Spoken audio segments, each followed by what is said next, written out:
Dear ladies and gentlemen, President of Ukraine Volodymyr Zelenskyy, President of Lithuanian Republic Gitanas Nausėda, the Prime Minister of the Republic of Croatia Andrej Plenković, the Prime Minister of Latvian Republic Evika Siliņa, the head of the Parliament of Moldova Republic, Igor Grosu, the head of the Senate of the Parliament of Czech Republic, Miloš Vystručil, the Minister of Foreign Affairs of the United Kingdom and Northern Ireland, David Lammy.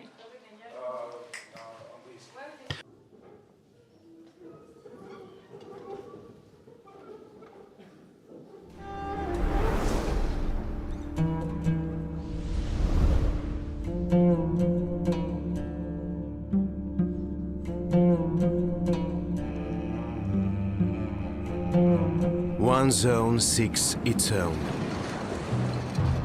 What is forcibly separated always returns. Treasures, land, people.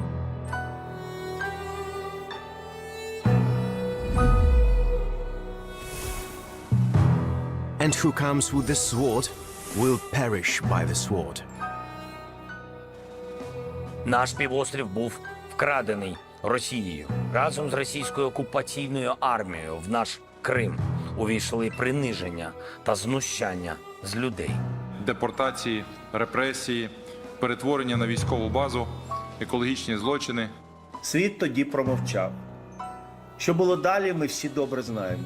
Війна, що впливає на цілий світ, почалася з Криму.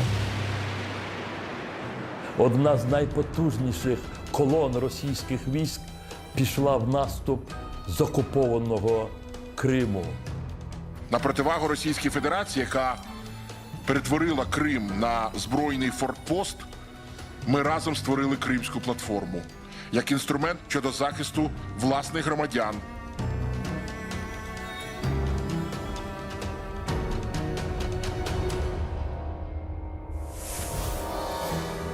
Occupied Crimea became a place where mothers were separated from their children. Occupied Crimea became a place of misrule. Всі прояви незаконної системи затримання, засудження, катування, вбивств, зникнень цивільних громадян України.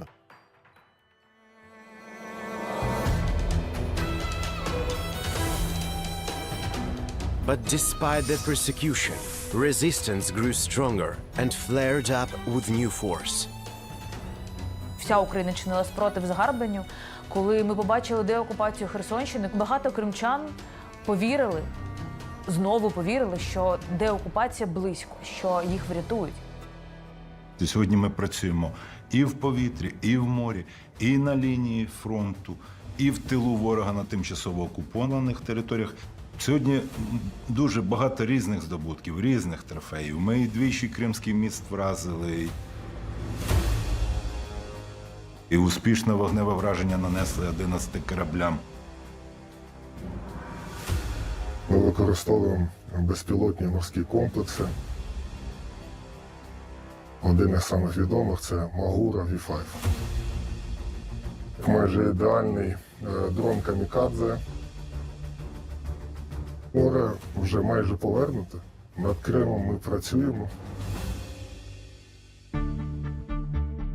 The return of all Crimean captives, the majority of whom are representatives of the indigenous Crimean Tatar people, is one of the main goals of the Crimean Platform.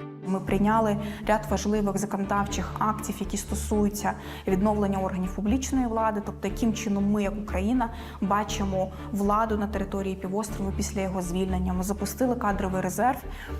Це ті люди, які будуть їхати на деокуповані території Кримського півострова і працюватимуть там.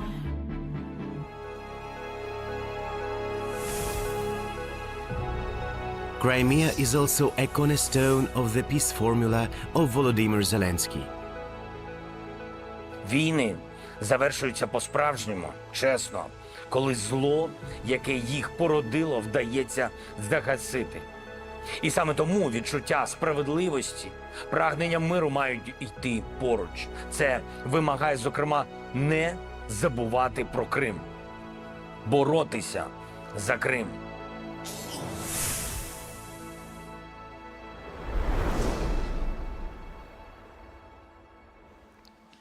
Ladies and gentlemen, we welcome you at the 4th summit of the International Crimea Platform. We give the floor to the President of Ukraine, Volodymyr Zelenskyy. Дякую. Thank you. Шановні присутні, Dear presentees, dear participants, and the guests, our partners, друзі, friends, дуже дякуємо we вам. thank you so much that you are with us today. Пане Мустафа, And Mr. Mustafa Dzhemilev, all of the representatives of Majlis, our dear Crimean Tatar people, all of our Ukrainian people, today together with us, Nariman Jalal, людина, яку добре the person who is well known in Ukraine, deputy head of Majlis of Crimean Tatar people, the participant of our first summit, by the way, the first summit of Crimean Platform, as well as many other people whose heart belongs to Crimea, and Russian occupiers were trying to deprive of home and occupied Nariman. They captured Nariman. During almost 3 years, they kept him in captivity, in jail. But Ukraine did not forget about, and is not forgetting about, the prisoners of war and captured people, about Nariman Jalal. We brought him back home to Ukraine and we brought him freedom. And it's not just about one person, it's about our fundamental policy, the policy of our state, the policy on Crimea, the policy on our whole temporarily occupied territory and all of our citizens of Ukraine who Russia deprived of freedom. We will never leave them in jail, and I want it to be heard by all of our citizens in Ukraine, at the temporarily occupied territories of Ukraine, wherever you are, however it is complicated for you, it is the part of our moral. Ukraine is not bargaining in its lands and is not leaving its people. And when we are working together with the world for the sake of the fair end of this war, we are remembering not only about the land where we can see temporarily the three-color flag of the occupier, but also the fate of the people which cannot be destroyed. We in Ukraine do not forget about many people, and today, closer to the memorial, I mentioned lots of them, we remembered all of them, and we need to do that on a permanent base, and we need to remind the world, the relatives, the close people, and the relatives of the captured people that we know, we remember, and we fight for them. We remember about Sik Abdulaziz, Vladislav Yosipenko, and all of the Crimean captured people Russia took. And also we remember about all of our people, both civilian and military, grown-ups and children, who are now captured by Russia, or maybe not jailed, but still they are forced, unfortunately, to get through this humiliation by occupation, one of the biggest tortures for any free person. And this is the evil which should have been left in the far and distant past, but Russia brought it to our time, taking lives of people. I would ask all of the presentees, let us commemorate with a minute of silence the memory of our people who were killed by Russian war, who were killed by Russia in capture, in captivity under occupation during the deportation.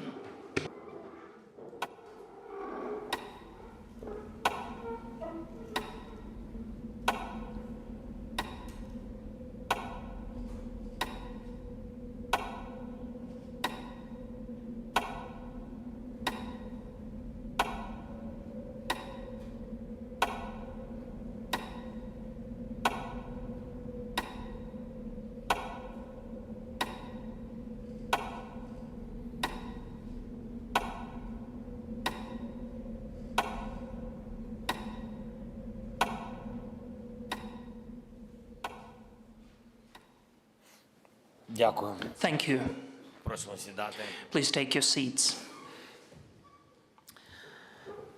Dear friends, every citizen of ours, all of our people, all over Ukrainian land, which is also temporarily occupied, all of our people who are captured in captivity and who are still waiting for liberation have to see, to hear the most important thing. Our Ukrainian flag has to be seen by them. They should feel freedom, because they will be free, and all of our country deserves for reliable, guaranteed security, and it should be there should be unavoidable responsibility of the occupier for all of the crimes of war. All of that should be the just end of the war. So I'd like to express my gratitude to everyone who is making it closer, who is fighting and working for the sake of Ukraine, for our own home. I thank all of our partners, the presentees, and the ones who are helping us now and who are not here, but still who are constantly with us, supporting us. And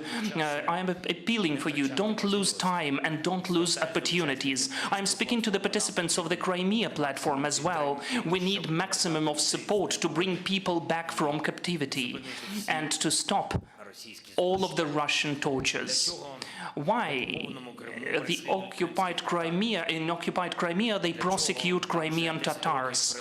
Why there are already 10 years of repressions against Muslims and other people who would like to live their own free life? Why the majority of people in Russian captivity are severely tortured? We cannot turn a blind eye to that. So I appeal to all of you, the states of our region, the Muslim countries and societies, and Turkey and Azerbaijan, please show your leadership and help to counter the injustice and tortures.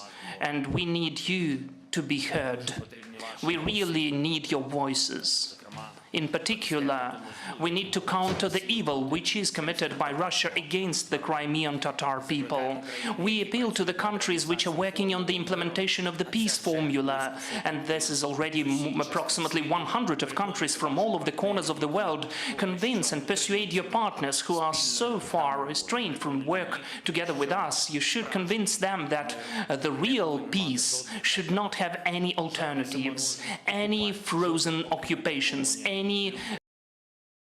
left or in captivity, any forgotten and as if forgiven repressions. When we remember the victims of deportations of Crimean Tatar people, and today we opened the monument, the memorial in Kiev, which will preserve the memory about this crime against people, we state that not a single crime of an occupier should stay without response. When we emphasize on the fair finalization, the end of the war, we remind the world that the beginning of this war was the occupation of our Crimea. We are fighting for the international law and security of all of the people. When our warriors are liberating the space of the Black Sea from Russian military presence, we prove the world that the aggressor cannot be omnipotent. And when our Ukrainian drones and missiles we work to bring back the quietness and calm to Ukraine, and we are all willing to achieve peace. We are all in need of security, and that means that we need to make the victory of Ukraine closer, the reliable peace, and I'm sure we are capable to achieve real, fair peace. And what's the most important, the lengthy peace. We see that, and we will see, I'm sure, free Crimea. I would like to thank again all of you that you are always with Ukraine. Glory to all of our warriors, all of our people, glory to Ukraine. Glory to the heroes. Thank you. Thank you so much, Mr. President. I would like to open the floor to our distinguished guests, and I am very pleased and honored to invite His Excellency Gitanas Nausėda, the President of the Republic of Lithuania, to take the floor. Please. Your Excellency, President of Ukraine, dear Volodymyr, Speaker of Verkhovna Rada, Prime Ministers, Ministers, Excellencies, ladies and gentlemen. We gather here at the 4th summit of the International Crimean Platform to condemn Russian aggression that began 10 years ago. Today we continue to live in the reality defined by Russia's illegal occupation and annexation of the Crimean Peninsula. Every new atrocity committed by Russia against the people of Ukraine, every rocket strike against civilian infrastructure, every innocent person detained and tortured in the occupied territories is part of the tragic narrative that began in Crimea. And this story must end in Crimea as well. Lithuania will never recognize the occupation and illegal annexation of Ukrainian territories. For us, it is about respecting international law. In Ukraine's plight, we see the dark shadows of Lithuanian history, the occupation and annexation by the Soviet Union back in 1940. To this day, we remember the brutal executions, political repressions, and mass deportations. We believe such actions must never be forgotten and accepted by international community as a new normal.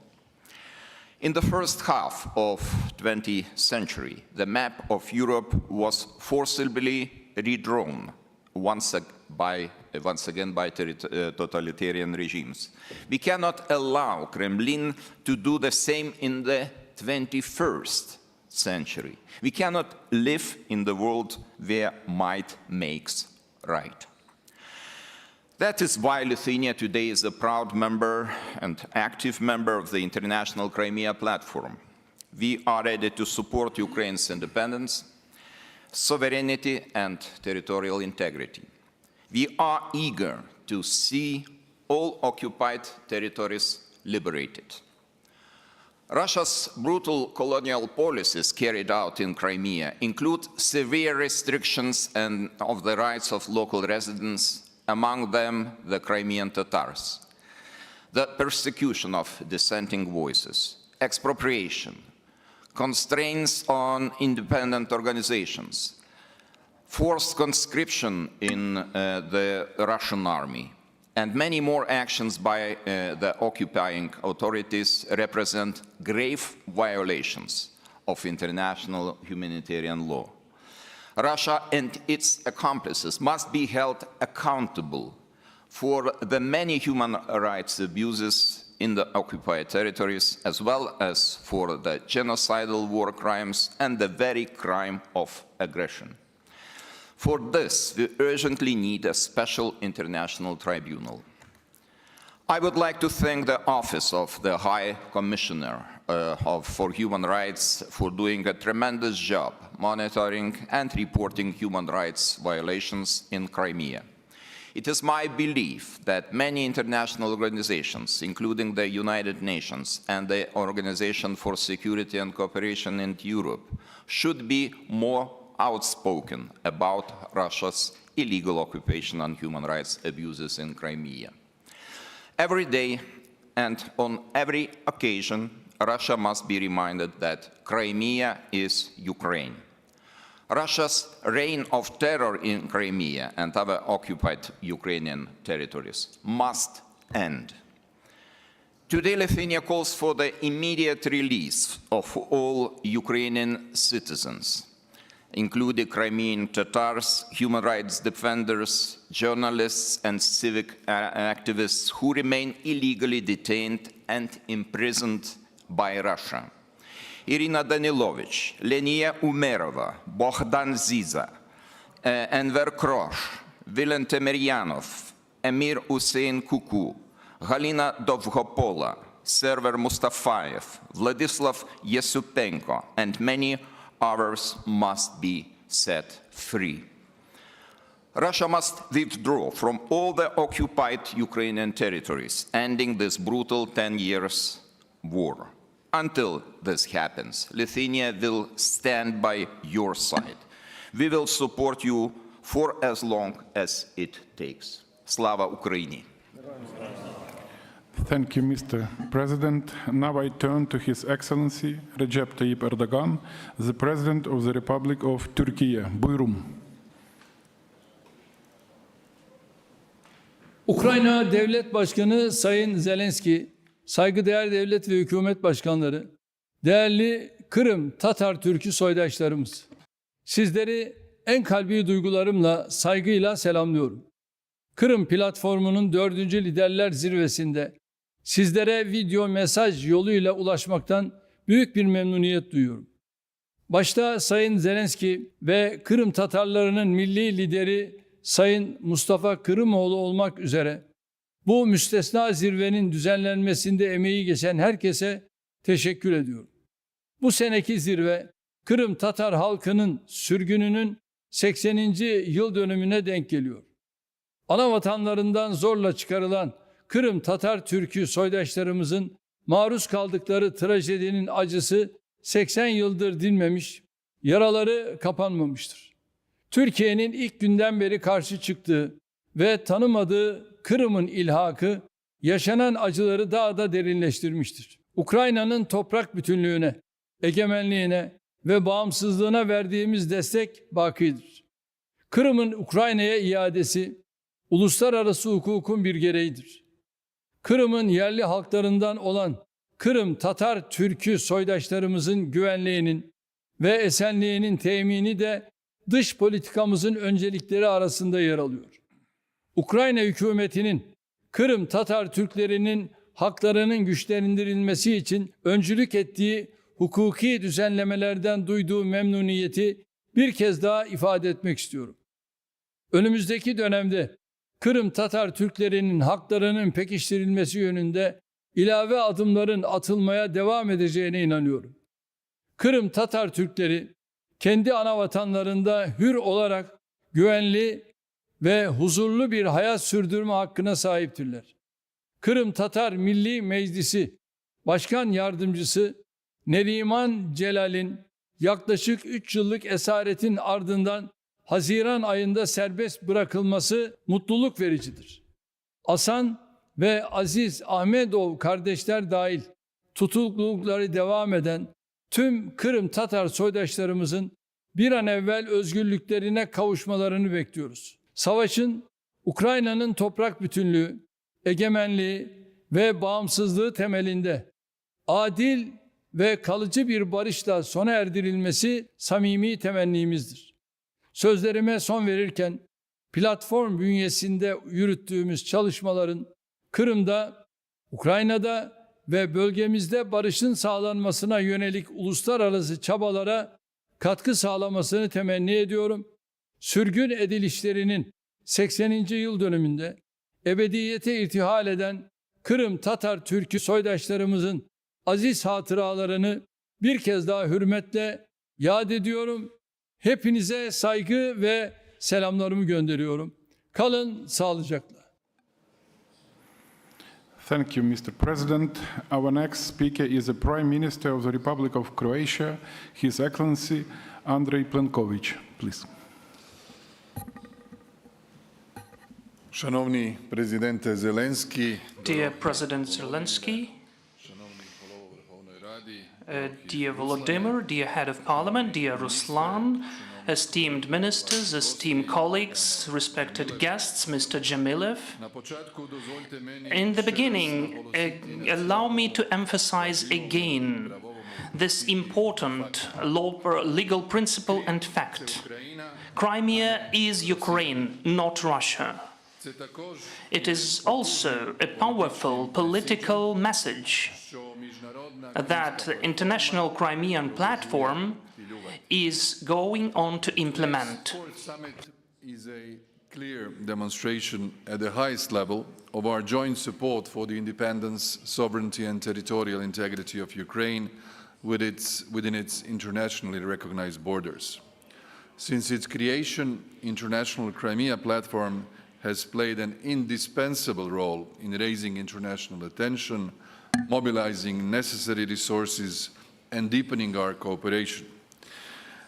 I appreciate the initiative of President Zelensky to launch this Crimean platform 4 years ago, and I was very happy to have a bilateral meeting today in order to discuss Croatia's ironclad commitment and support to Ukraine. Our gathering is another opportunity to honor the outstanding bravery and heroic sacrifice of Ukrainian soldiers and civilians in saving Ukrainian statehood, nation, and identity.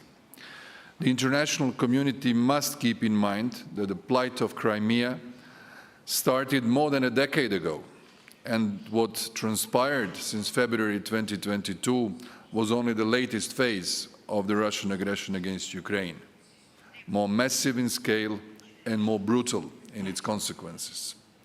In particular, when it comes to the residents of Crimea, including children, Russian human rights violations and abuses are increasingly grave and widespread. We stand appalled by the numerous cases of murder, torture, enforced disappearances, abductions, arbitrary detentions, deportations, and other forms of violation of international human rights law and humanitarian law. We strongly condemn Russian attempts to deny, suppress, and erase Ukrainian identity, language, and culture, as well as the persecution and discrimination against Crimean Tatar people. All political prisoners and other civilian detainees held by Russia in the context of aggression against Ukraine must be released, including from so-called filtration camps. Those responsible for or complicit in such atrocious crimes must be held to account. Furthermore, Russia must end its illegal conscription of Crimean residents and forced passportization. And all the past and future Russian so-called elections, including the ones held just last week in the temporarily occupied Crimea, are null and void. Finally, Russia has turned the temporarily occupied Crimean Peninsula into a heavily militarized outpost. Consequently, Russia is using Crimea not only for the aggression against Ukraine, but also for undermining the security and stability of the Black Sea region as a whole. Dear friends, Croatia continues to stand with Ukraine, offering assistance in multiple ways. We have had a very active role within the International Crimean Platform, especially the first Parliamentary summit that was held in Zagreb, and President of Verkhovna Rada was with us. And also, as a part of wider political and diplomatic efforts, I have the pleasure to inform you that Croatia will host next month, together with President Zelenskyy, the summit of Southeast European countries and Ukraine, after the same summits were already held in Athens and Tirana. Bilaterally, we have provided so far around 300 million euros of assistance, and also we have welcomed almost 30,000 Ukrainian refugees. As a country that faced armed aggression in our recent history, Croatia is uniquely positioned to assist Ukraine with our war-related expertise in areas such as humanitarian demining, veteran care, but also the prosecution of war crimes. In addition to a new military package of aid, which is currently being in pipeline, a new donation for Ukraine's energy system ahead of another difficult winter has been taken by my government. We shall, of course, as the latest member of the European Union, wholeheartedly extend our expertise when it comes to the accession negotiations and the recently started screening process of Ukrainian legislation in respect to the acquis communautaire. Ukraine is exercising its legitimate right of self-defense, aiming to protect its people, sovereignty and territorial integrity through its defensive operations and to diminish Russia's capacity to continue its war of aggression in line with international law. To fully uphold Ukraine's right of self-defense, including to deoccupy Crimea, we need to be prepared for a long-term, sustained and comprehensive support. In doing so, maintaining and consolidating our unity remains the highest priority. The Crimea Platform summits are one of the crucial elements of our joint efforts, and therefore I'm really honored to join you again today in Kyiv. Slava Ukraini! Thanks a lot, esteemed Prime Minister. Our next guest joins us online, so I invite with a great pleasure His Excellency Edi Rama, the Prime Minister of the Republic of Albania, to take the floor. Thank you very much. And first of all, apologies for not being there with you. While I am there with you fully in our common commitment. It is now 10 years since the Russian occupation and illegal annexation of the Autonomous Republic of Crimea and the city of Sevastopol in pure violation of international law and UN Charter. Beyond any doubt, Crimea is a legitimate part of Ukraine, and we all want to see it liberated and returned to Ukraine, just like other parts of the country where fighting is ongoing. Crimea is Ukraine, just as Donetsk, Luhansk, Kherson, and Zaporizhzhia regions are. Therefore, the Crimean Platform is not only about the peninsula as such, but also about other temporarily occupied territories and people. Albanian position remains steadfast. We'll continue to defend our principles and values, the inviolability of the borders, fundamental human rights, international law, and the UN Charter. Unilateral and illegal annexation of territories through the use of force should not and will not succeed. Such actions are null and void and will never be legal under international law. Honorable President, dear Volodymyr, the determination and courage of the Ukrainian people under your brave and inspiring leadership and the fight of the armed forces are an inspiration to all of us. In defending your country from an unprovoked attack, you are contributing to the security of the European continent, but not only. You are being the witnesses in the front line of how much freedom matters, how much democracy matters, and how much we all are at risk if your fight will not succeed. So it goes without saying that your fight is the fight of the whole international community of democratic countries. Let me say that I cannot prevent myself to express somehow the frustration of many people I meet, I listen to, about the way that all the friends and allies of Ukraine are dealing with insisting calls of President Zelenskyy about helping Ukraine now,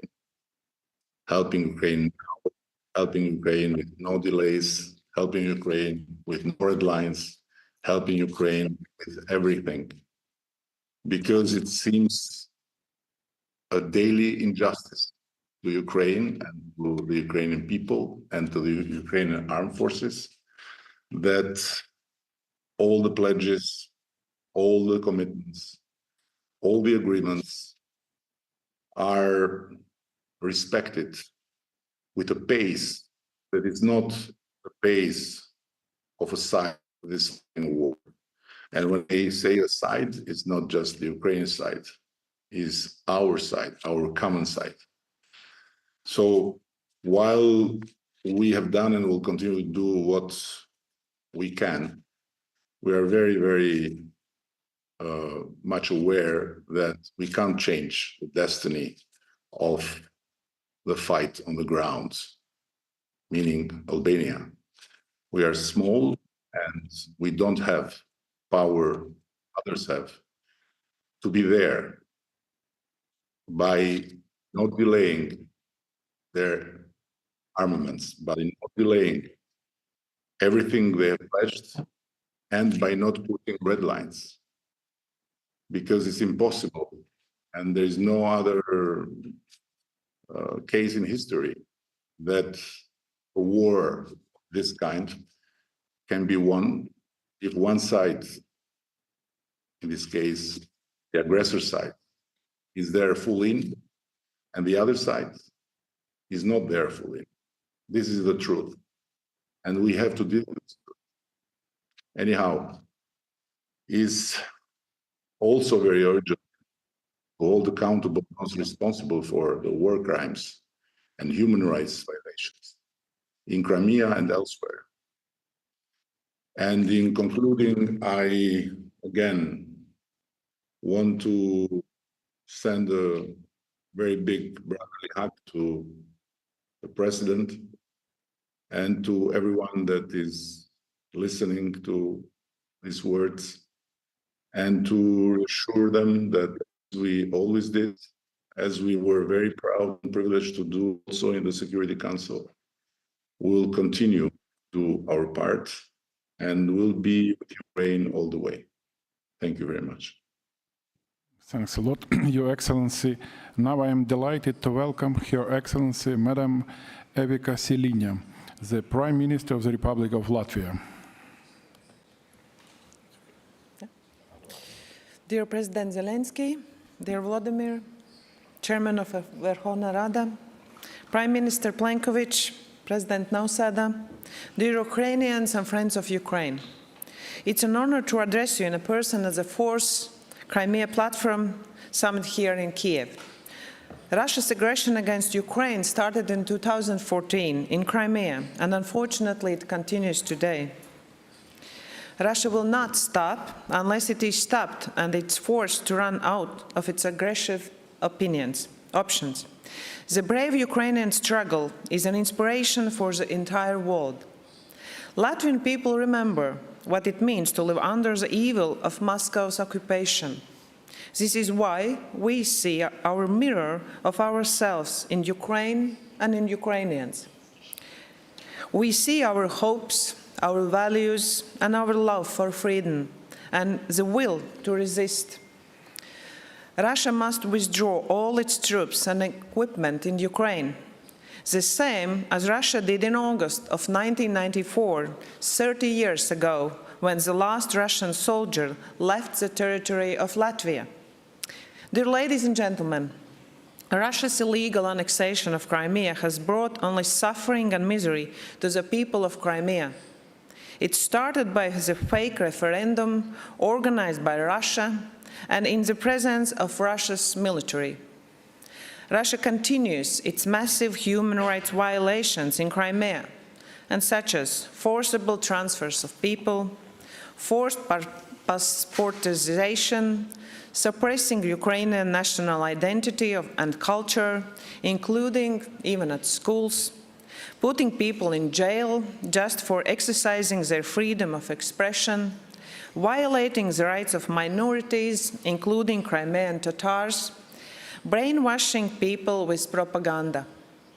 It all reminds me of 50 years of Soviet occupation of Latvia and the suffering of my Latvian people.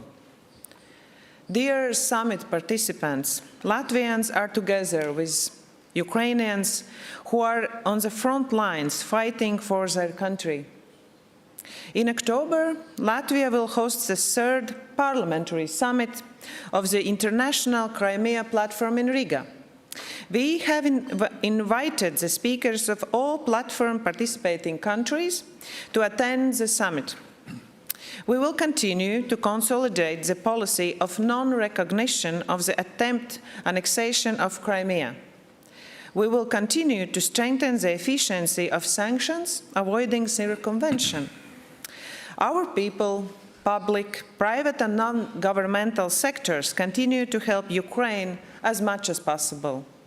We will also continue to provide long-term and predictable military support of 0.25% of our GDP to Ukraine. We will deliver our third military package asked by Ukraine with military equipment in this year. Latvia also contributes to Ukraine's electricity production. We know how it is when it's cold and freezing, because we as well live in a cold country. The most recent assistance is solar panels and equipment to 500 households in Chernihiv region.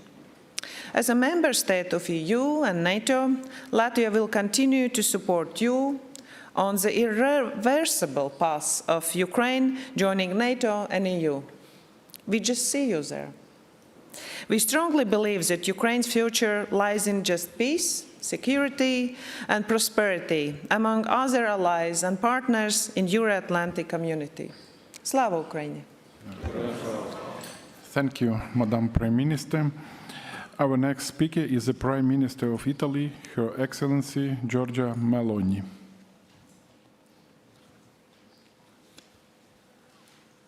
Dear President Zelenskyy, dear Volodymyr, dear colleagues, the illegal annexation of Crimea by the Russian Federation remains a very serious violation of that system of rules and principles universally recognized by the UN Charter that guarantee peaceful coexistence between nations. It is a violation of the territorial integrity of a sovereign nation which tramples the rights of people who do not want to give up their identities and remain so even 10 years later.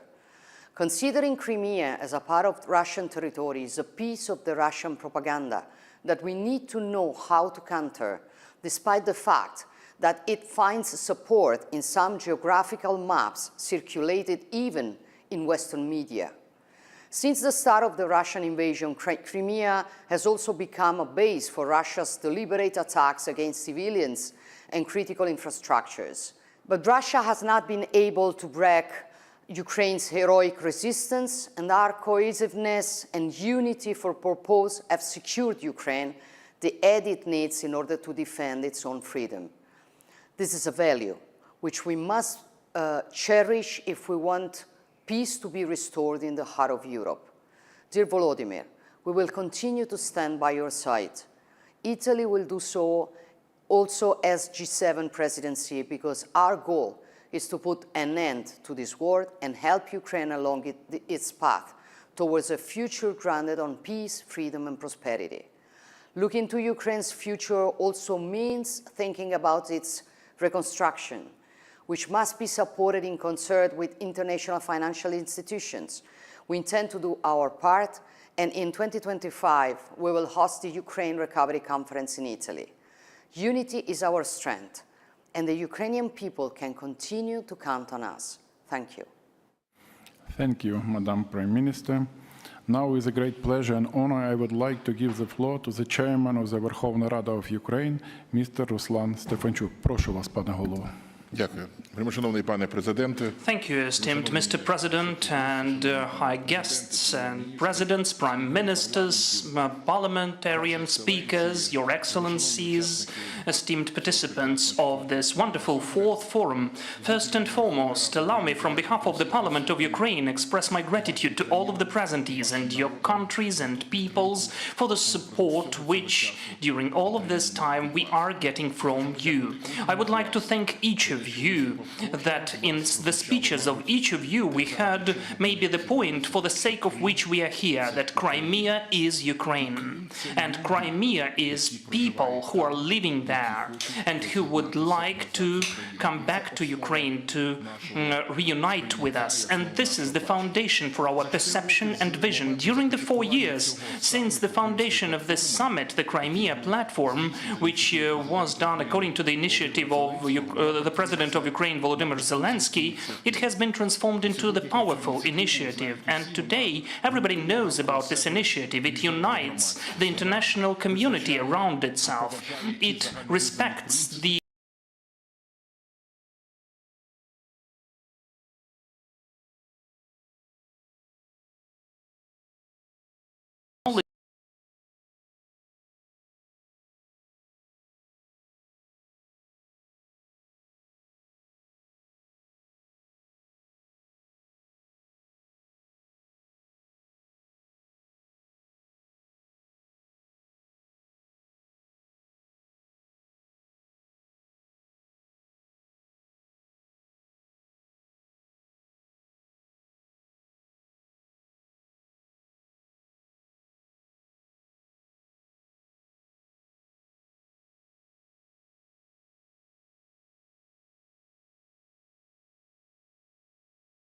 comeback of Crimea does not stop at all, because there can be nothing more noble than the fight for the recovery of justice, for your land, for your suffering people, for your natural right to live freely and happily at your own land.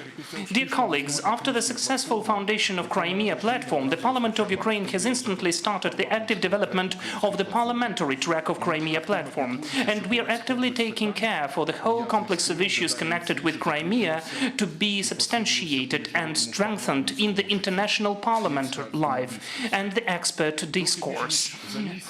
During more than a month, I was already speaking about that, on the 24th of October this year, in the capital of Latvia, Riga, we'll have the third parliamentary summit of Crimean Platform. Using this opportunity, I'd like to thank the present Prime Minister of Republic of Croatia, Andrej Plenković, and the head of the Senate of the Parliament of Czechia, Miloš Vystrčil, for the previous summits. It was a unique meeting of parliamentarians, and during the last summit, 70 speakers and vice speakers from different parliaments of different countries and interparliamentary organizations discussed the issue of Crimea. I'm sure that this year meeting will be as successful as those. And I'd like to separately thank the head of the parliament, Ihor Grosu of Republic of Moldova, that he arrived here and he is in solidarity with Ukraine raising the issues. I'm sure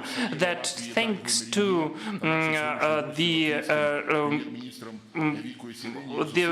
Evika Silinya, we are preparing the third parliamentary summit, and it will be even more full of sense, representative, and more well-acting. This year we are commemorating the memory of the numerous victims of the deportation of Crimean Tatar people, which was done by Stalin regime. So I'd like to express my gratitude to the parliaments of Latvia, Lithuania, Poland and Canada, which already approved the decision to acknowledge the deportation of Crimean Tatar people from the Crimea in 1944, a genocide. Using this speech, I'm appealing to the parliaments of other states to take the similar decisions. I believe that they will become the acts of the highest justice, fairness and historical justice, because the evil should be punished, both at the battlefield and in the legal sphere and in the people's memory. And then the punished evil will never have a single chance to come back. Thank you again, all of you, and glory to Ukraine. Thank you so much. Our next speaker represents a country that lies thousands of kilometers away from Kyiv, but it is very close to the Ukrainian people. Please welcome the Prime Minister of Canada, His Excellency, Mr. Justin Trudeau. Hello, bonjour à tous. I'm sorry I can't be there with you in person for this important summit. Canada stands with Ukraine against Russia's illegal occupation of Crimea, against its ongoing brutal invasion of Ukraine, and against its repeated violation of international law. It has been a decade since Russia's illegal annexation of Crimea. In the past 10 years, Crimean civilians have faced arbitrary arrests, ill treatment, and torture. The United Nations has documented 104 cases of enforced disappearance from Crimea. They've reported that Crimean detainees were transferred to the Russian penitentiary system with requests for consular visits denied. We know what is at stake in Russia's ongoing war of aggression with Ukraine. Putin has shown the world in Crimea, and the world must act. Il y a 3 ans, lorsque la Russie a de nouveau envahi l'Ukraine en lançant des bombes sur une nation souveraine et envoyé des chars et des soldats sur ce territoire, chaque nation a dû de nouveau faire un choix: défendre la liberté, les frontières souveraines et la Charte des Nations Unies, ou bien les voir s'éroder. Et chaque nation a encore ce choix. Nous avons le pouvoir de défendre les principes de la liberté, de la souveraineté et des droits de la personne, et c'est dans notre intérêt collectif de le faire. Le Canada a toujours soutenu la défense de l'Ukraine, notamment en lui offrant une aide militaire et de la formation, et en imposant des sanctions. Aujourd'hui, nous axons nos efforts sur le soutien aux civils. Le Canada, de concert avec l'Ukraine et la Norvège, a joué un rôle de premier plan pour faire avancer le 4e pilier du plan de paix en 10 points de l'Ukraine. Ce pilier met l'accent sur la dimension humaine de la guerre, y compris la détention illégale de civils et d'enfants. As we come together to speak about the devastating impacts of war on civilians, I want to close by recognizing the incredible strength that the Ukrainian people have shown in the face of this conflict. It is a strength that inspires. On August 24th, 1991, Ukraine became a sovereign nation. Canada was the first nation to recognize Ukraine as a free, independent country, and we will stand firm to ensure that it remains one. Thank you all. Merci. Thank you, Prime Minister. Now it's our great pleasure and honor to welcome here today the President of the Parliament of the Republic of Moldova, His Excellency Igor Grosu. Please. Dear President Zelenskyy, distinguished guests, brave people of Ukraine.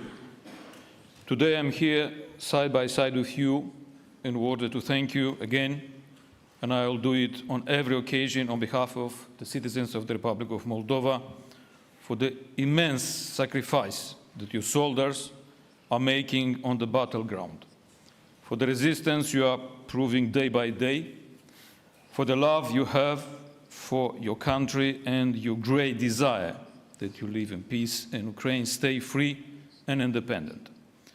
These are values which we've shared and fought for in the past 30 years. Moldavians, during all these years, have lived under the threat of energy blackmail, have fought and continue to do so against a hybrid war.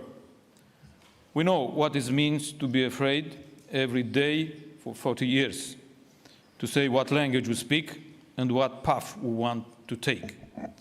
However, people of Moldova in the recent elections choose a different road. They choose to live freely in a democracy and peace and not under oppression and fear. Today, more than ever, we want to be part of the most developed and peaceful political community in the world, the European Union, a place of peace and prosperity, of respect for human rights and freedoms. We are determined more than ever not to miss this chance and to join the big European family.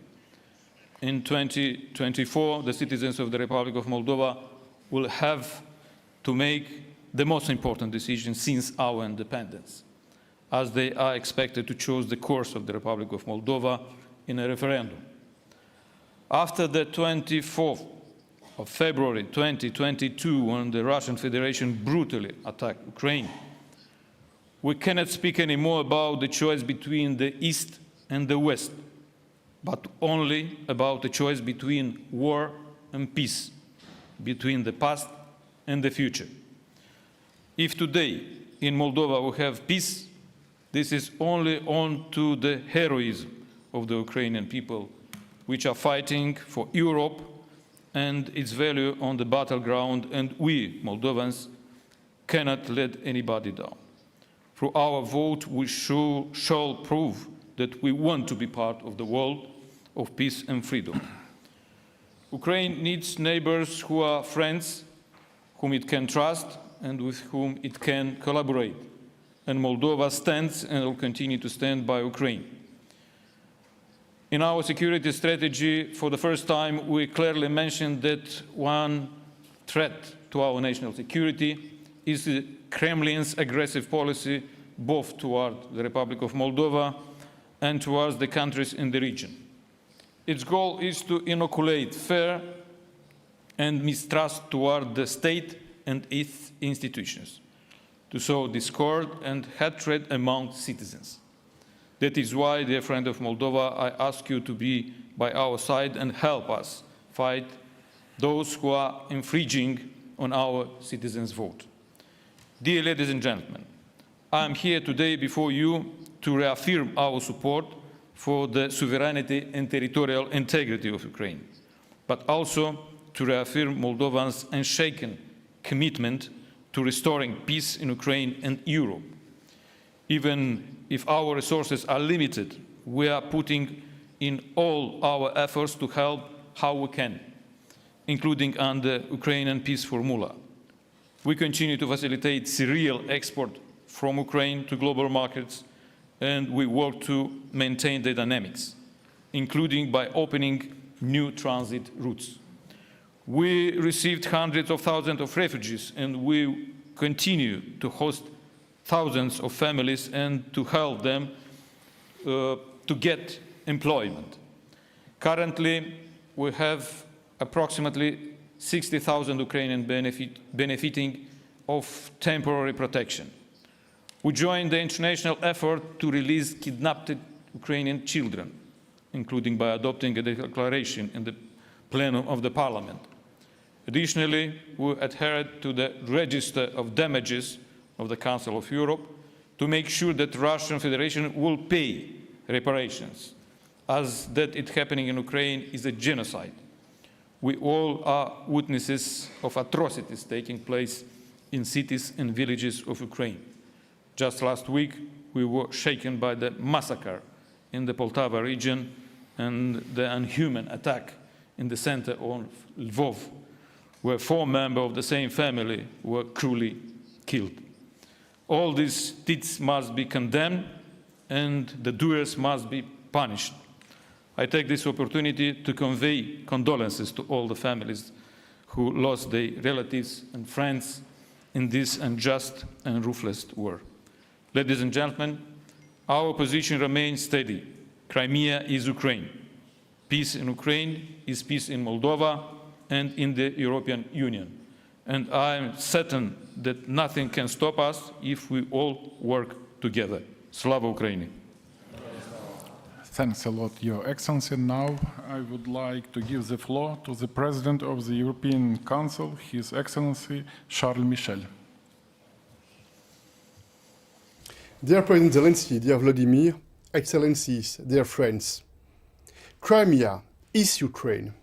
For 10 years, we have reaffirmed this loud and clear, and this year, we mark the 10th anniversary of the illegal occupation of Crimea. Russia's war against Ukraine did not start in February 2022. It started in February 2014 with Russia's assault on Crimea. Then, this terrible full-scale invasion against Ukraine in February 2022. Ladies and gentlemen, dear friends, the European Union, we support a just peace, because the UN Charter must be the backbone of international law. We support President Zelenskyy's peace formula, as well as the rules-based international order, and we firmly support the sovereignty and territorial integrity of Ukraine and every other nation around the world. We will continue to assist you in rallying support for your peace plan based on these fundamental principles. Dear Ukrainians, the EU is your home, and that's why we are determined to support you for as long as it takes with small military, financial, and political support. We'll continue to rally the international community to isolate Russia and to show the world that the Kremlin's behavior is extremely dangerous for all of us. Ladies and gentlemen, as we speak, brave Ukrainian men and women are fighting, resisting, and suffering across your great land, mothers, daughters, fathers and sons, defending their families, their cities, their loved ones. So it's our duty as Europeans to also meet this moment in history and to be by your side in your hour of need. You are battling for our shared hopes and dreams and for our common values and for our common future. No word can express my gratitude for your bravery and your sacrifice.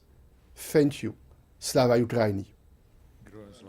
Thank you, Mr. President. Our next distinguished guest is the President of the Senate of the Parliament of the Czech Republic, Mr. Miloš Vystrčil. Please, Mr. President, the floor is yours.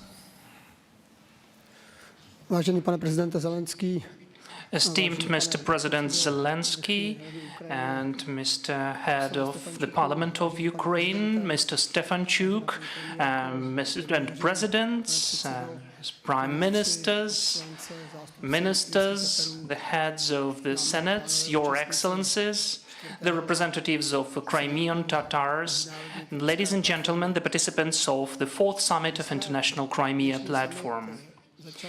Today's summit has started when we opened the memorial dedicated to the Crimean Tatars, and I think that it's important to understand that the opening of this monument was not just a reminder or just an attempt to attract attention to the brutality of the deportation of Crimean Tatars, to their huge sufferings.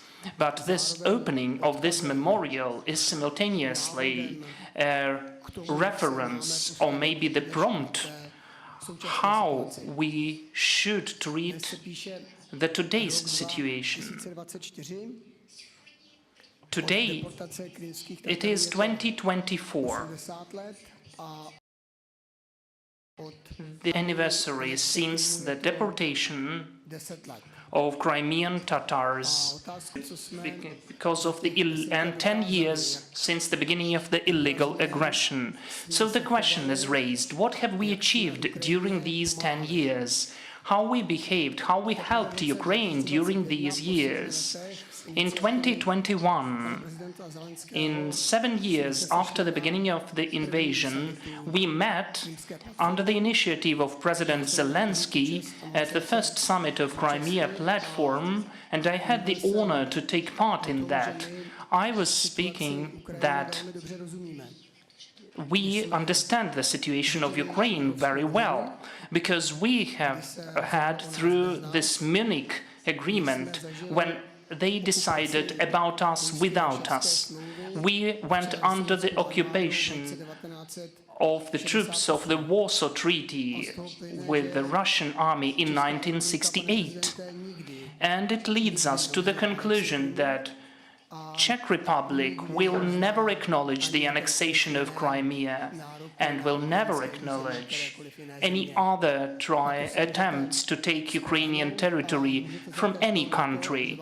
You can rely upon us that we will support you, and I would like to thank all of you about the initiative on ammunition, which was initiated by Czech Republic, all of the participants who took part in this initiative. And also I'd like to drive your attention to one more point. In spite of the fact that the first Crimea Platform took place in August 2021, and in spite of the fact that we all spoke to Russia, so it deoccupied Crimea and brought it back, something totally different took place. The invasion of 2022 took place. In approximately 4 or 5 months, after we all had a meeting at the first summit of the first Crimea Platform.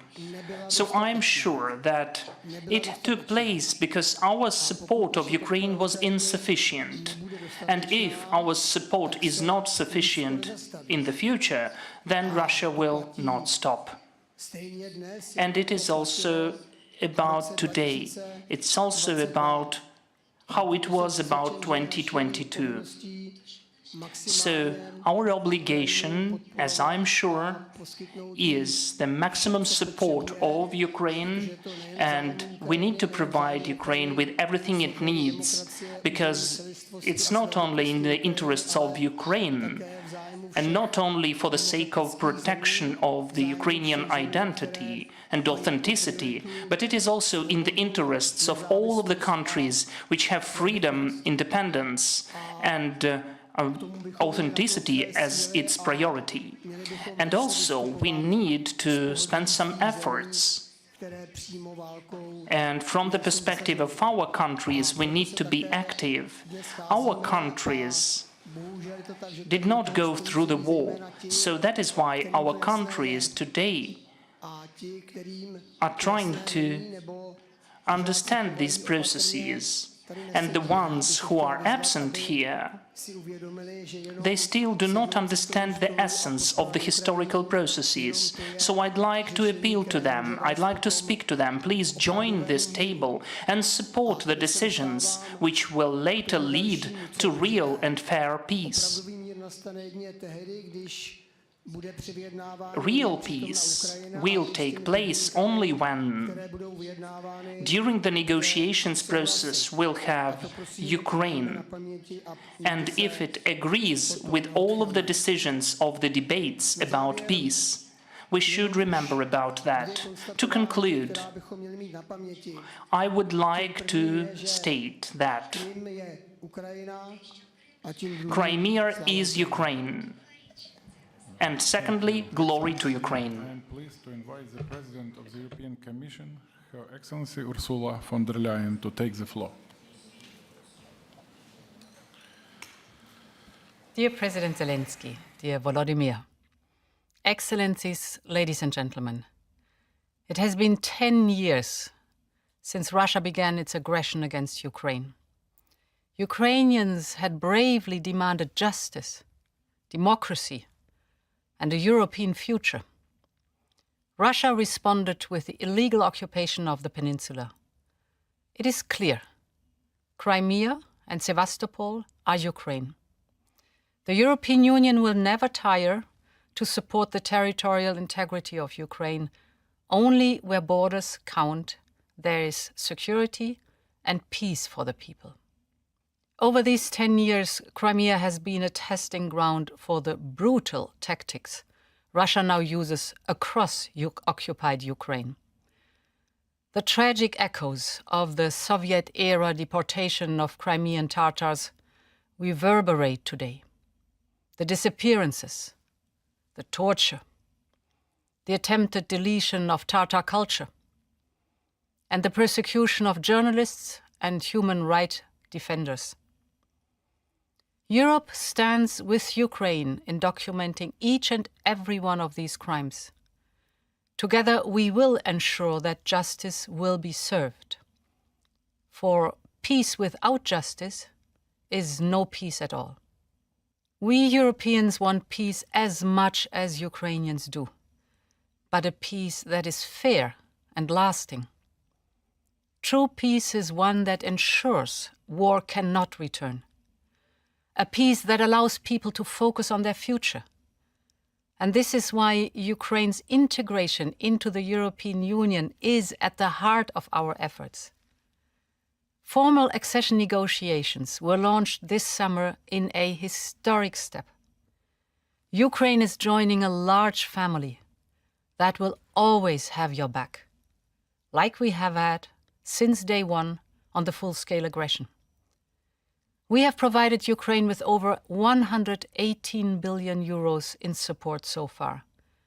And with funding from the Ukraine facility secured until 2027, there's much more to come. President Putin's attempts to crush Ukraine's spirit have failed. Instead, Ukraine stands strong. Our people have never been closer. Together we will endure and prevail, united as we are in our commitment to a free and democratic Ukraine. Slava Ukraini. Thank you, Madam President. And now I would like to give the floor to His Excellency Prime Minister of Japan, Kishida Fumio.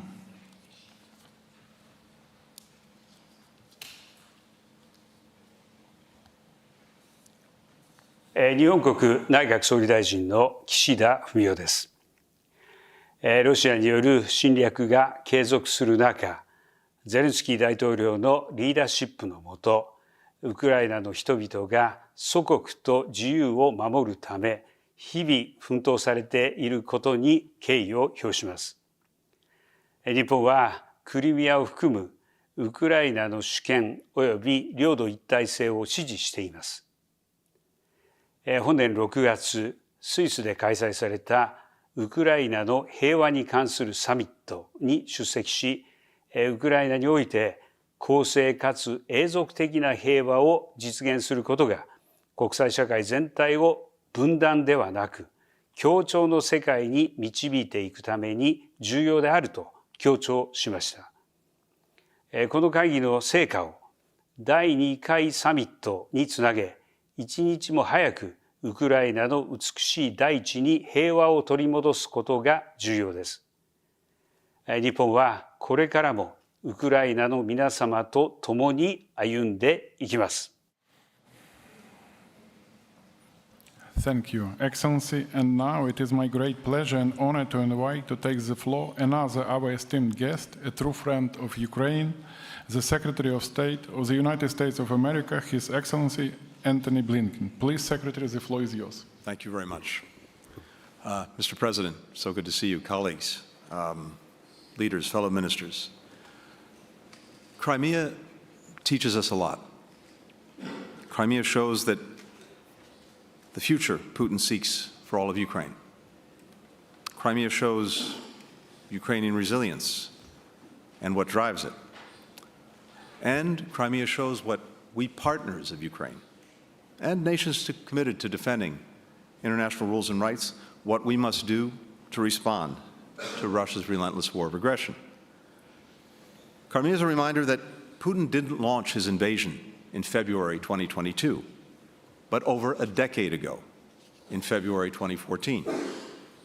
At the time, some argued that if only Ukraine were to hand over Crimea, Putin would be satisfied and the threat of Russian aggression would subside.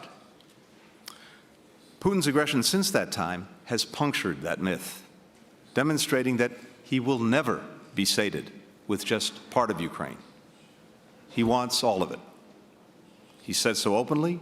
He said he wants to reconstitute Russia's empire, end Ukraine's very existence. And here, we should take Mr. Putin at his word. Like autocrats before him who believed that they had the right to withdraw borders by force, Putin's appetite grows as he eats. Crimea is also an alarming illustration of how Russia governs the territory that it seizes. In Crimea, Russian occupiers have eradicated the free and independent press. They've arbitrarily detained, tortured, disappeared human rights defenders, journalists, and other civil society activists who dare to document Russia's abuses or criticize its purported annexation. They've repressed non-Russian culture, language, religion, including that of Crimean Tatars, and destroyed non-Russian cultural heritage sites. They've repeatedly held sham elections at gunpoint. They forcibly transferred children and compelled them to participate in Russian re-education programs. Crimea is not an isolated case. It's a blueprint. This is how Russia governs every part of Ukraine that it occupies. And it's what we can expect Putin would do whenever and wherever he seizes Ukrainian territory. This, in turn, is a big part of the reason why Ukrainians fight. They know the world that awaits them if Putin were to succeed in absorbing Ukraine into Russia. But the story of Crimea is not just the story of what Russia has done. Crimea is also the story of Ukrainian tenacity, ingenuity, perseverance. Since Russia launched its full-scale invasion, Ukraine has sunk or damaged nearly a third of Russia's fleet, pushing Russia back from the Black Sea, feats that Ukraine achieved without a fleet of its own. Ukraine's reopened a maritime corridor, once again allowing its grain to feed the world. And now, with long-range missiles supplied by its partners, Ukraine is effectively targeting Russian military assets in Crimea. Finally, Crimea is about much more than what Ukrainians are fighting against. Crimea is about what Ukrainians are fighting for. In Crimea and in all of Ukraine, Ukrainians fight for the inalienable right of people to choose their own future, to have their human rights respected. They fight for the right of nations to have their sovereignty, their territorial integrity, their independence respected, principles at the very heart of the United Nations Charter. And when the United States and so many other partners stand with Ukraine, we not only help affirm those rights for Ukrainians, we help affirm them for all nations and for all people. That's why we are proud to join Ukraine in reaffirming today and every day, Crimea is Ukraine. Thank you. Thank you, Secretary Blinken.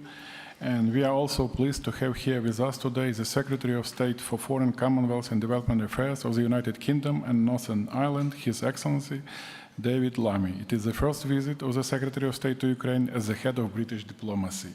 Secretary Lammy, please, the floor is yours.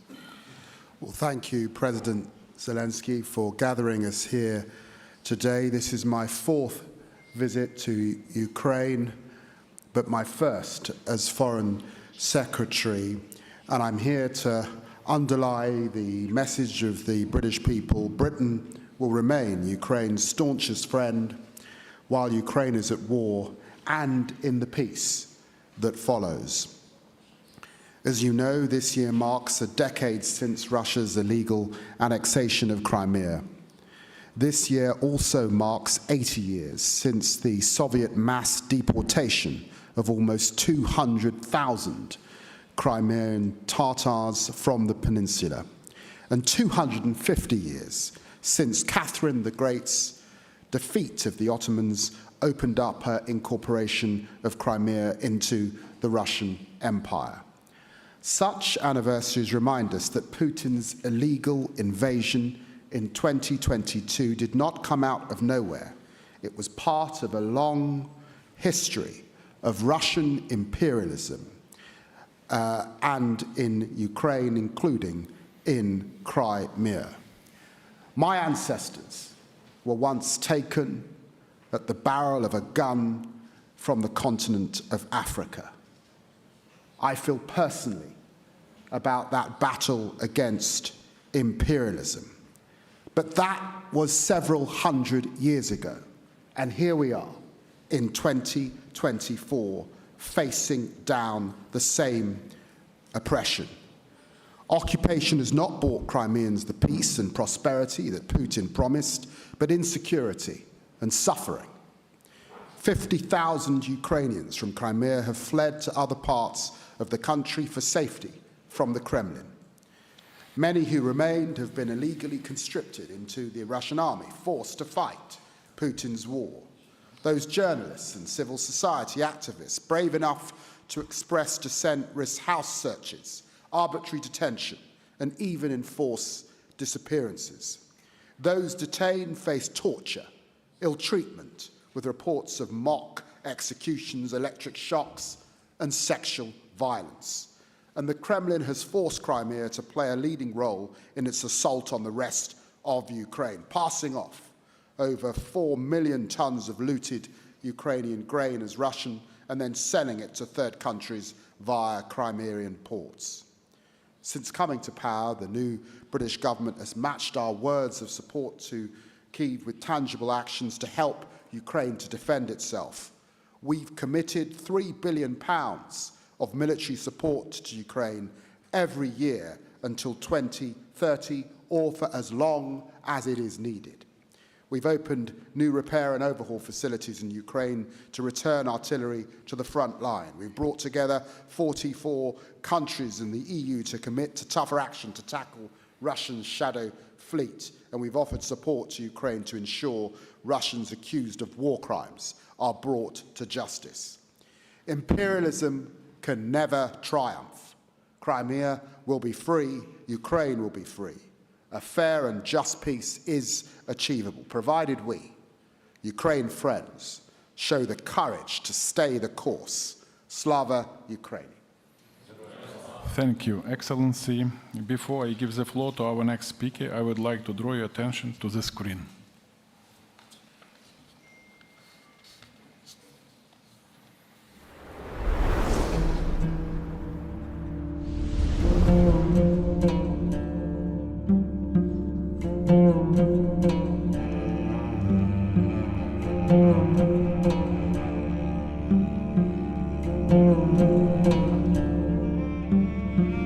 Те, що я обов'язково буду вільним, я знав з першого дня і ніколи не втрачав цієї надії, цієї віри.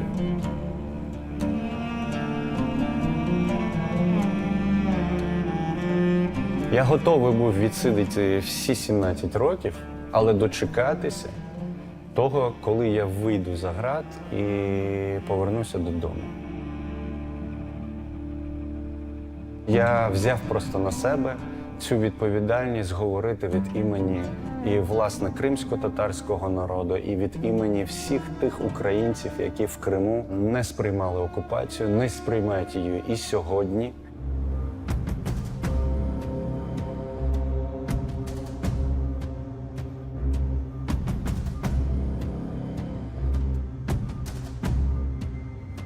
Три роки за ґратами – це нібито і небагато, але достатньо, щоб людина відчула всі ці умови. Це приниження, це почуття несправедливості, це іноді відчуття якогось краю вже психологічного. І тут головне не зламатися. Я вірив, що за мене борються, як борються за кожного громадянина України, який утримується там за ґратами в російському полоні.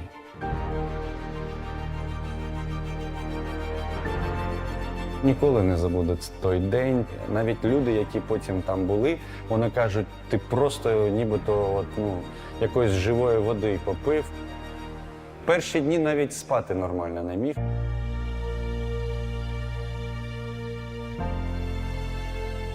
У мене дружина справжня, жінка в повному сенсі цього слова. Вона не тільки витримувала, вона допомагала мені триматися. Я їй завдячую, що коли я побачив наших дітей, вони пам'ятали, хто я є, хто я для них. Особливо маленька дівчинка Ніаль, якій було всього 11 місяців, коли мене забрали. Вона на мене подивилася і сказала: «Батько». Частина бореться, частина допомагає боротися, хтось не готовий до боротьби. Я сприймаю це нормально. Я думаю, що прийде час, коли і ті, хто зараз не готовий, долучаться до цього. Тому що іншого шляху просто немає.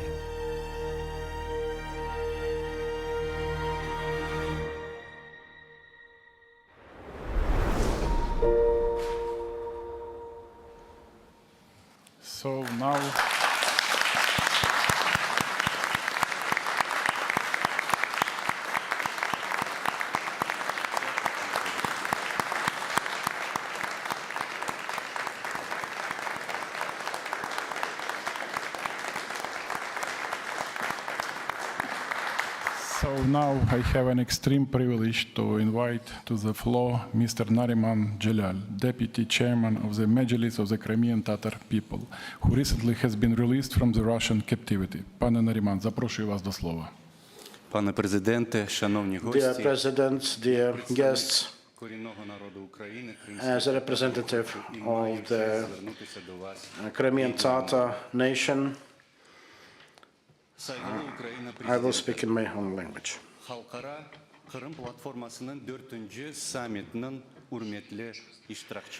Dear participants of the 4th Summit of the International Crimean Platform, dear ladies and gentlemen, this is the 11th year that Ukraine has been standing against Russian aggression. Russia has never changed for eons.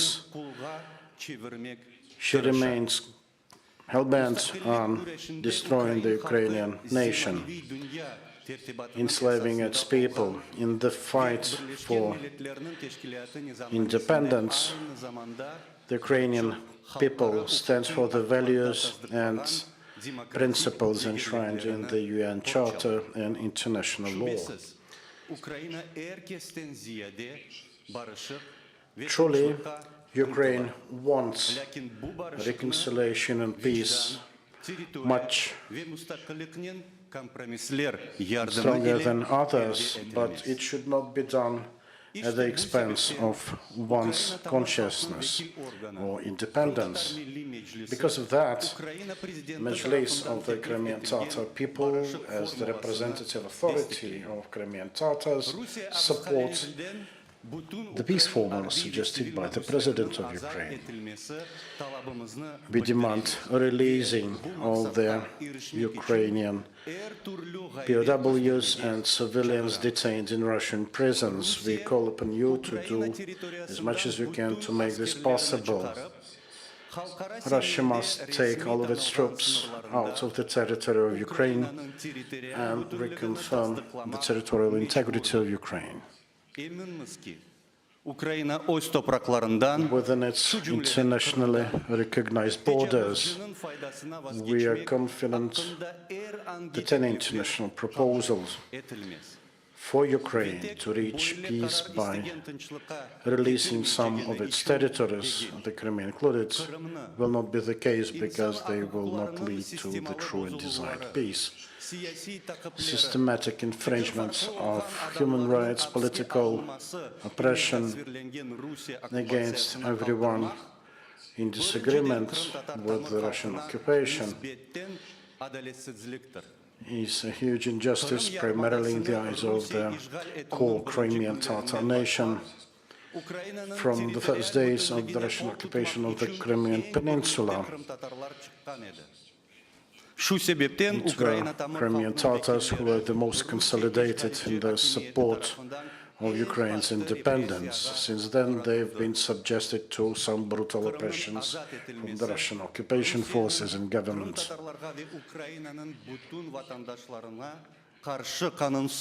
Liberation of the Crimea is a necessary precondition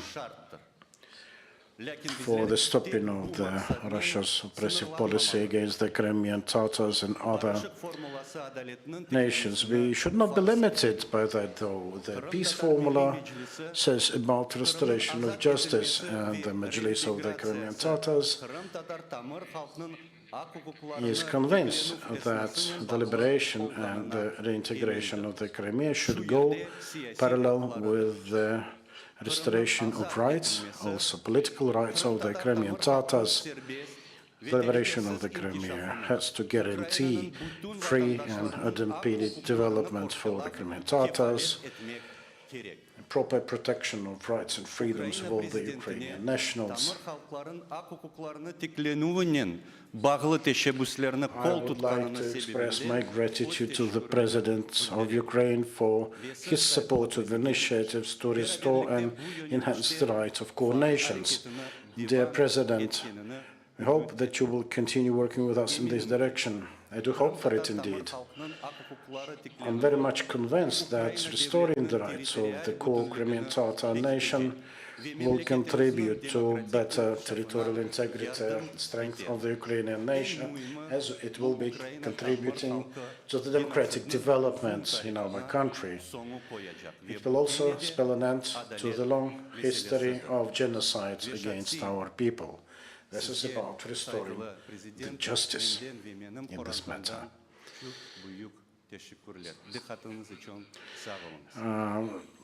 On my own behalf, on behalf of my family, I'd like to personally thank you. Thank you also for your attention, ladies and gentlemen.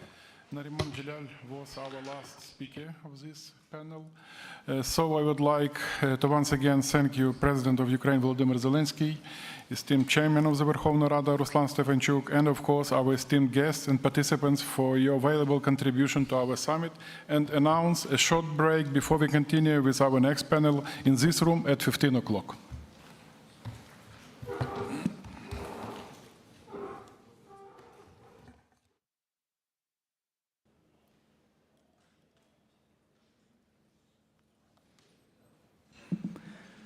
Now we're starting this summit's second panel, and it will be reintegration policy, a key to the recovery of a peaceful life in Crimea after the occupation, and it's moderated by Igor Zhavtva, Deputy President.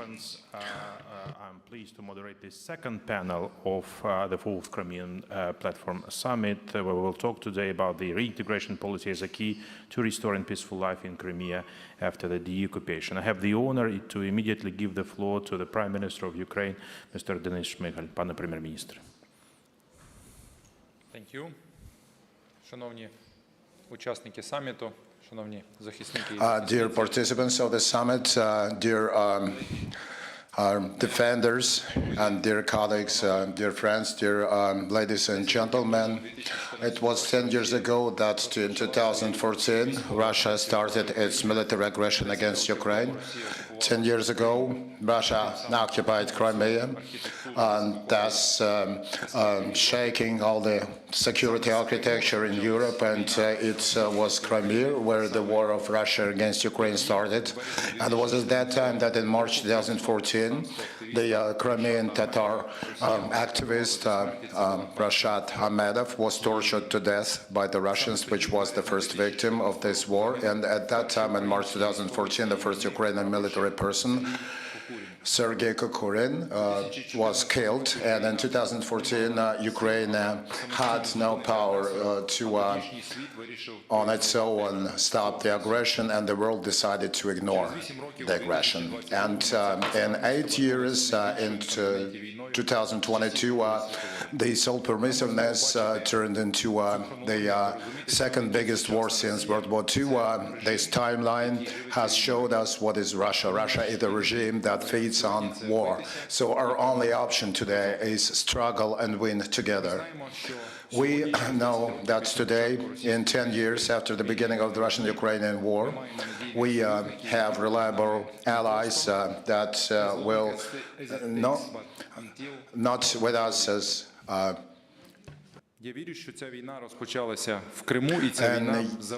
believe that this war started in Crimea, and it will end in Russia's defeat in Crimea as well. So we're glad to welcome everyone who's fighting for just peace, recovery of international law and world order. Today, we're opposing the Russian aggression, and we're investing into a collective security of the world. We need to unite our efforts around the formula of peace by President Zelenskyy, and it's important that every line item of that formula be implemented. It's important to continue with our pressure on Russia, especially when it comes to economically significant sectors, when it comes to the financial and military sector, metallurgy, nuclear and chemical industry should be also added along with agriculture. Modern technologies do not have a place in Russia. We need to block all the possible loopholes for circumvention. International business has to stop financing the aggressor country by working in Russia.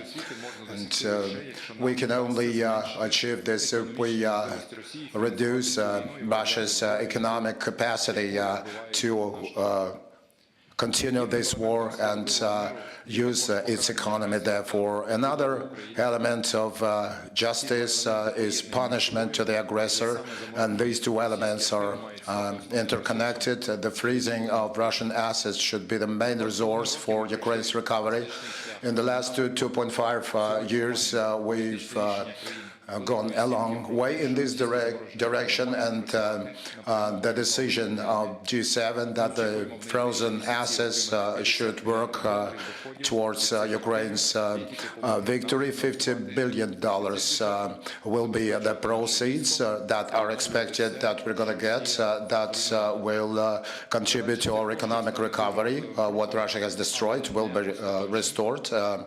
And the transfer of this money will be a big step, but not the ultimate step, and we're going to go for a full confiscation of frozen assets and full compensation for all the damage that the aggressor, the enemy, caused us. We understand that Ukraine's recovery will become one of the biggest projects since World War II, and we're sure that the freed Ukrainian Crimea will be one of the key gravity centers of our military and economic recovery.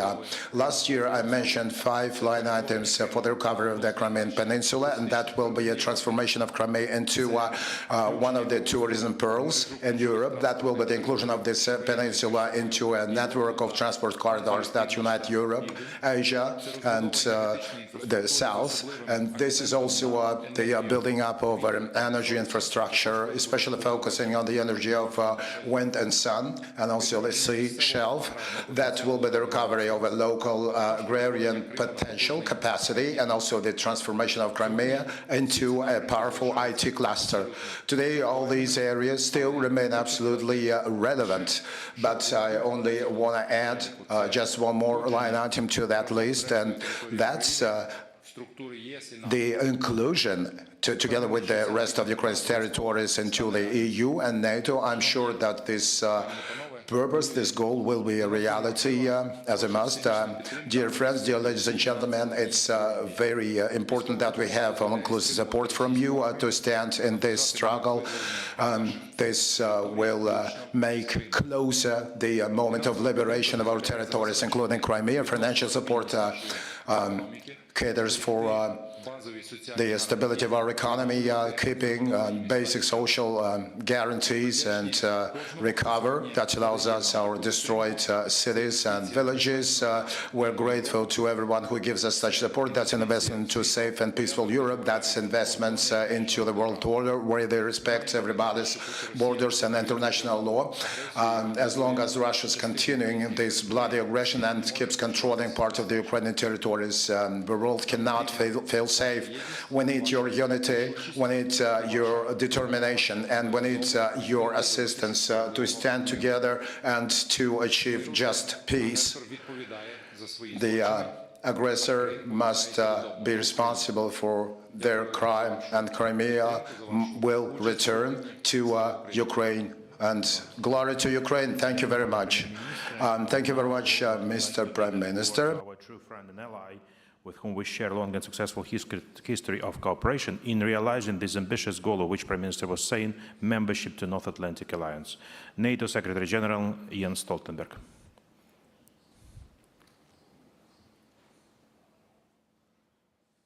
Dear friends, I'm grateful for President Zelenskyy's invitation to address the summit of the Crimea Platform. The Crimea Platform plays an essential role in strengthening Ukraine's cooperation with the international community and enhancing dialogue. Ukraine does not stand alone as it fights for freedom and its future. NATO is with you. We condemn the recent wave of airstrikes against Ukrainian civilians and infrastructure. NATO allies are providing critical military support, with more air defense systems, including Patriots, and with F-16s donated by allies. These weapons are now in action, defending Ukrainian skies and cities. NATO's support will go further and faster. Allies will continue to provide Ukraine with the weapons, ammunition, and equipment it needs. At the Washington NATO summit, we agreed a major package of support. It will make Ukraine stronger, save lives, and help Ukraine prevail. This includes a new NATO command to lead the coordination and provision of security assistance and training. 40 billion euros within the next year, and a pledge to ensure sustainable funding for the long term, and more military support, more security agreements, and more interoperability. All this will help Ukraine defend itself today and deter Russian aggression in the future. President Putin must understand that we will not waver. He cannot wait us out. Ukraine's future is in NATO, and it is on an irreversible path to membership. At the Washington summit, Allied leaders were clear. We will never recognize Russia's illegal annexation of Ukrainian territory, including Crimea. Crimea is not Russia, it is Ukraine. Russia's annexation of Crimea in 2014 is a gross violation of international law. NATO is unwavering in its support for Ukraine's independence, sovereignty, and territorial integrity. The courage and resilience of the Ukrainian people and your armed forces are an inspiration to the world and to me personally. The Crimean Platform is an example of Ukraine's tireless work to find a just and lasting peace. There cannot be true peace in Europe without peace in Ukraine. This is the last time I will address the Crimean Platform as NATO Secretary General, but the Alliance commitment to Ukraine is stronger than ever. With NATO's continued help, Ukraine will prevail as a sovereign, independent, and democratic nation. Thank you. Thank you. Next, we have the opportunity to hear Antonio Guterres, UN Secretary General.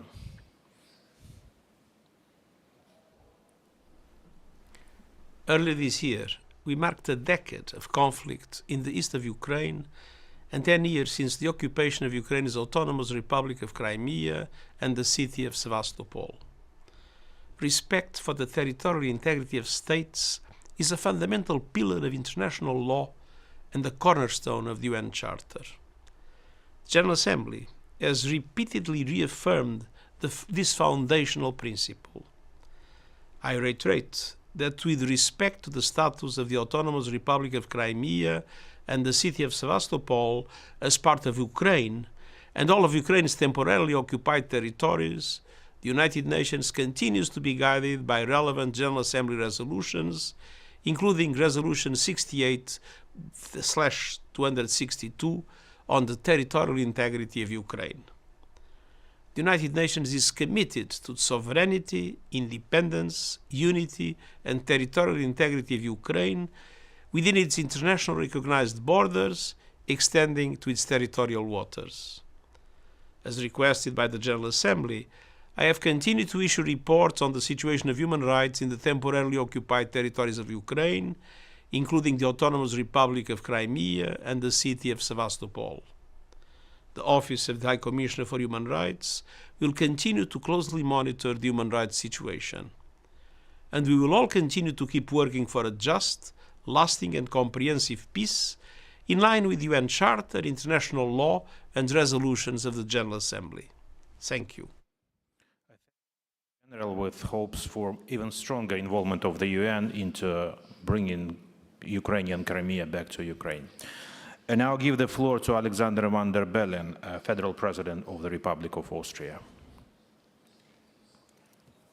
Mr. President, Excellencies, ladies and gentlemen, it is an entire decade, 10 years, since Russia has invaded and illegally annexed the Ukrainian territories of the Autonomous Republic of Crimea and the city of Sevastopol.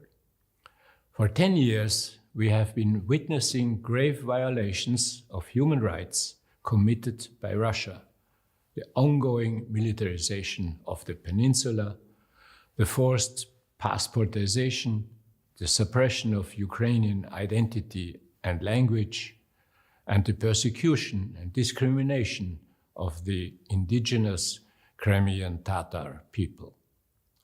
But more than that, today we know that these events back then were also an ominous precursor to Russia's full-blown military attack on Ukraine, starting in February 2022. An attack that has since shaken the very foundations of the international order, wreaked havoc on Ukraine, and caused unspeakable suffering to its brave people. During my visit to Ukraine in February last year, I saw with my own eyes the horrific sights of Bucha and Borodyanka. These crimes against humanity must not go unpunished, which is why we support the establishment of a special tribunal for the crime of aggression against Ukraine. But what we really need is an end to the war and a comprehensive, just and lasting peace. I can reassure you that Austria will continue to stand by Ukraine, firmly supporting its independence, sovereignty, and territorial integrity within its internationally recognized borders. I thank President van der Bellen and Austria for its unwavering support for Ukraine. Now it's a privilege for me to give the floor to Lazar Kumanescu, Secretary General of the Organization of the Black Sea Economic Cooperation. This is an institution which is participating in our Leaders Summit, Crimean Platform Leaders Summit, for the first time. Please. Is it okay? It is okay. Thank you very much. And actually, Your Excellency, Mr. Prime Minister, allow me to start, and this distinguished audience, allow me to start by first expressing my heartfelt gratitude and thanks to His Excellency President Zelenskyy for so kindly extending to me the invitation to participate in this very important summit.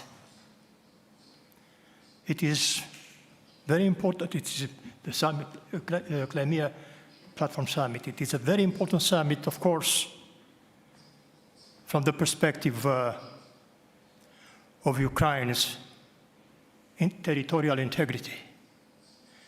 But it's more than that, I would dare to say. It's about how the international community looks at the necessity of the full respect of this principle, of fundamental principle of the international law, which is territorial integrity of states. So, once again, the invitation extended to me to participate in this and be part of this panel, and to participate in this summit and to be part of this panel, greatly honors me. And I see it also, and that's an important point from my perspective, from my organization, that is yet another convincing proof of the importance and attention the Ukrainian authorities have been paying and pay to the organization which I have the honor to represent today, the Black Sea Economic Cooperation Organization, and to the promotion of economic cooperation and development in our region. Ukraine, a founding member of the BISEC, has from the very beginning of this organization been one of the most active participants in, as well as a strong supporter of the activities of this organization. And Ukraine has been a most valuable contributor to the advancement of its objectives.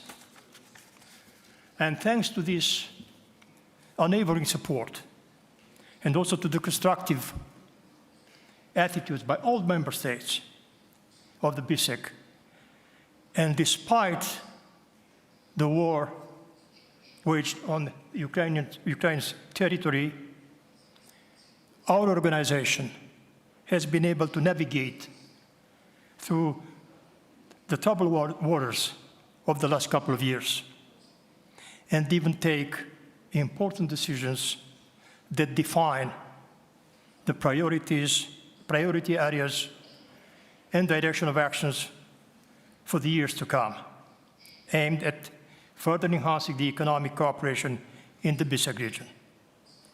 I particularly have in mind the adoption last December of the revised BISEC economic agenda. And here again, I would like to highlight the close cooperation and support we've got from the representatives of Ukraine in the work aiming at the adoption of this document. And I'm referring to this document because it really, Perhaps for some people it may have been rather surprising that despite the current circumstances and challenges, we've been able to get together the 13 member states of the BISEC and come up with a kind of a strategic framework document for the next decade in the activity of our organization, and which is directed mainly to the economic progress of this region.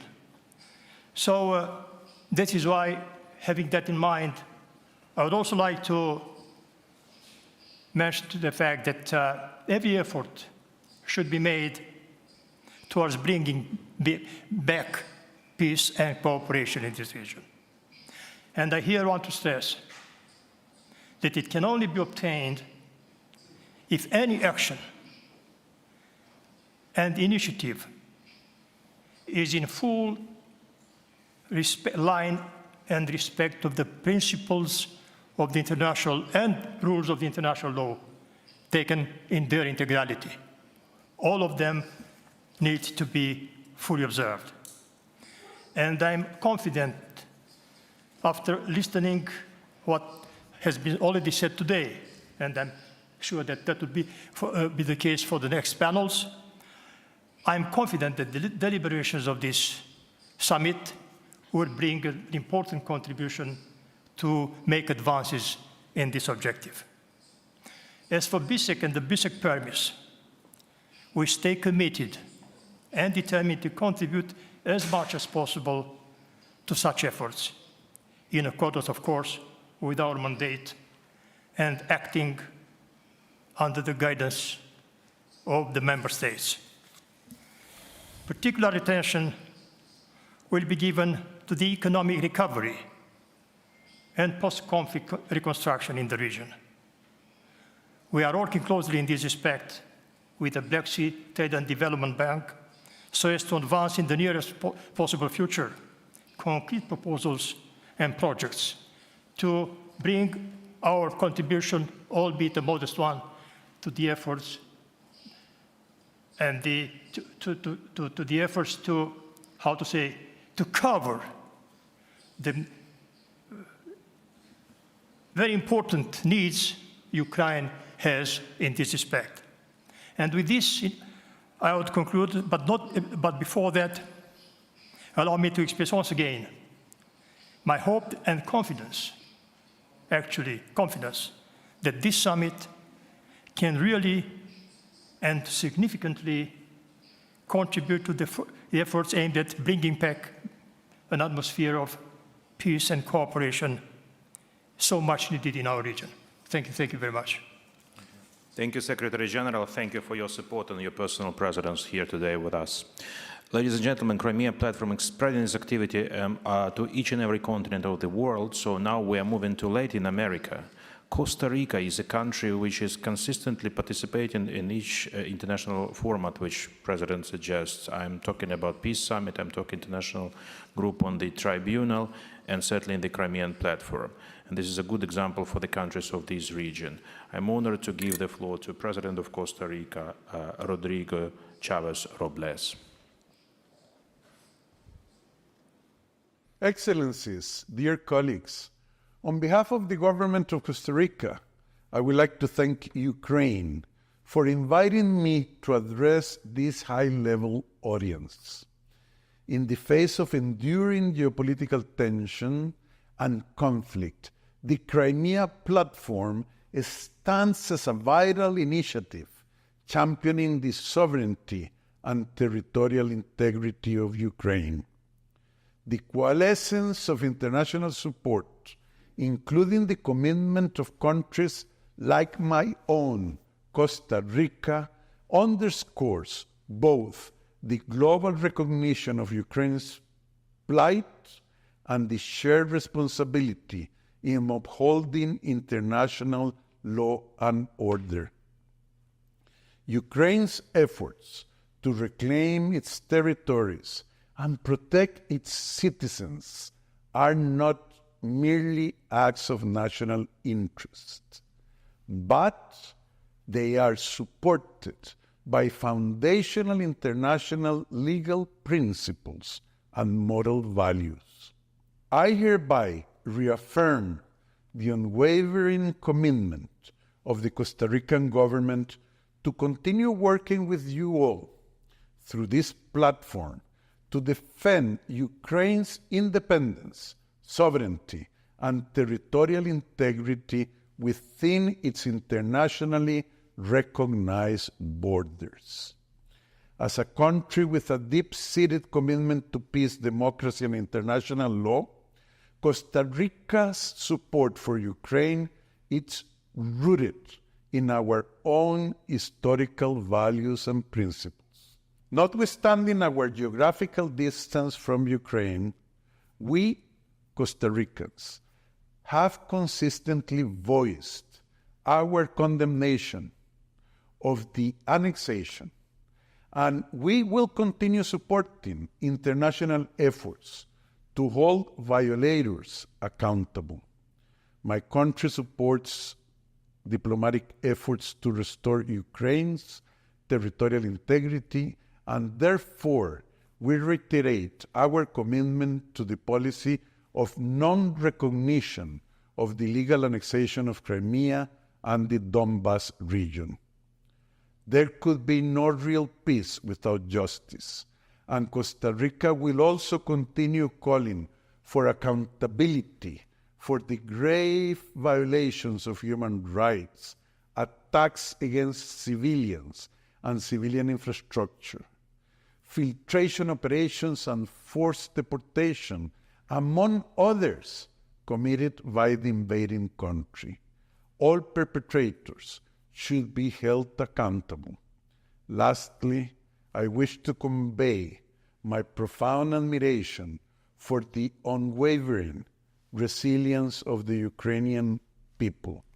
Your steadfast commitment to preserving freedom, independence, and the principles of international law aligns deeply with the fundamental values cherished by the people of Costa Rica. The global support for Ukraine and the active participation of nations like Costa Rica serve as a powerful reminder that in an interconnected world, the defense of one nation's sovereignty is a commitment to the stability and security of all nations on the face of the earth.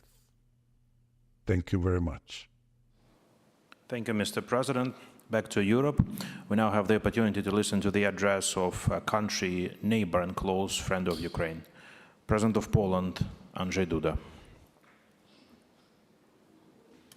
Distinguished Mr. President, dear Volodymyr, Excellencies, ladies and gentlemen, doroгі українські друзі.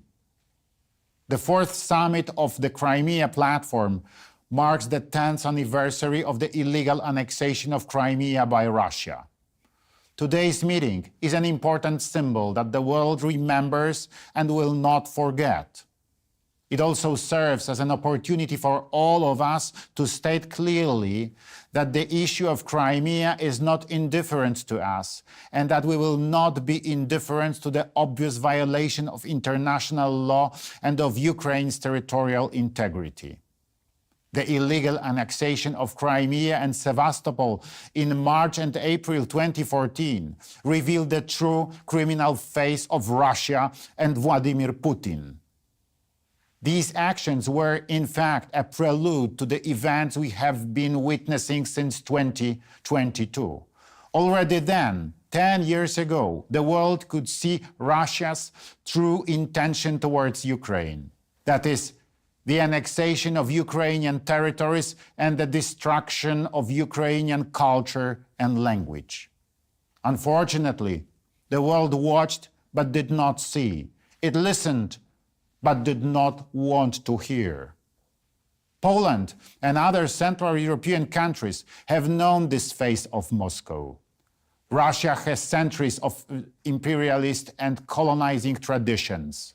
Under Putin's rule, it systematically continues the policy of expanding its territory and economically exploiting the occupied areas. Despite the passage of time, Russia still sees neighboring countries as its exclusive sphere of influence. It denies the nations inhabiting them the right to self-determination and negates their history, culture, and traditions. We have seen firsthand since 2014 what Russia's approach to the conquered nations looks like by observing its brutal policy towards the Crimean Tatars. Unlawful detentions, deportations, torture, inhuman treatment, intimidation, and discrimination all become elements of the everyday life of the inhabitants of Crimea. The forceful conscription of Crimean Tatars into the Russian armed forces in order to send them to fight against Ukraine is another example of Russia's disregard for international humanitarian law. There are known cases of towns like Bakhchisarai, where 90% of them were called up to join the Russian army.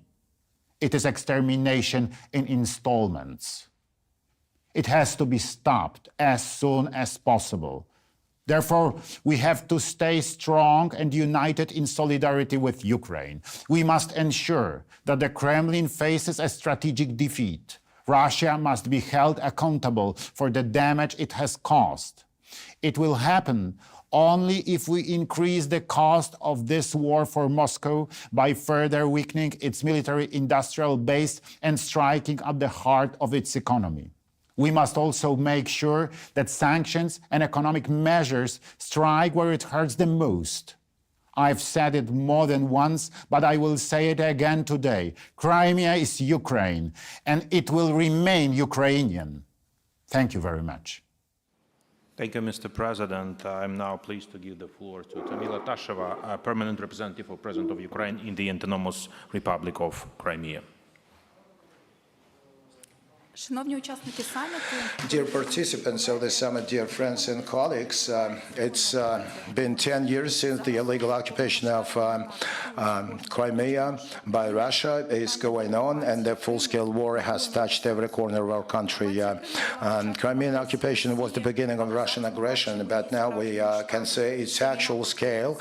That's a war against world security, human rights, and freedoms of the countries and nations to choose their future. Crimea, as all Ukraine, has become a symbol of resistance. We have shown the world that we're capable to protect our lands, even in the most complicated conditions. The Ukrainian soldiers, the Ukrainian citizens on the occupied territories and their modern technologies are demarking the new borders of Russia's red lines. One of the focuses of this historical summit is the Battle of Black Sea that is going on as the Battle of Crimea. Last year, I remembered in my presentation my friend, First Deputy of the Chair of the Majlis of the Crimean Tatarian people, Nariman Jilela, and I said at that time he must be liberated. Now he's with us, and his wife is near the husband, and the children can feel parental care. But we need to remember about the hundreds of other people that were not freed yet and that are suffering on the occupied territories and also in Russia. Over 219 of our citizens from Crimea are still in illegal incarceration. Vladislav Lysipenko, Linio Merova, Bogdan Ziza, Irina Danilovich, Server Mustafayev, and many different. Ukraine will not leave them unattended. Together with our partners, we're going to do our best to free every one of them and to return them to their families. During the full-scale invasion, over 1,000 our citizens were persecuted in the occupation for supporting Ukraine, for its national symbols, for culture, and they're persecuted for just wanting to live in Ukraine. We need to support them. We understand that this full-scale war has changed lots of our plans, but we have not refused our principles and our goals, and now we're making our particular steps. And our way to the occupation and battlefield, and also on the political diplomatic level. Now there's a decision that was developed now to recover public authorities in Crimea and Sevastopol, together with higher education establishments. Educational programs are working to prepare public workers, public servants, plus some legislations were mandates for the population. We are also supporting indigenous people, including the Crimean Tatars, supporting their language and culture. That they're a key people. They're part of the Ukrainian population, and we're struggling for them and for their return to the political and social space of Ukraine. And we have presented many times our plans for Crimea after the occupation. Now we're working with the civil society, international partners, and other stakeholders on how to deal with the issues and bottlenecks when it comes to that. And that stipulates some particular steps as to education, the politics of memory, indigenous people, renewal of justice, and other issues. Today, all the communities should support the peace formula proposed by President Zelenskyy, which clearly it gives us the ways for just and long-lasting peace. One of the key elements of this is the freeing or liberation of all the deported people, including children, Ukrainian children, and also that includes also food safety and recovery of Ukraine's territorial integrity. And this is not only our interest, but that's a global interest of those who are striving for world and peace, for peace in the world. That might also be maturity test, not only for Ukraine, but also for the rest of the international community. We need to prepare the peninsula for integration, provide for the human rights of those who have suffered from the occupation regime. And that stipulates big reforms in the area of human rights, the rights of indigenous people, and the strengthening of Ukraine's infrastructure. We're supporting the citizens that are already getting ready for that, and your support will always be to the point. Solidarity and joint way for prosperity and security of Crimea has been and will be part of Ukraine. Today, thanks to the armed forces of Ukraine, we can feel that moment closing on us, and on us depends how quickly we're going to get it. The Ukrainian army has proven that we're able to protect our land and our people, that we are ready to fight until the end. And I thank you, dear contributors, who is in the most difficult times with us. And somebody will get back to Crimea, get back home. Somebody will just pay a visit, but anyway, they will come back. Glory to Ukraine. I'm done. Thank you very much, Ms. Tamila, for your work. Pleased to give the floor to our Baltic true partner and friend, President of the Republic of Estonia, Alar Karis.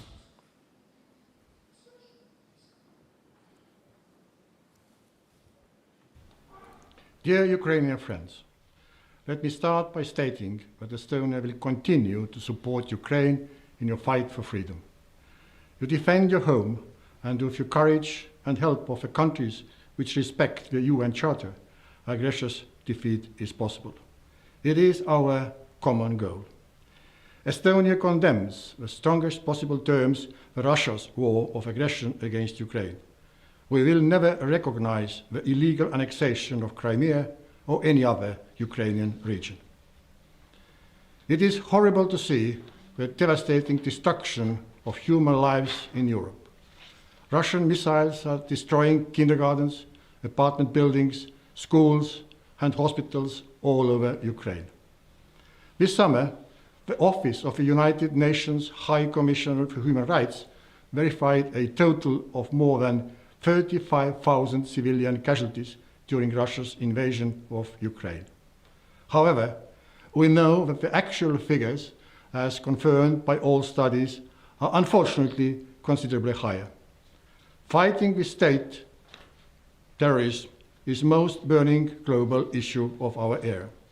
Already a century ago, the Soviet power, which currently is glorified by Kremlin, began to firmly destroy the Crimean Tatars. In result, almost 50% of the population at that time were deported or killed, or starved to death. In May 1944, the entire Crimean Tatar population of Crimea was deported on Stalin's order. It was an act of genocide. Today, these stories about the aggressor's cruelty are not just a note from the history book. These are once more a brutal reality. Russian aggression started in 2014 when invaders returned to Crimea. The Kremlin's chauvinistic slogan, "Russia is back," causes endless horror and nightmare. Together, we must put an end to this. Terror should no longer repeat. Without the deoccupation of Crimea and the restoration of the rights of its population, we cannot talk about a just and lasting peace. A just peace is restoration of Ukraine's territorial integrity, followed by the identification of war crimes and bringing criminals to justice. Crimea is not just a peninsula in the Black Sea with beautiful nature and a good climate, but home to millions of Ukrainian citizens who do not want to be occupied and live under Moscow's rule, where people are humiliated and treated as state slaves.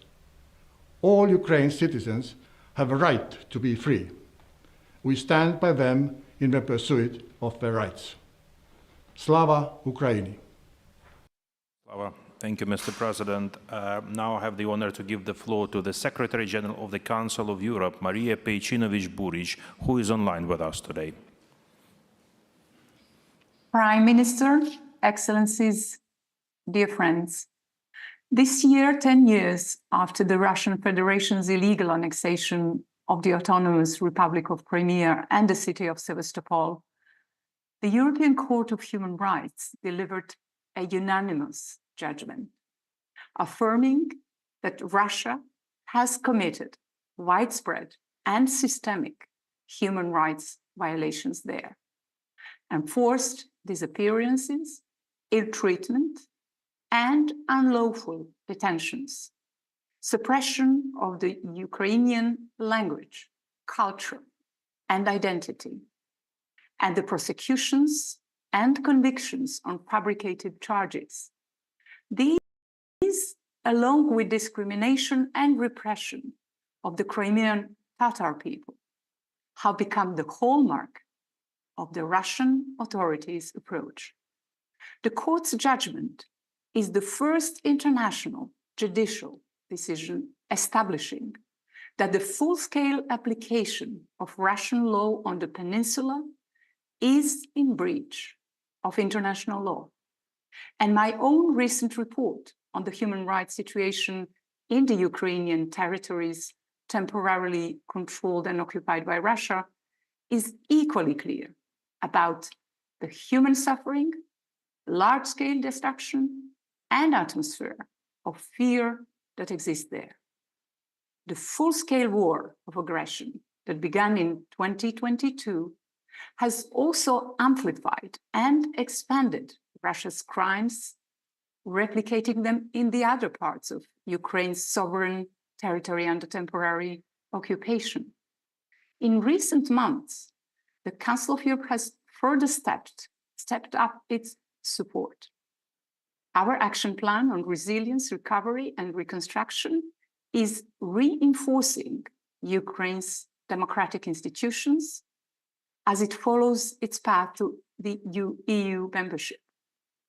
We have established a consultation group on the children of Ukraine to help meet their needs wherever they are in our member states. And our register of damage has become fully operational, recording the loss and harm being done by Russia on the ground as the first step towards a compensation mechanism on which we are fully engaged. Just as we are on the work of the core group on a special tribunal to try the crime of aggression. All of this is central to accountability and a sustainable peace. We also support the peace framework for Ukraine, based on the UN Charter and international law, as set out at the Summit on Peace in Ukraine held in Switzerland in June.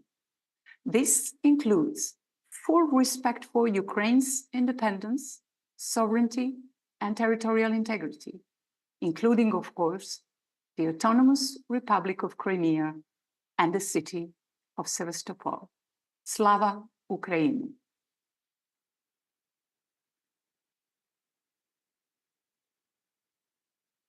And thank you for strong political decisions and practical steps which you mentioned. At the end of this panel, I'm honored to give the floor to Rifat Chubarov, chairman of the Majlis of the Crimean Tatar people. Proszę.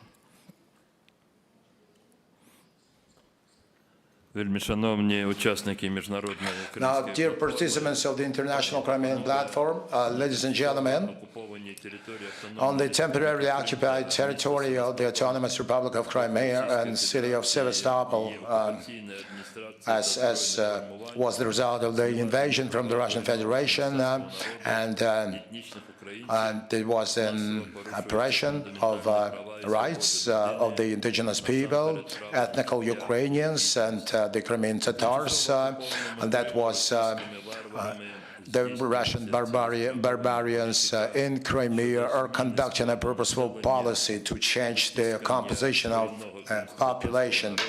And that's the oppression of the indigenous Crimean Tatar people and ethnical Ukrainians. That's the oppression of signs of identity of the Crimean Tatars and other peoples and populations that live in the peninsula. The Russian occupation of Crimea has been lasting for more than 10 years, and it's accompanied by wide-scale, purposeful propaganda that includes and covers all the life activities starting from kindergartens and schools.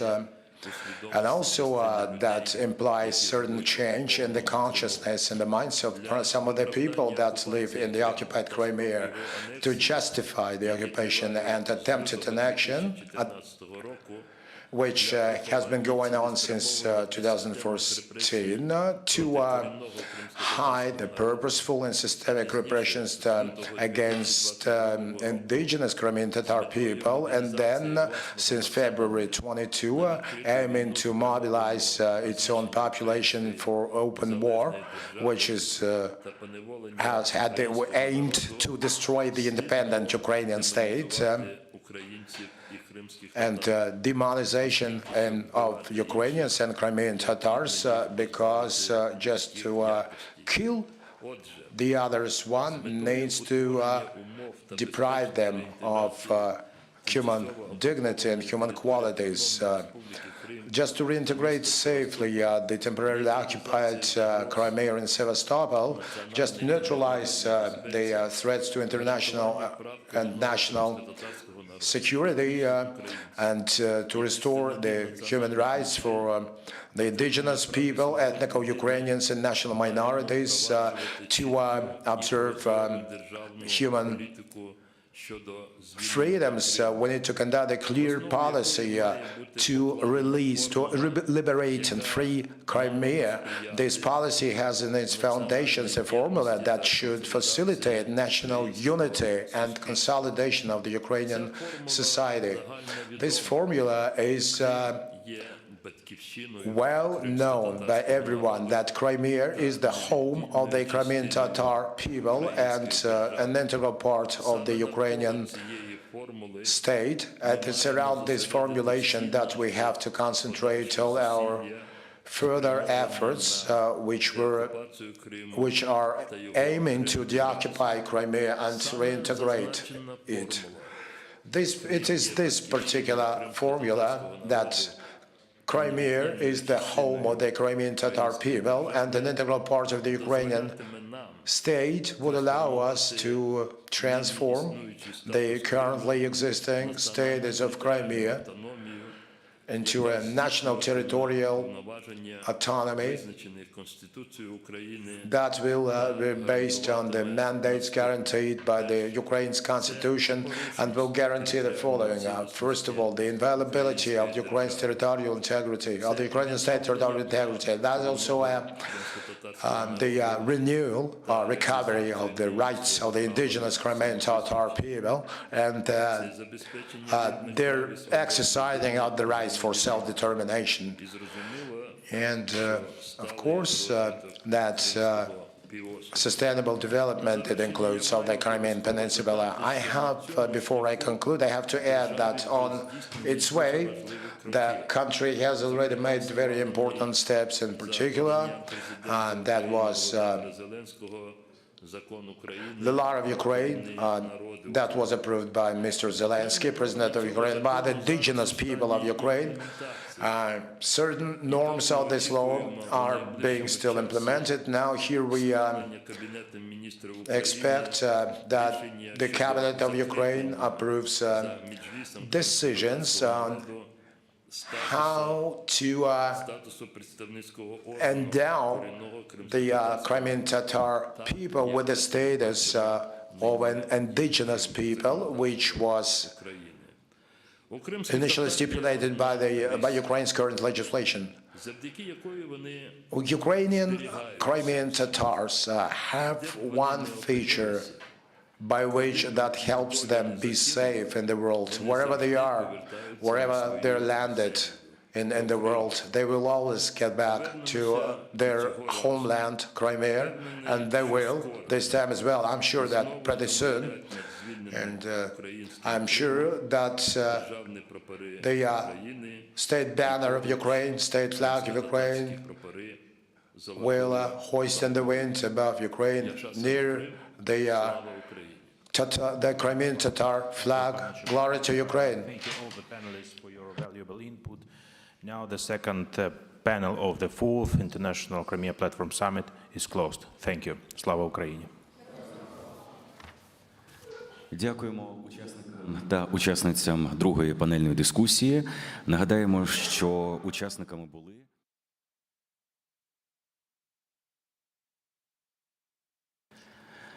We are beginning the third panel of the summit, Success of Ukraine in the Black Sea, the mastership of the defense forces of Ukraine and the armament given by the allies. The moderator is the Deputy Minister for Foreign Affairs of Ukraine, Yevhen Perebines. Good afternoon, ladies and gentlemen. It's a great honor to moderate this panel. Let us proceed with our work. And to inaugurate our third panel, I am pleased to pass the floor to His Excellency Mr. Rustem Umerov, Minister of Defense of Ukraine. Дякую. Thank you. Шановні пані та панове. Dear ladies and gentlemen, colleagues, allies and partners. For me, Crimea is more than just territory. That is my home, my little motherland, the heart of my family. Russia is using our Crimea as the base for their missile strikes. They launch missiles from Crimea, flying to Odessa, Mykolaiv, and all over Ukraine. And every strike, every shelling reminds us that Crimea is the key battlefield for our freedom. That is why the Crimea Platform is an important platform for the discussion of the successes and challenges which our country faces in the fight for freedom and sovereignty. First and foremost, I would like to express my gratitude to our international partners for the permanent support. Our achievements in the Black Sea region during the recent times are substantial. They show that we are capable to efficiently protect our Ukrainian territories and interests. The long-range weapons and our marine operations in the Black and Azov Seas showed that we've achieved substantial success in the fight against Russian aggression. One of the important achievements is the creation of the independent grain corridor, independent from Russia. And it allowed to deblock the markets of Asia, Africa, and Middle East. Since the beginning of the restoration of the functioning of grain corridor, our defense forces have provided the transfer through the corridor of more than 5,000 ships. We've loaded more than 65 million tons of products and other loads in 45 countries of the world. Our objective in the Black Sea has evolutioned from prevention to air assault to driving away the Russian Navy and substantial decrease of its mobility through the threat of Ukrainian marine drones. We've also destroyed the warship Moscow. We've gained over control of the Snake Island, Zmyny Island, and the Black Sea is not anymore the playing card of Russia. Without even having the full-scale navy, we managed to destroy 24 Russian ships and a submarine. Ukraine was the first in the world which implemented the technology of the drone hive, which allowed to efficiently counter the adversary's navy, and not only. During the recent year, we managed to destroy or damage more than 150 objectives of the enemy, among which the control points, the airdromes, ships, the air defense systems, and the places of dislocation of the soldiers of Russia. As of now, Russia is forced to move their equipment and forces to more localized zones, which gives us space for maneuvering closer to the places which are still without the protection of Russian air defense.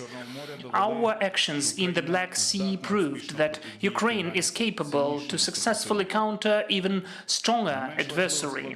The not least important component to achieve stability in the Black Sea region is the work with international partners. During the recent meeting in Ramstein, we've signed the provisions on the coalition of marine capacities, and we are grateful to the United Kingdom and Norway for the leadership in these initiatives. We are waiting that other countries, partner countries, will join it. The coalition of marine capacities will become a long-term project, and the main objective of this cooperation is strengthening of our defense in the Black Sea and provision of the sea routes. A very important element of the work of coalition is countering of threats of Russian Navy. I mean not only their studies but also coordination of our actions with the allies. Our state is actively working on strengthening of our sea capacities. On the 17th of July, the President of Ukraine has approved the strategy of sea security, marine security of Ukraine, which is the key document for the further development of the Navy of Ukraine. The strategy foresees not only the protection of our territorial waters, but also the national interests of Ukraine in the international waters, in particular in the context of the global trade and economic security. It foresees 7 main points, among which the occupation of Ukrainian internal waters, the provision of rights of Ukraine at sea, the support of peace in the Azov, Black and other seas, and the economic restoration, ecological restoration. The main task of the strategy is the formation of the main sea and marine policy of Ukraine, and we are already conducting specific steps in this sphere to expand the capacities of the Navy of Ukraine. For instance, with the support of Turkey, we introduced 2 modern corvettes for the Navy of Ukraine, corvette Hetman Ivan Vyhovsky, and the flagship of the Navy of Ukraine, Hetman Ivan Mazepa. The latter is going through the final tests. These ships will strengthen our capacity to act at sea and will significantly strengthen the defense capacities of Ukraine. We can see a great interest of our allies in the development of Ukraine defense industry. We're actively cooperating with several countries on funding and manufacturing of Ukrainian drones, missiles and other equipment, which will allow us to be more self-sufficient in the issues of defense and will open new opportunities for the technological development of the country as a marine country. Finally, we got the fighter jets, which F-16, which will become a substantial argument in the restoration of justice and balance of forces in the Black Sea region. Esteemed participants of the Crimea Platform, dear friends, Our defense forces are showing at the battlefield incredible heroism and commitment to their country. Together with the international partners, we are going on protecting our territories and create conditions for the stable and peaceful development of Ukraine. We are moving on, strengthening sea capacities and capabilities and providing security of Ukraine and the whole Black Sea. That is why I believe that we will bring back our peninsula. We will not surrender. We see success of our defense forces in the Black Sea. We know that we can win, even during the darkest times. And Crimea, our Crimea, will definitely again become the part of independent Ukraine. Crimea will again be full of Ukrainian colors. Glory to Ukraine. Thank you for your attention. Glory to the heroes. Thank you, Mr. Minister. Now I would like to invite Her Excellency Ms. Viola Amgert, President of the Swiss Confederation, to take the floor.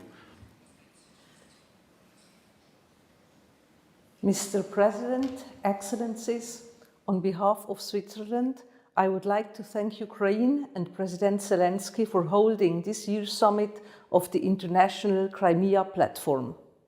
More than 10 years have passed since Russia annexed Crimea. Ever since, Russia has pursued a policy of repression and sought to isolate those who opposed this annexation. We are particularly alarmed by the reports indicating the use of torture as well as severe restrictions on the freedoms of expression, association and movement. The numerous cases of arbitrary detention and forced displacement which have intensified since 24 February 2022 are deeply concerning. We condemn the forced conscription of Ukrainian nationals into Russia's armed forces. This violates the 4th Geneva Convention and constitutes war crime. I would like to underline that point in the light of the fact that this year marks the 75th anniversary of the Geneva Conventions. Switzerland calls upon Russia to respect its obligations under international law. I reiterate Switzerland's condemnation of Russia's military aggression against Ukraine in the strongest possible terms and call for the immediate withdrawal of its troops from Ukrainian territory. I reaffirm Switzerland's commitment to the sovereignty, independence and territorial integrity of Ukraine within its internationally recognized borders. At Ukraine's request, Switzerland organized an initial summit on peace in Ukraine in June of this year to inspire a future peace process and offer practical steps for a framework towards its goal. 100 countries attended the summit and over 80 participating delegations supported the joint communiqué, sending a strong signal in favor of a just and lasting peace in Ukraine and respect for international law. I would like to reaffirm our full solidarity with all your citizens, especially those living in the territories presently occupied by Russia. Thank you. Thank you, Madam President, for your statement, for your support, and in particular for hosting the first Peace Summit. We really appreciate it. And now I'm pleased to invite His Excellency Mr. Denis Bechirovich, Chairman of the Presidency of Bosnia and Herzegovina, to take the floor. Dear President Zelenskyy, distinguished Excellencies, ladies and gentlemen, first of all, allow me to express my strong support for the heroic people of the independent and sovereign country of Ukraine, its leadership and the President Volodymyr Zelenskyy. The competent authorities of the state of Bosnia and Herzegovina have condemned the Russian annexation of Crimea as an act of violation of the international law. Since the beginning of the Russian aggression against Ukraine, Bosnia and Herzegovina has regularly joined the statements, initiatives, and decisions of the EU condemning the aggression in international organizations. Bosnia and Herzegovina, together with 140 other UN member states, expressed its support for the UN General Assembly resolution adopted on the occasion of marking the anniversary of the beginning of the Russian aggression against Ukraine. The restoration of Ukraine's territorial integrity and sovereignty over its entire territory, including Crimea, is crucial for both Ukraine and the international community. Bosnia and Herzegovina, having been a victim of aggression from 1992 to 1995, deeply understand Ukraine's suffering. It is for this reason that the citizens of Bosnia and Herzegovina have also expressed their solidarity with the citizens of Ukraine.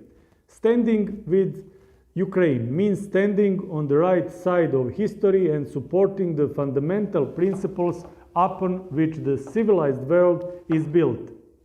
The majority of Bosnia and Herzegovina strongly supports Ukraine. Supporting Ukraine means having a civilizationally, legally, morally, politically, and historically correct attitude. Bosnia and Herzegovina will continue to show solidarity towards Ukraine. Ukraine's just struggle for the re-establishment of its territorial integrity and sovereignty is of common interest to all democratic forces in Europe and around the world. Thank you for your attention. Thank you, Mr. Chairman. Now I am pleased to give the floor to our next speaker, Her Excellency Ms. Salome Zurabishvili, President of Georgia. Please.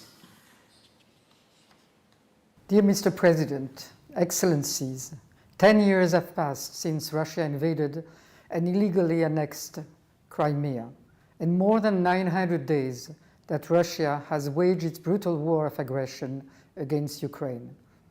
Is it a coincidence that this gathering takes place on September 11th? That 23 years ago, terror struck in the heart of freedom and democracy, killing and injuring thousands of innocent civilians, and that today, terror strikes again, but in the heart of Europe, in Lviv or Poltava, reminding us that we cannot accept that fighting for freedom, human values, human dignity, sovereignty, independence, and democracy suffers no compromise. Only when achieving those can we hope to achieve a lasting peace. The ongoing war in Ukraine has confronted us to the true face of Russia's aggression, a brutal, relentless campaign that targets not only soldiers on the battlefield, but especially innocent civilians, children, and the very fabric of Ukrainian society. This is not just a tragedy for Ukraine, it is a warning to the world that Russia, unless stopped, will continue to employ these brutal tactics, whether through direct traditional warfare, military occupation, hybrid warfare, or disinformation campaigns to achieve its imperialistic ambitions. In the face of this barbarity, Ukraine once again has shown extraordinary courage and determination, and the world stands in awe, witnessing the strength and resiliency of Ukrainians, which can only be described as nothing short of heroism. This is an inspiration to us all. Ukraine has shattered the image of an all-powerful Russian army, has demonstrated that Russian invincibility was a myth, that Russia could not conquer Kiev neither in 3 nor in 900 days, and could not achieve to weaken the Ukrainian society or to divide Ukraine from the support of European and American friends. That is because we all realize that Ukrainians are not only defending their country, but also fighting for us all. Restoring Ukraine's full territorial integrity is a critical step in securing peace and stability, as Russia needs to learn to respect borders not just in Ukraine, but also in Georgia, in Moldova, and the rest of Europe. For too long, Moscow has disregarded the international norms, attempting to withdraw borders by force and undermining the sovereignty of its neighbors. This behavior can no longer be tolerated. As we have all witnessed, peace and stability in the Black Sea is crucial for the entire region, the continent, as it acts as an important hub for trade, energy, and communication. It is a vital link in the security chain of Europe and beyond, and its stability is directly tied to the security of the entire continent. That is why Russia's expansionism in the Black Sea, from the occupation of Abkhazia to the annexation of Crimea, or the recent steps to open a military naval base in occupied Abkhazia, cannot be tolerated. This war is indeed about upholding the principles of international law, respecting borders, and defending the right of nations to live in peace. And as Ukraine continues to fight for its freedom and the freedom of Europe, I would like to once again reiterate that the Georgian people stand with you, the world stands with you, and together we will show that the free world will not be intimidated by those who seek to divide, destroy, and conquer. Slava Ukraini. Thank you, Madam President. And now I invite His Excellency Mr. Marcelo Rebelo de Sousa, the President of the Republic of Portugal, to take the floor. Please.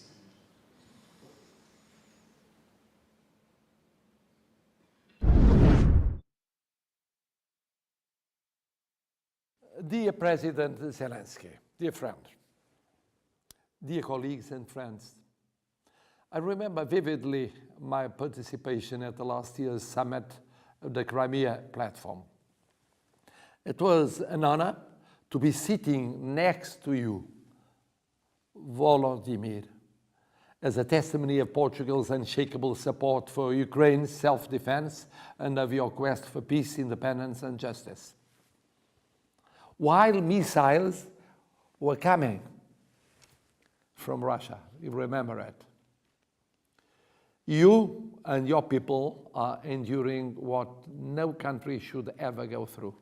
Russia has invaded and occupied your lands for decades. And in Crimea and in Sevastopol, Moscow has set a blueprint that they would repeat ever since they launched a brutal and unjustified attack against your country.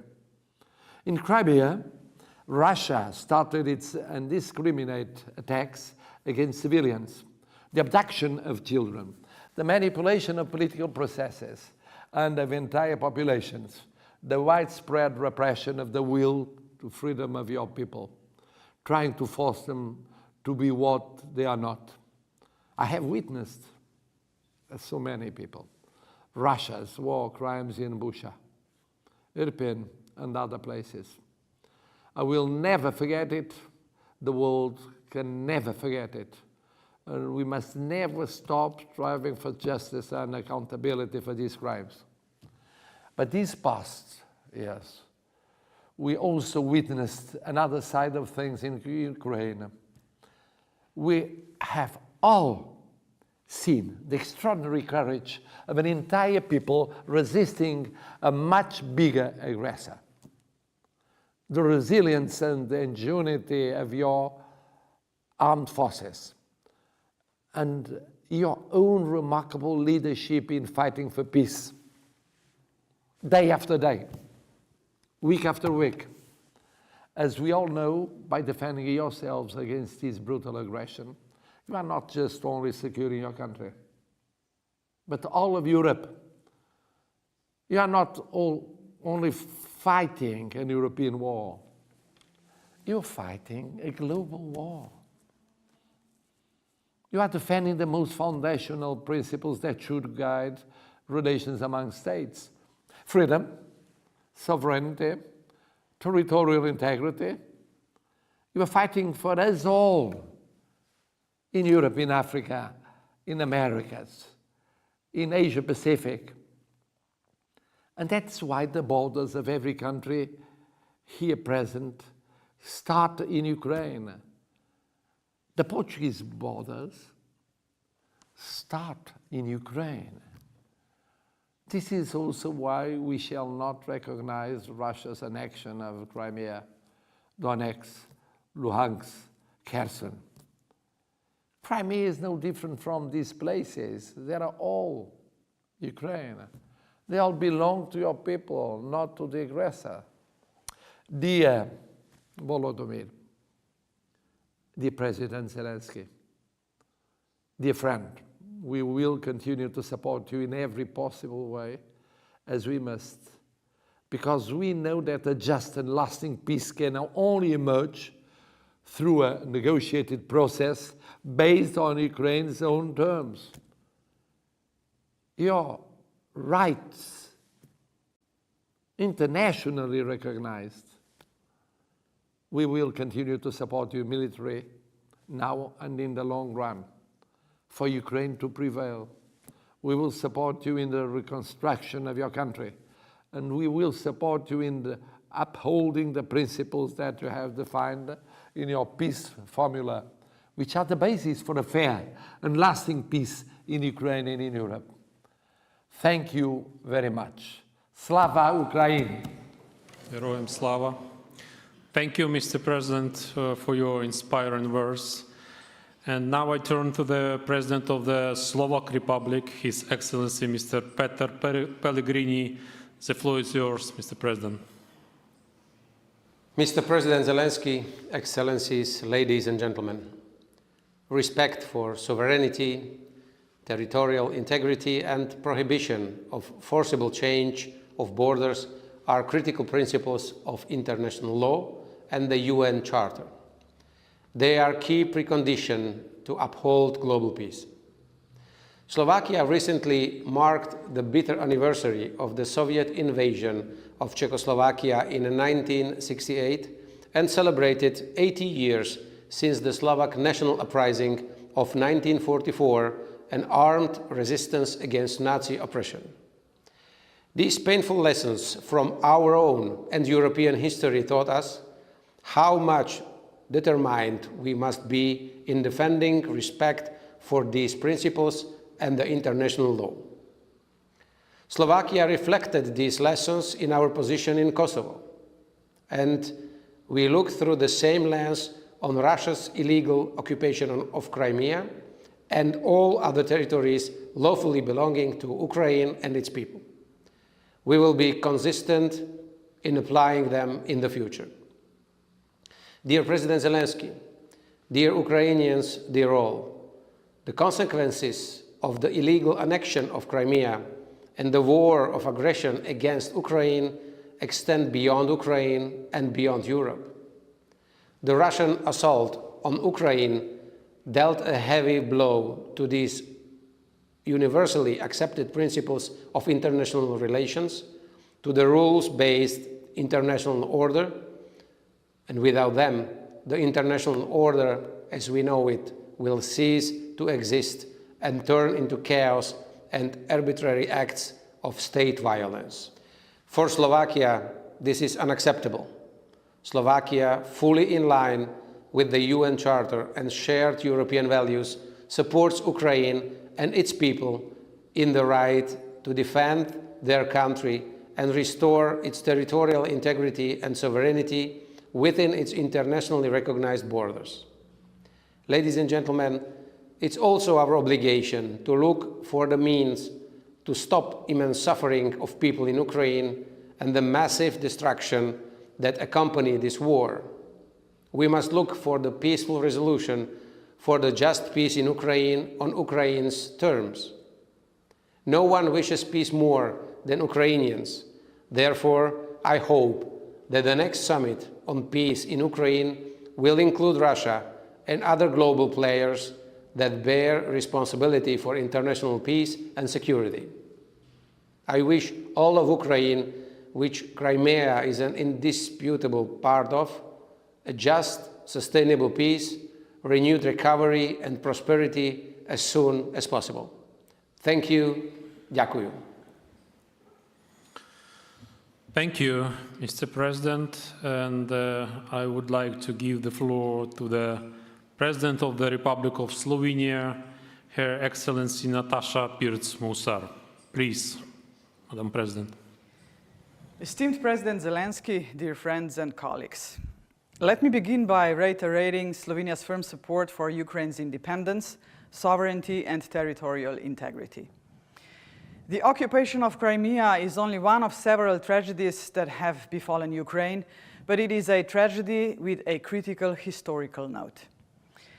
We have reached the point where the international community must not only ask itself what it should do when one country attacks another. After all, the procedure for such cases is precisely defined in the United Nations Charter.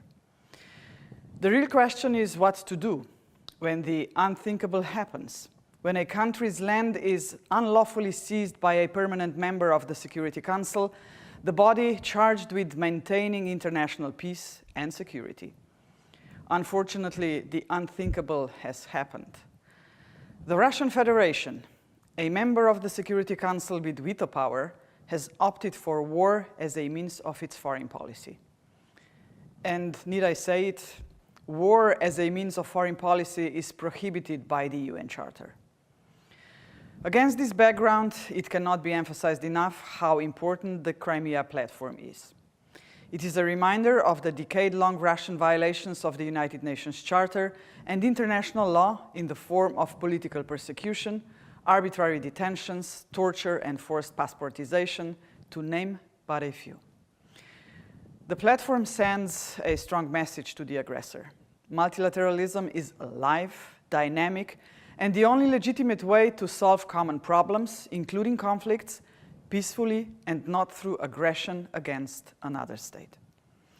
Furthermore, the Crimea Platform demonstrates to the aggressor that international cooperation and the pursuit of the values enshrined in the United Nations Charter are a force to be reckoned with.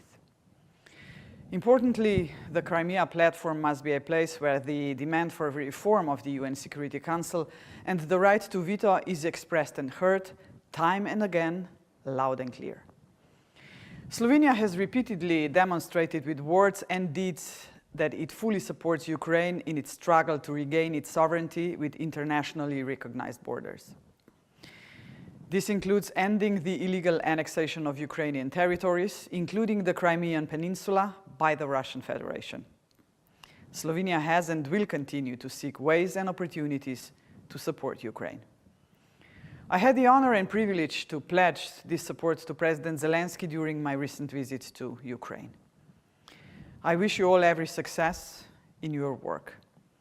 This summit should be another step towards the outcome we all want, an end to the war based on a vision formulated by Ukraine itself, without pressure from outside. Madam President, thank you. Now I have a pleasure to invite to take the floor our next speaker, His Excellency Mr. Dimitar Glavchev, Prime Minister of the Republic of Bulgaria. Mr. Prime Minister, the floor is yours.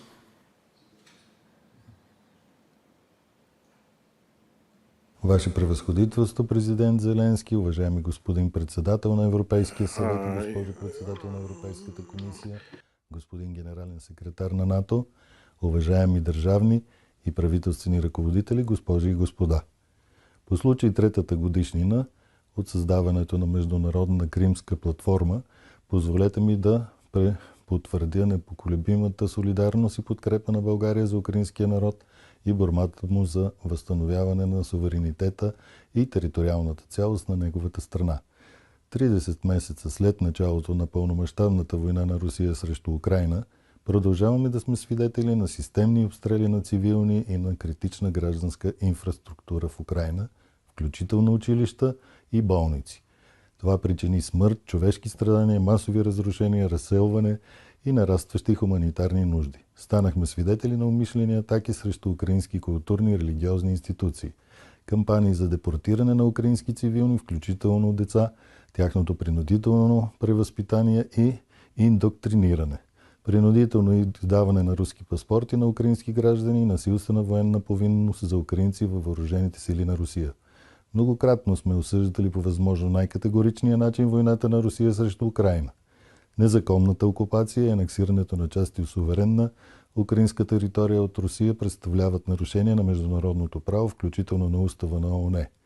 Никога няма да признаем резултатите от тези незаконни действия. Политическото и военното ръководство на Русия трябва да понесе отговорност. Всяка пътна карта за бъдещ мир трябва да включва отговорност за престъпленията на Русия в Украина. Уважаеми колеги, въпреки мащабната военна кампания на Русия, Украина е силна като суверенна, независима и демократична държава с ясна перспектива да се присъедини към Европейския съюз и НАТО.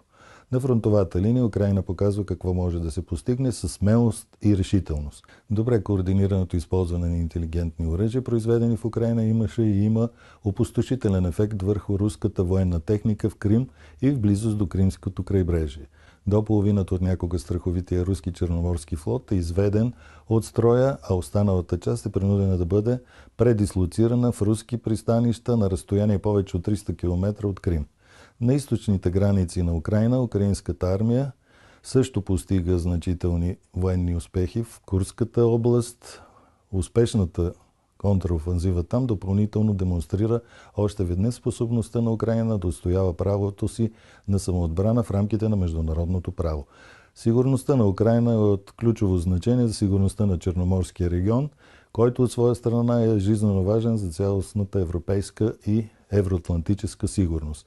Нуждаем се от по-силно политическо и стратегическо внимание върху Черноморския регион. Това би било от полза не само за Европа, но и за цялата световна общност, като се има предвид изключителното значение на регионите за световната продоволствена сигурност. Госпожи и господа, България е ангажиран участник в Международната Кримска платформа от нейното създаване преди 3 години, включително в нейното парламентарно измерение, както и в дискусионната платформа за сигурността на Черноморския регион, формат, чието второ издание се проведе в София по-рано тази година. Събирайки представители на 42 държави и 8 международни организации, ще продължим да бъдем активно ангажирани в Международната Кримска платформа до тогава, докато е необходимо, за да постигнем нейната справедлива и основна цел – деокупацията на Крим. Благодаря за вниманието и съпричастността ви към тази важна кауза. Thank you, Prime Minister.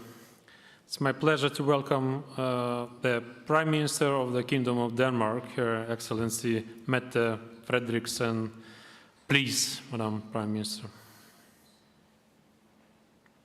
Dear friends of Ukraine, the land of Ukraine belongs to the people of Ukraine, including Crimea, and not to Russia, not to Putin. Denmark strongly condemns Russia's massive attacks, targeting civilians and critical infrastructure, horrific ongoing attacks all across Ukraine. We cannot allow Putin to redraw the borders in Europe, not in Ukraine and not anywhere else. That's why Ukraine needs to win this war. But Ukraine cannot win alone. Ukraine needs our full support. In Denmark, we are doing everything we can, donating our F-16s, air defense, weapons, ammunition. And make no mistake, we will continue to do so. My fellow colleagues, let me be clear. Europe, all of us, needs to step up and to do more. We must give Ukraine what they need to fight for their freedom, for our freedom. Without any delay, we need to act, we need to stand together, defend Ukraine, defend ourselves and our people. Slava Ukraini.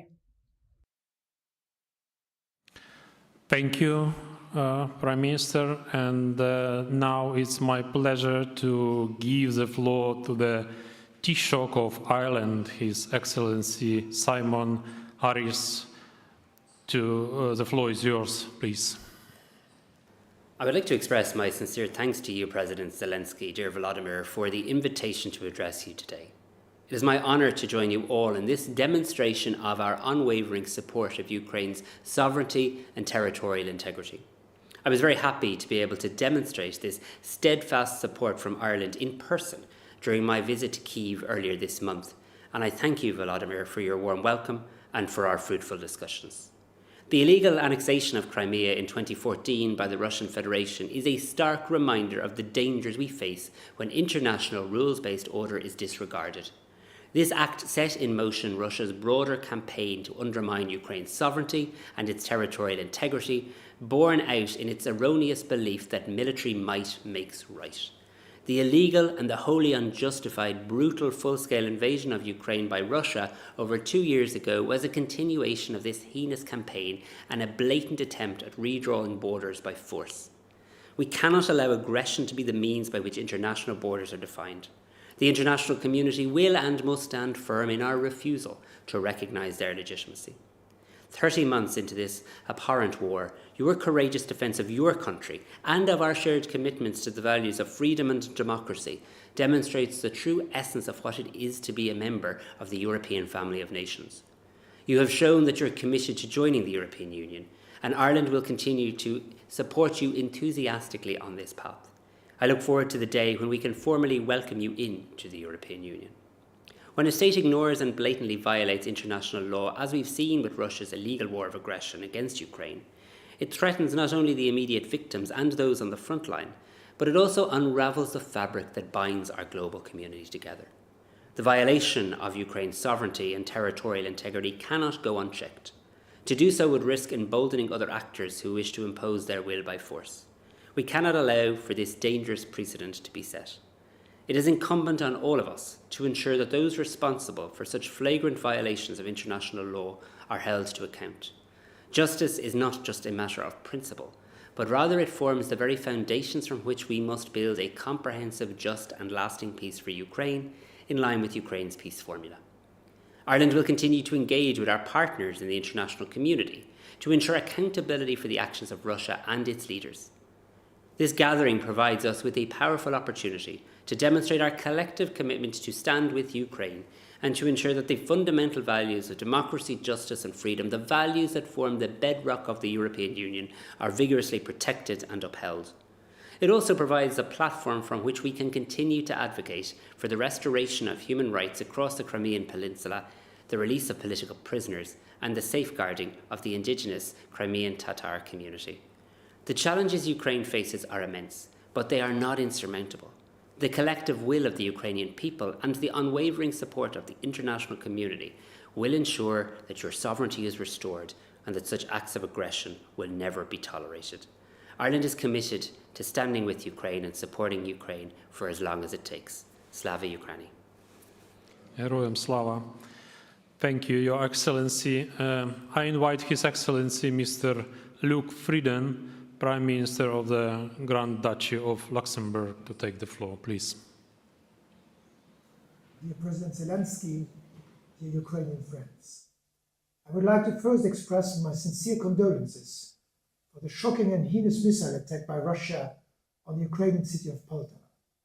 My thoughts are with the families of the victims and the many wounded.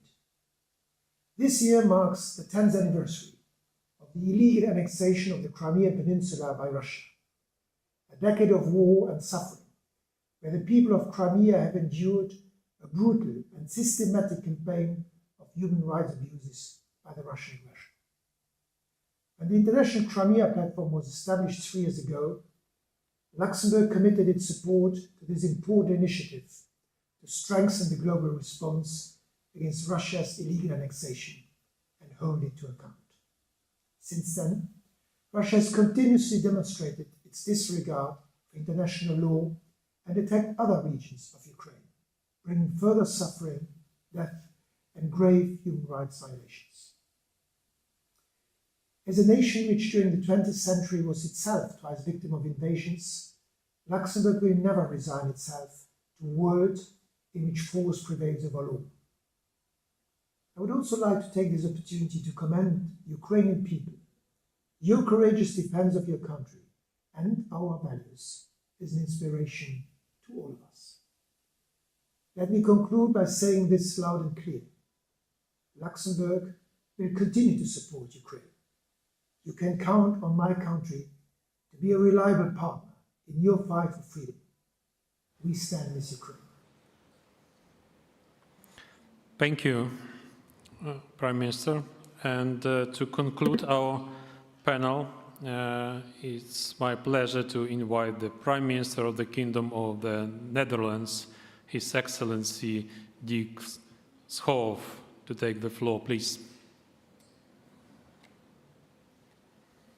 Your Excellencies, valued colleagues, far too many people think that the war in Ukraine started 2 years ago. But unfortunately, the people of Crimea know better. For more than 10 years, they have suffered under Russian occupation. For more than 10 years, they have longed for the return of the yellow and blue flag. And for more than 10 years, they have longed for the moment when they can sing their national anthem again, without being arrested. In 2014, Crimea became a testing ground for all the atrocities Russia has committed since then in the other parts of Ukraine it has occupied. Summary executions of people who refused to follow orders. Intimidation and torture of journalists, lawyers and NGO workers. Disappearances. And the abduction and deportation of the most vulnerable members of society. Children. We must never and will never accept such atrocities. We must never and will never abandon the people of Crimea. We must never and will never forget that Crimea is part of Ukraine. That's why the Netherlands supports the work of the Crimean Platform. That's why we are supporting Ukraine as it fights to banish the Russian flag from its territory. To help Ukraine prevail. To help it achieve a just and lasting peace. And to help ensure that those who started this war can be held accountable. Let me assure you, the Netherlands will be with Ukraine all the way, providing whatever it takes for as long as it takes. Thank you, Prime Minister. We conclude our panel, and I would like to thank our esteemed participants and announce a short break before we continue with our next panel in a couple of minutes.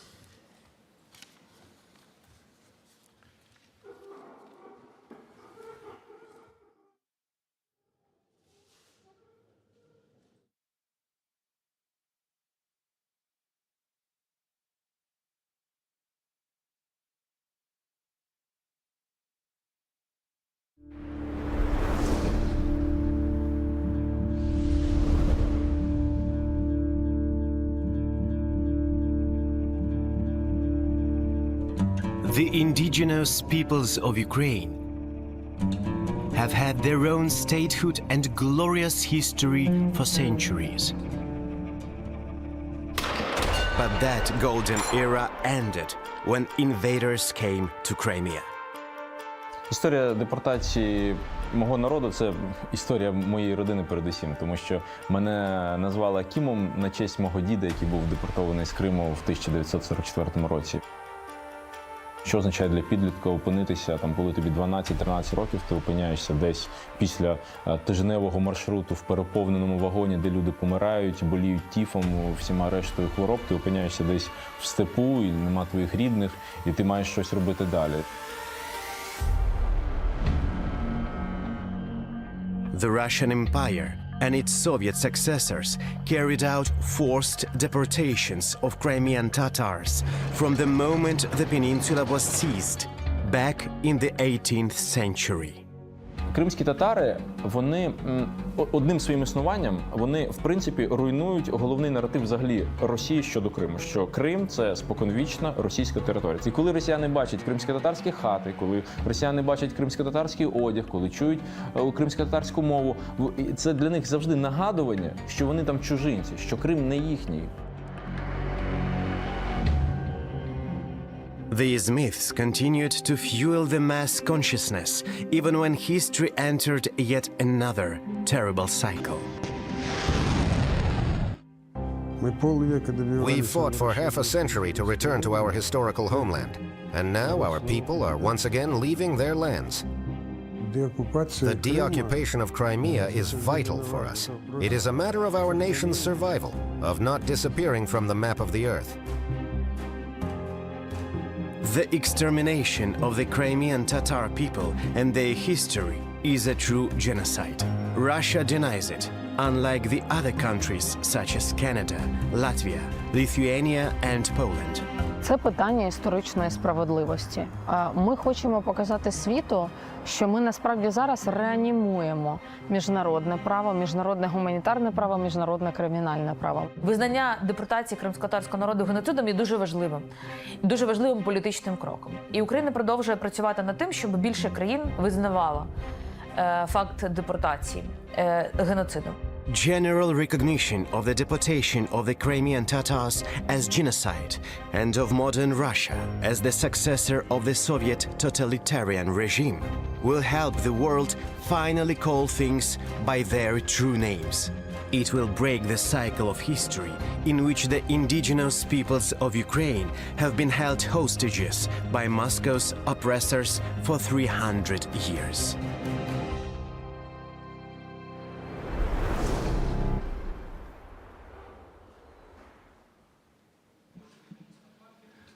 Розпочинаємо четверту панель саміту. We are beginning the fourth panel of the summit, the 80th anniversary of deportation, genocide of Crimean Tatar people, control of Russia over Crimea, as well as other territories of Ukraine, always means repressions and genocidal practices. The moderator is Deputy Minister of Foreign Affairs of Ukraine, Yevhen Perebinis. Ladies and gentlemen, to open our next panel, I have great pleasure and honor to invite our distinguished guest today, the First Lady of Ukraine, Olena Zelenska. Шановна Олена Володимирівна, прошу вам слово. Дуже дякую. Thank you so much. Dear friends, I thank you, first of all, for being here with Crimea, with Ukraine. And I would like to begin my short speech with a quote. It's a short quote, the memories of an older person about childhood. Let me read it. Soviet soldiers came at night on the 18th of May 1944, breaking our doors with guns. One of them beat my mom and shouted, "We'll throw you away." We were put to the trains and brought to Uzbekistan. They threw away the bodies on the way. We were all very sick. We started to live in barracks. 6-7 families per barrack. People were dying, starving. My father couldn't find anyone to bury the dead. This is the fragment from the story about the Russian deportation of Crimean Tatars, which is very typical, because these horrors, these atrocities were really typical. These are the same witnesses of the deported who survived.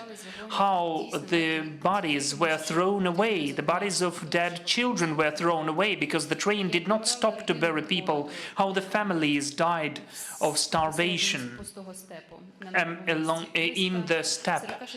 Approximately 46% of Crimean Tatars died then. They could not survive through this Soviet genocide. But this quote, which I read, belongs to a special woman, Vegia Kashkar, who is the human rights activist, the veteran of Crimean Tatar movement. Living through an awful deportation in childhood, she still managed to come back to her motherland, and she devoted her life to the fight for the rights of Crimean Tatar people. And when she got older, she died after she was detained by Russian law enforcement authorities during the strike, during the manifestation in 2017, and she felt bad, and the emergency could not bring her to the hospital. She died on the way there. This vicious circle was over in her life. First, the Empire soldiers went through her childhood, deprived her of her motherland, and then the same people occupied her Crimea, again made her hurt, taking her life.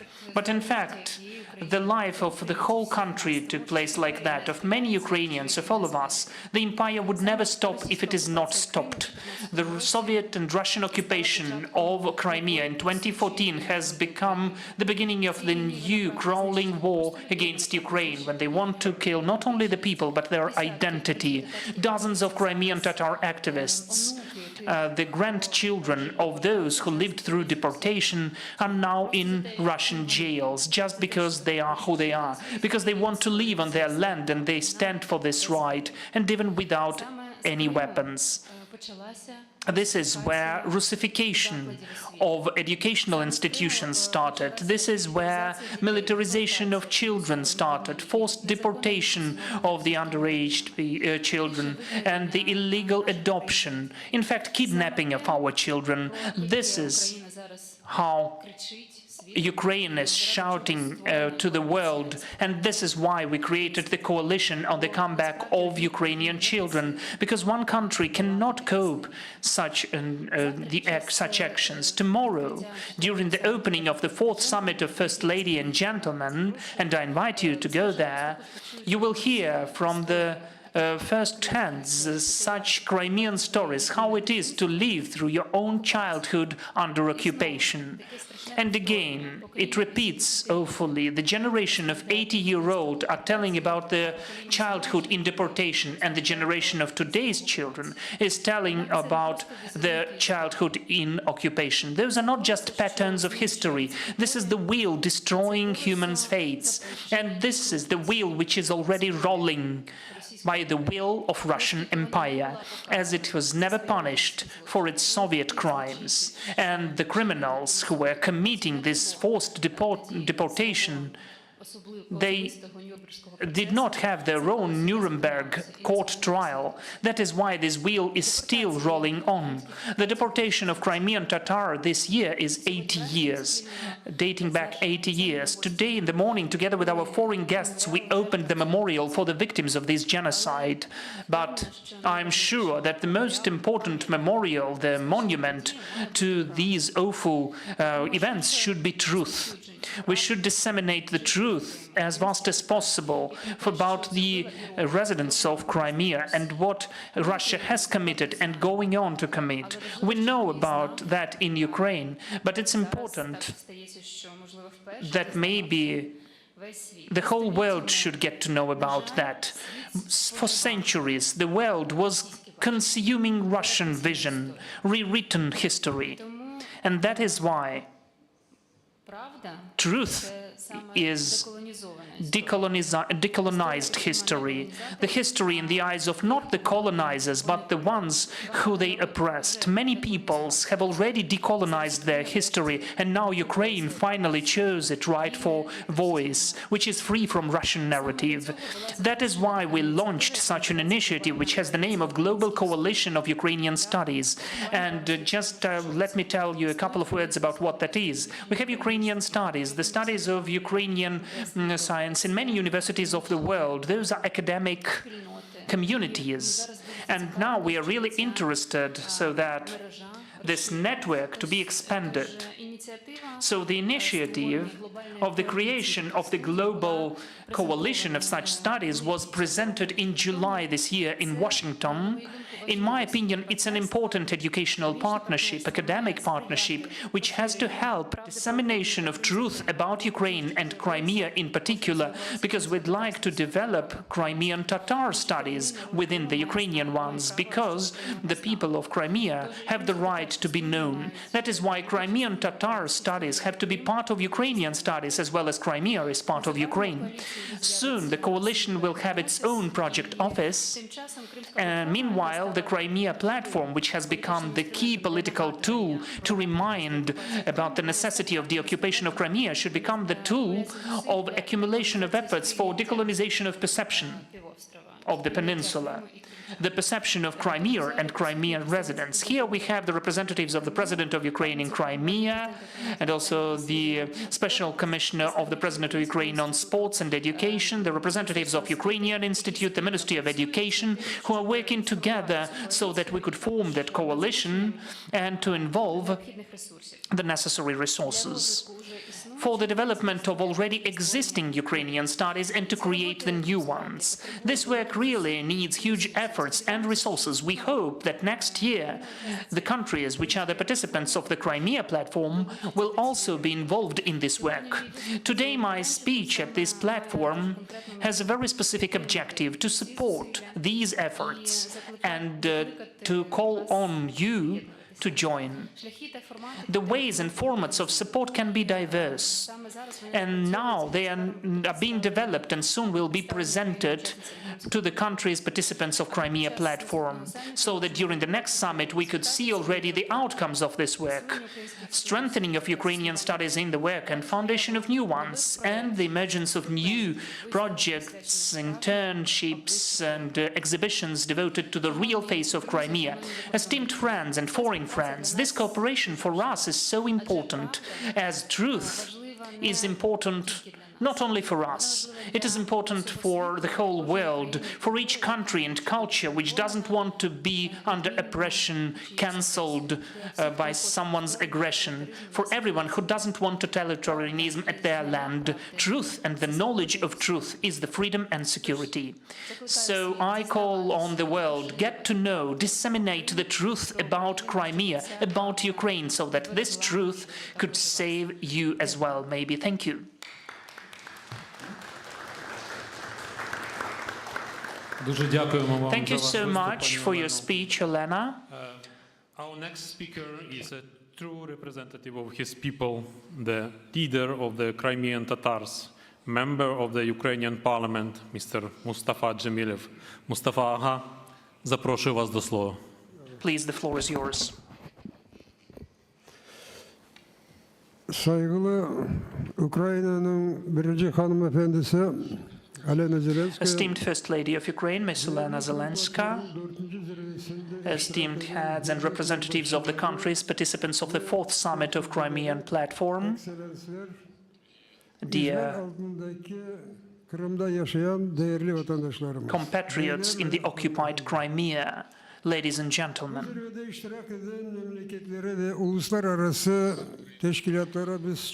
For all of the countries and international organizations which are taking part in this summit, let me express my deepest gratitude to the number of participants of this summit, which is increasing year by year.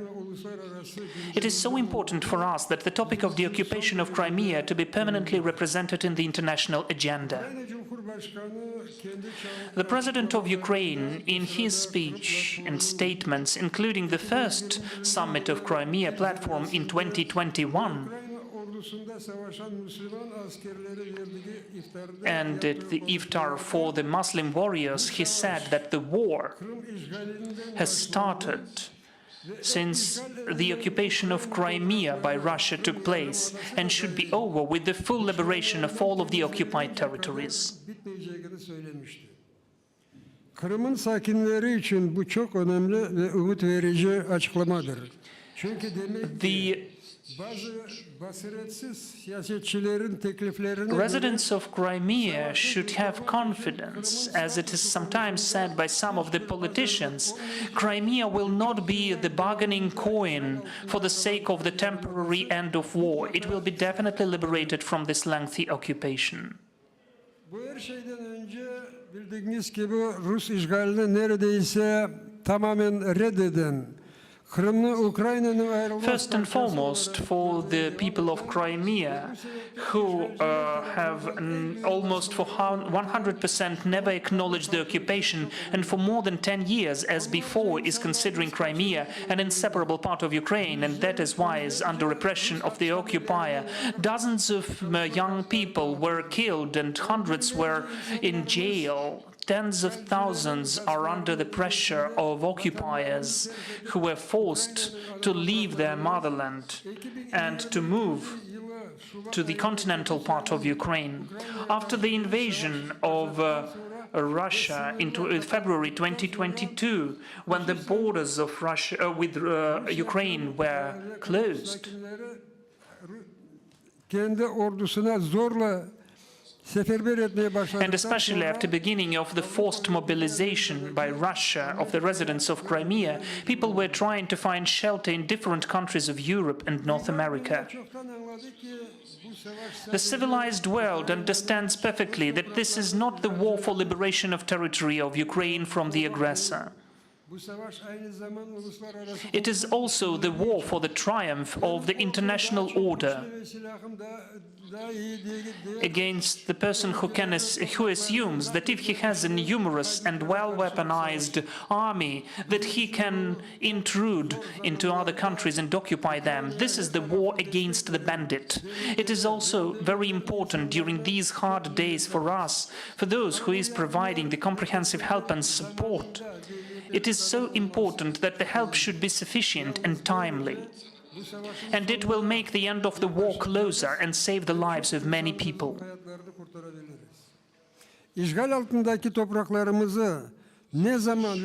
Obviously, our military commandment understands better when and in what order the operations should be conducted on the liberation of the occupied territories.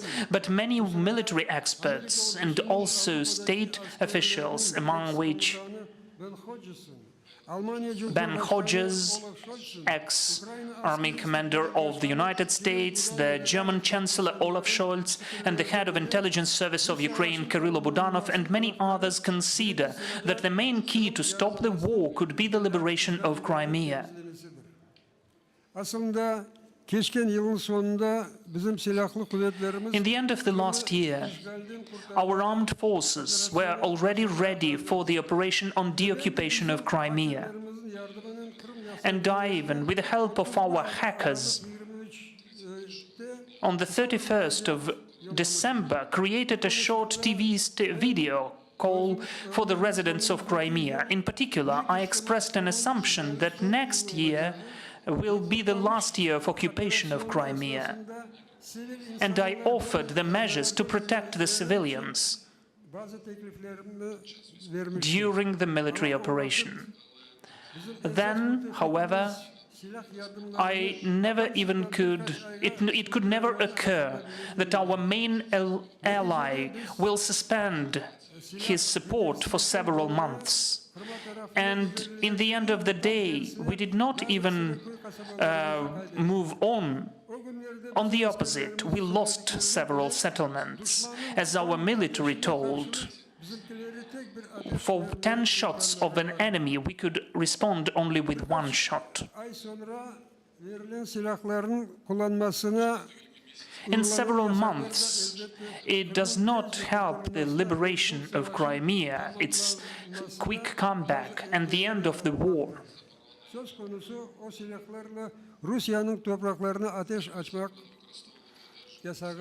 Because of the prohibition to use the weapons provided by the Allies against the territory of the aggressor. It's weird, because the aggressor can strike against the territory of Ukraine from their bases. They can destroy our infrastructure, kill our citizens, our children, and we cannot strike back, because it can, as it seems, irritate the aggressor and help the escalation of the war.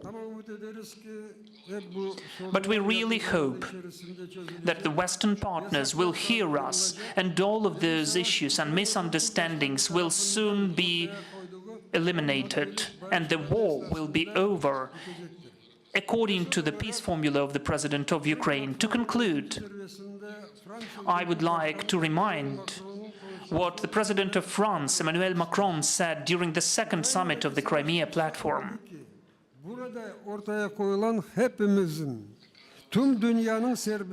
What is at stake is the freedom of all of us and the peace in all of the parts of the world. Thank you for your attention.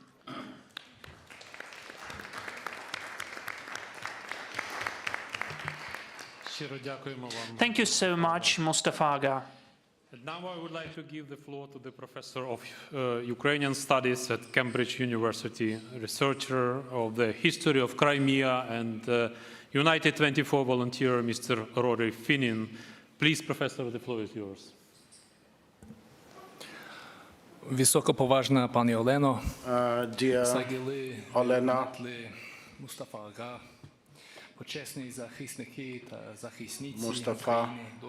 Aga, the defenders of Ukraine, Salam Alaikum. As a researcher studying Ukrainian history and culture, particularly that of the Crimea, I'd like to invite you to revisit the past, particularly 1777, when Catherine the Great went all the way across Ukraine to Bakhchisarai, the then capital of the Crimean Khanate. The majority of history books at the time and after that described the trip as the one full of glitter and majestic spirit. Little was said about the resistance Catherine met in the Crimea. Many Crimean Tatars in Bakhchisarai turned their backs to Catherine, refusing even to look at her. It was really a surprise for Catherine's French friends. And Catherine would write later on that the Crimean Tatars keep to their stupid pride even after the conquest. One of the reasons allows me putting it squarely and plainly, to some extent, Western researchers and academics would really let down Ukraine, the Crimea, and the Crimean Tatars. Many of us were focused on the empire itself, its greatness, so-called narratives of great statehood, without paying much of attention to the voices of resistance, like those of the Crimean Tatars, who had opposed Catherine the Great. Many of us in the West underestimated the depth of the Russian colonization, undervalued the importance of the Ukrainian society. Unfortunately, we see such prejudices remain even today. But recognizing our faults may release us and free us, opening new opportunities, showing us certain things that have long been obscured. Let us be clear, Russia is a landlocked expansionist empire, and the Crimea is a piece valued by it as a colony. This is a place rich with history, geography, demographics. This is what Russia have been trying for long to erase from the face of the earth. Primarily the rich culture and traditions of the Crimean Tatars. Let's also be clear that the Crimean Peninsula is a continuation of the land part of Ukraine, and the people living there do need Ukraine. This is not a slogan. This is a historical and geographic fact. The Crimea has been intrinsically tied to the mainland Ukraine, dependent on it. Let us also make it clear that the historic experience of the Russian and Soviet rule in the Crimea was the path of ongoing ethnic cleansings, religious cleansings, traumas, beatings, and sufferings. Because of that, most of the people in the Crimea, the Crimean Tatars as well, strongly voted in favor of the independence of Ukraine. And most of the Crimean residents have said it that the Crimea has to be part and remain part of Ukraine, because if separated, it will be doomed to fail, and if being kept by Russia, it will remain an ongoing source of global conflict. And we as people for whom the matter of freedom is not alien, we have to do everything to help the armed forces of Ukraine to deoccupy the Crimea and other temporarily occupied parts of the independent Ukraine. Even more, we need to deoccupy our collective mind. And let me use this summit to address the Western leaders.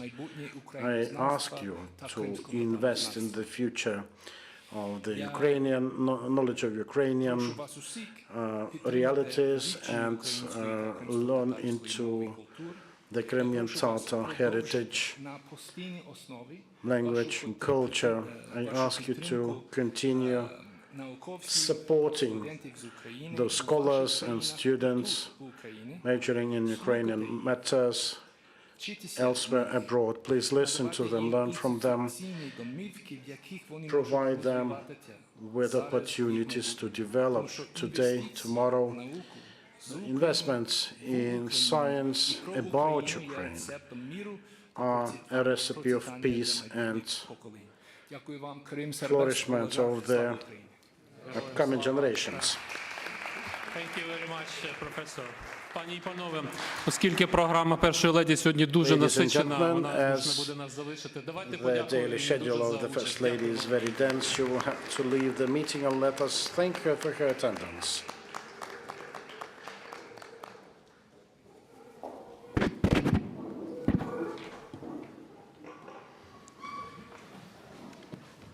Our next speaker is His Serene Highness Hereditary Prince Alois of Liechtenstein.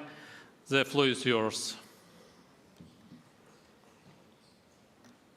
Dear President Zelenskyy, Excellencies, I welcome today's summit as a timely opportunity to reaffirm my full support and solidarity with Ukraine. Liechtenstein will continue its political and financial support and will continue to welcome Ukrainian refugees. Liechtenstein also supports the joint statement that will be released today. Earlier this year, Liechtenstein took part in the Peace Summit. I congratulate Switzerland for the organization of this important conference. Now, a timely follow-up remains key, including the implementation of the summit's joint communiqué on a peace framework. Excellencies, Liechtenstein has been consistent in condemning the illegal annexation of the Crimean Peninsula, as well as of other illegally occupied parts of Ukraine. We have also been consistent in emphasizing that we will not recognize these annexations. At the same time, we condemn the systematic and large-scale atrocities committed by Russia in Crimea. Ending the aggression against Ukraine and ensuring full accountability for it must be our highest priority, both in the interest of international peace and security and in safeguarding the rules-based international order. In this respect, we applaud the Ukraine's decision to join the International Criminal Court. This is a step of highest importance for our joint efforts in ensuring accountability for the crimes committed against Ukraine. We believe that those most responsible for the aggression must be held accountable in a court of law on the basis of international law. Intense efforts are underway to create a special tribunal for the crime of aggression. In the current geopolitical context, it is also of strong overarching interest to strengthen international law against aggression and to ensure that the International Criminal Court has jurisdiction over the crime of aggression at the same level with that of its other core crimes. Liechtenstein therefore remains committed to working on a solution that both serves the purposes of establishing a special tribunal and for further advance international criminal law on the basis of customary international law. We are committed to invest the time necessary and look forward to continue our work with all of our partners. We have seen on several occasions in the United Nations General Assembly that an overwhelming majority of the states want to live in a world ruled by law and not by might. This should encourage us all as we chart the way forward to ensure accountability, both for the sake of Ukraine and for the sake of our international legal order. Mr. President, Excellencies, today's summit once again conveys a strong message of unity to Ukraine. Let us carry forward the momentum from this summit and ensure that justice prevails. I thank you. Thank you, Your Serene Highness. Allow me to introduce our next esteemed participant, His Excellency Mr. Christian Mackoski, Prime Minister of the Republic of North Macedonia. The floor is yours. Dear President Zelenskyy, dear friends, Excellencies, it is a great honor for me to be here, even via video message, and to have the opportunity to reaffirm my unconditional support for Ukraine and the Ukrainian people during this difficult time. My country is fully committed to supporting the Ukrainian people and to providing all available assistance for as long as needed. We maintain our unwavering commitment to Ukrainians' independence, sovereignty, and territorial integrity. Moreover, our support for your country is unconditional. We have repeatedly condemned this war in the strongest possible way, and we have continuously demanded that Russia fully respect international humanitarian law. We have taken part in all initiatives to support Ukraine, such as the International Crimean Platform. We are an active participant in the core group for the establishment of the Special Tribunal for Crime of Aggression against Ukraine, including a new register of damage as the first step towards any future compensation mechanism for the harms being done. And this is not just merely a Ukrainian issue, but also a global concern and unified call for justice. We are also part of international coalition for the return of Ukrainian children. We have adopted all sanctions against Russia. Our already substantial support for Ukraine has been bolstered with financial assistance and with military support. Also, the temporary protection for the Ukrainians in my country has been extended. A major rebuild of Ukraine will be needed when the war is done. We also remain committed to the international efforts for the reconstruction and recovery of Ukraine. Finally, ladies and gentlemen, dear President Zelenskyy, dear friends, unfortunately, Russian aggression against Ukraine did not start on 24th of February. It started earlier, 10 years ago, with the illegal annexion of Crimea. And this was the beginning of Russia's aggressive and unlawful acts against your homeland and your people. My country does not and will not recognize the illegal annexion of the temporary occupied territories. Dear Ukrainian friends, let me repeat once again, my country will stay by your side in these difficult times, and we will stand with Ukraine as long as it takes. Let me take this opportunity to call for ending the war in Ukraine and demand Russia's immediate withdrawal from the country and to call for the restoration of Ukrainian territorial integrity within the internationally recognized borders. I hope I will also have the occasion to pay a visit to Kiev soon. Slava Ukraini, Heroям Slava. Heroям Slava. Thank you, Prime Minister. And now I have the honor to invite our next speaker, His Excellency Prime Minister of Norway, Jonas Gahr Støre, to take the floor, please. President Zelenskyy, Excellencies, colleagues, I would like to thank you personally, President Zelenskyy, for convening this important summit. A decade now has passed since Russia's illegal annexation of Crimea. A decade during which Russia has responded to any dissent on the peninsula with harsh reprisals. Opposition has been stifled, freedom of expression has been brutally suppressed, and Russian citizenship and laws unlawfully imposed. So my message to you today is threefold. First, my government and the Norwegian people stand up against the persecution of the Crimean Tatars. As we mark the 80th anniversary of the forced deportation of the Crimean Tatars, they are once again, being persecuted by the Russian occupying power. This is completely unacceptable. Second, we stand in awe of the remarkable resilience and courage of the people of Ukraine. In the Black Sea, Ukraine has significantly weakened Russia's Black Sea fleet, pushing it far from Ukraine's shores. As a result, you can once again export grain and essential goods to the benefit of the world at large. And third and finally, and most important, we stand by Ukraine's fight for freedom.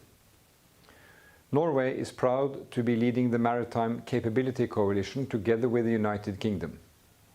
We remain committed to this task and we will continue to do our part. Norway will never cease to call on Russia to halt its military actions immediately and unconditionally.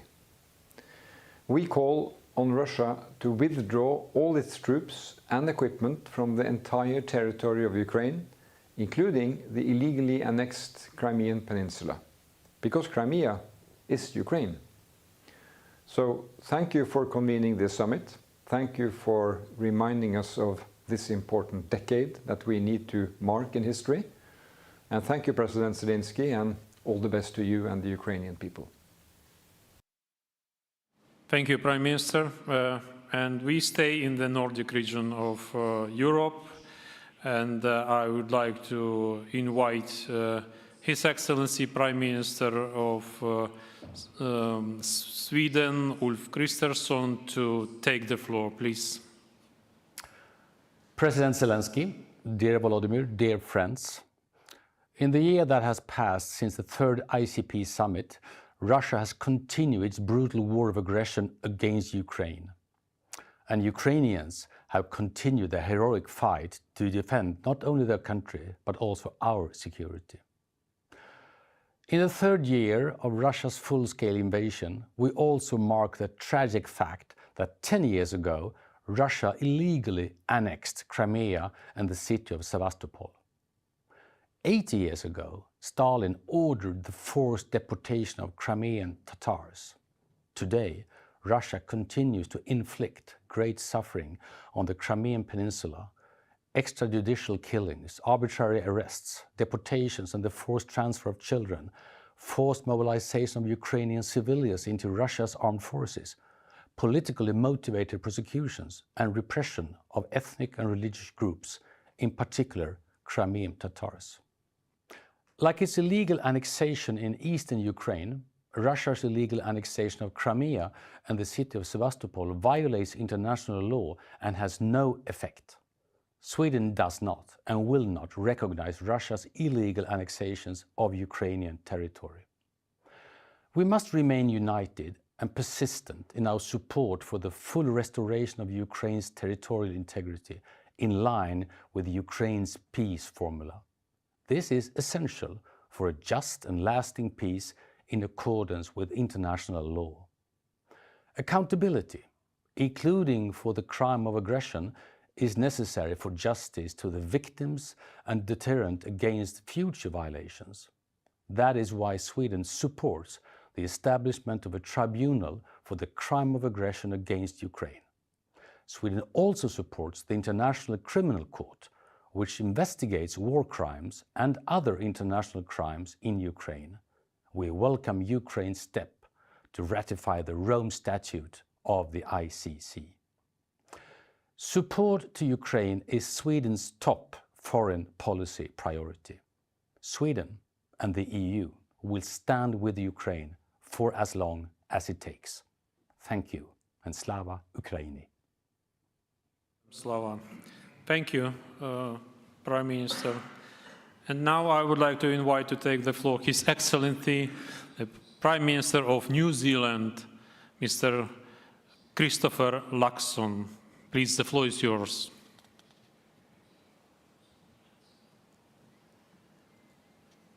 President Zelenskyy, global leaders, excellencies and friends, greetings from New Zealand. New Zealand's been a supporter of the Crimean Platform since its launch in 2021, and we continue to see participation in the platform as a way to channel our collective voices and to hold Russia to account for its aggression towards Ukraine. New Zealand condemned Russia's attempted illegal annexation of Crimea in 2014, and we continue to condemn it now. Russia's occupation of Crimea, like its occupation of other parts of Ukraine, is a gross violation of Ukraine's sovereignty and territorial integrity within its internationally recognised borders. Russia's ongoing war of aggression against Ukraine has taken an appalling toll on Ukraine's people, its environment, its economy and its civilian infrastructure. In July at the NATO summit held in Washington, I chaired a meeting of the Indo-Pacific Forum countries, Australia, Japan, the Republic of Korea and of course New Zealand. We discussed the way North Korea's ballistic missiles and weapons are now being used by Russia to fight its war in Ukraine, and we recommitted to work together with our close partners to defend sovereignty, to protect our trade routes and to preserve the international order. Russia's attempted strangling of Ukrainian trade from its ports in the Black Sea since 2022 has been a direct consequence of Russia's ongoing illegal occupation of Crimea. Russia has ultimately failed, thanks to Ukraine's efforts to restore maritime security in the Western Black Sea and to develop the Black Sea shipping corridor. Prosperity is only possible with security, and the whole world benefits when commercial shipping can move safely and supply chains are maintained. I congratulate Ukraine on its successful efforts in this area. New Zealand Defence Force personnel have been deployed to Europe in missions supporting Ukraine since mid-2022. And these missions, involving nearly 100 New Zealand personnel, will continue over the coming year and will include delivery of maritime explosive ordnance disposal training for members of the armed forces of Ukraine. It is our intent that this training will assist Ukraine in maintaining maritime security in the Black Sea. And in addition to the efforts of our Defence Force personnel, New Zealand has also announced this year new sanctions on individuals and entities supporting Russia's military efforts, additional military assistance for Ukraine to procure arms and ammunition, including drones, and support for the medical rehabilitation of Ukrainian military veterans. While the armed forces of Ukraine continue to fight valiantly in self-defence, we look forward to a future when Ukraine can enjoy a comprehensive, a just and a lasting peace. When I saw President Zelenskyy in Washington, I assured him that whether by helping Ukraine defend itself or sanctioning Russia, New Zealand is in it for the long haul. And that's because we demand that international rules are respected, and it's because security is indivisible and what is happening in Ukraine reverberates globally.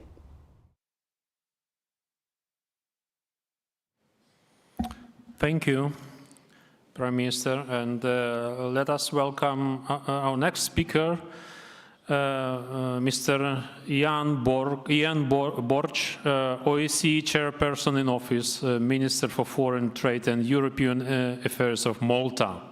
The floor is yours.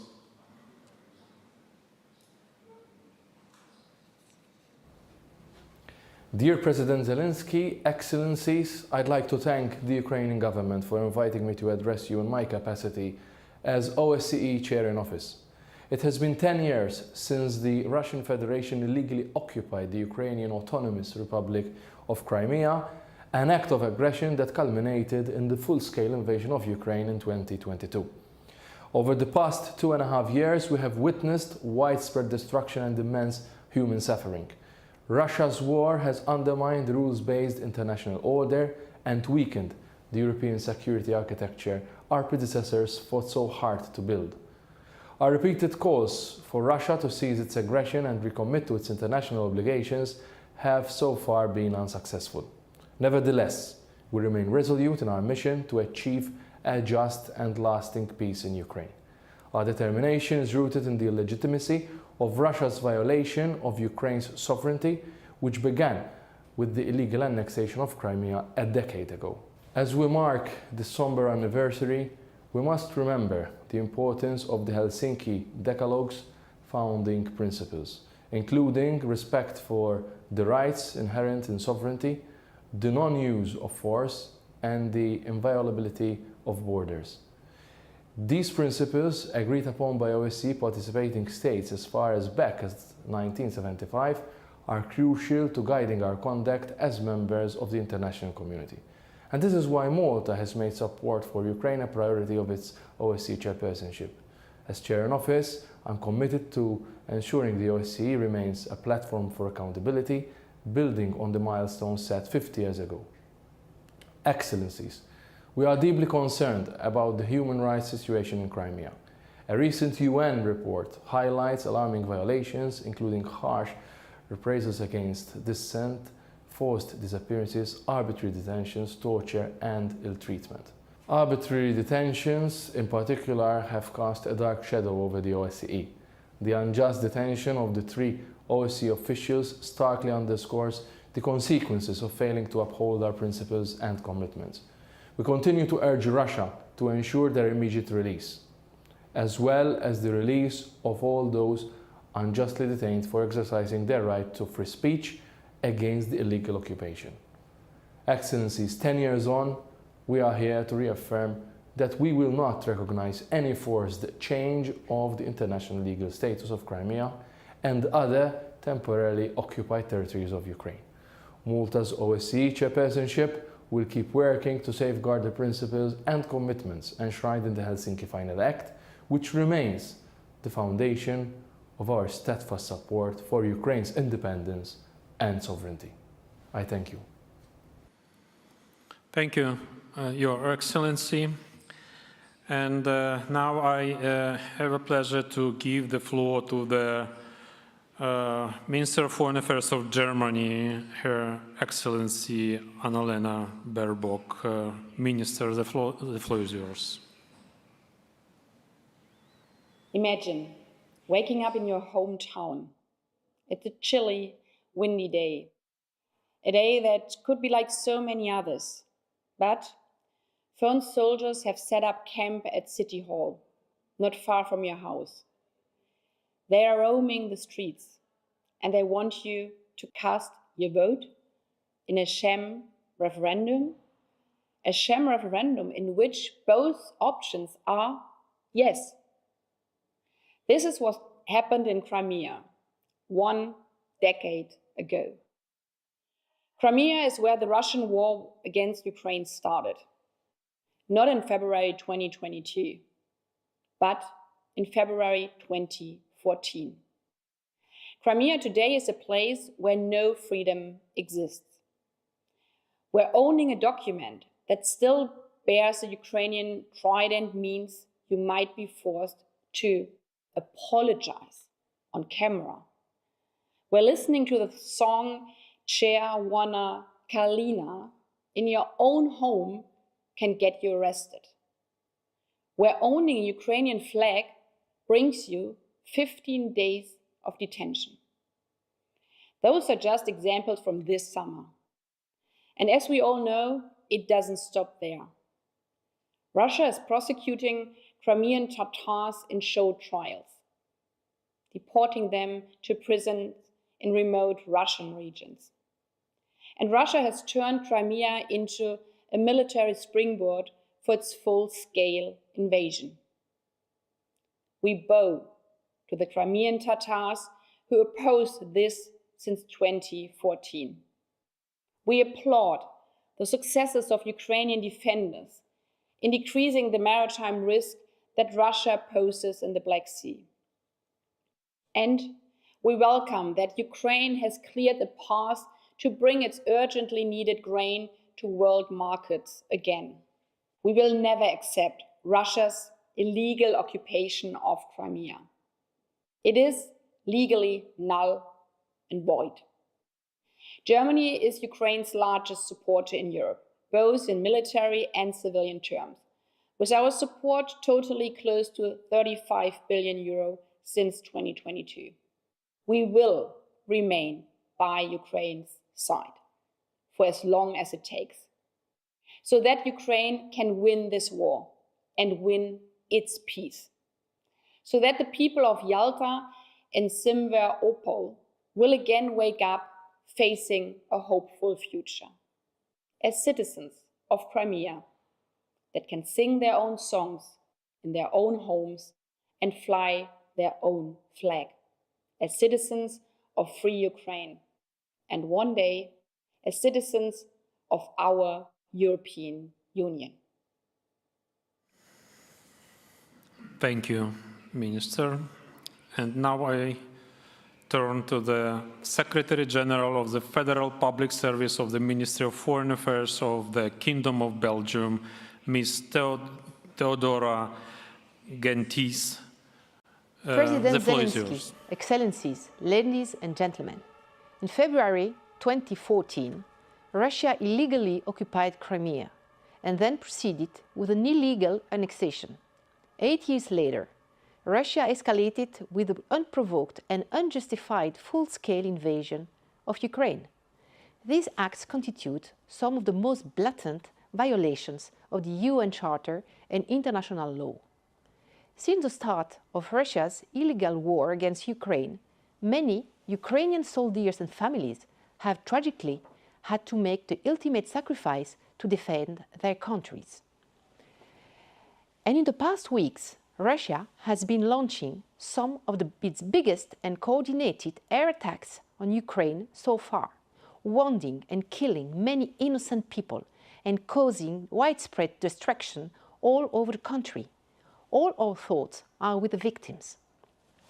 In line with the UN Charter, and to put an end to the unbearable human suffering, to the destruction of infrastructure and cultural heritage, Ukraine is lawfully exercising its right to self-defense. Ukraine has achieved significant success in its military actions in the Black Sea and has accomplished restoring international shipping routes, thus ensuring international food security. And we stand behind Ukraine. We are gathered here today for the 4th summit of the International Crimean Platform with one more common goal: the full restoration of Ukraine's territorial integrity within its internationally recognized borders. Ladies and gentlemen, Belgium strongly believes in the power of multilateralism and is in a rules-based order. In the current geopolitical turmoil, it is imperative that we raise to the various challenges that our continent is facing. The foundations on which our world was built in the aftermath of the Second World War had never seemed so fragile. What is happening in Ukraine is also a war of values, a war against the democratic and European aspiration of the Ukrainian people. It is a war in which Russia, a permanent member of the Security Council, violates the most basic and important elements of international law and the respect for international humanitarian law, a war that undermines the international rules-based order and the fundamental right of the people of Ukraine to live in freedom of peace. We must continue to stand by the Ukrainian people so far as long as necessary and ensure that there is no impunity for the crimes committed in Ukraine. We have not forgotten and will not forget that people of Crimea are suffering under an illegal occupation, that citizens and human rights defenders are persecuted. The Crimean people have not known freedom for over 10 years. This illegal occupation must end. Ladies and gentlemen, on the occasion of this 4th summit of the International Crimean Platform, I want to underline once again that Belgium will continue to push for the implementation of the peace formula presented by President Zelenskyy until a comprehensive, just and lasting peace prevails. Ukraine can count on our resolute support. The future of Ukraine and all its citizens lies within the European Union as a free, independent and sovereign country. I thank you. Slava Ukraina. Героям слава. Thank you, Your Excellency.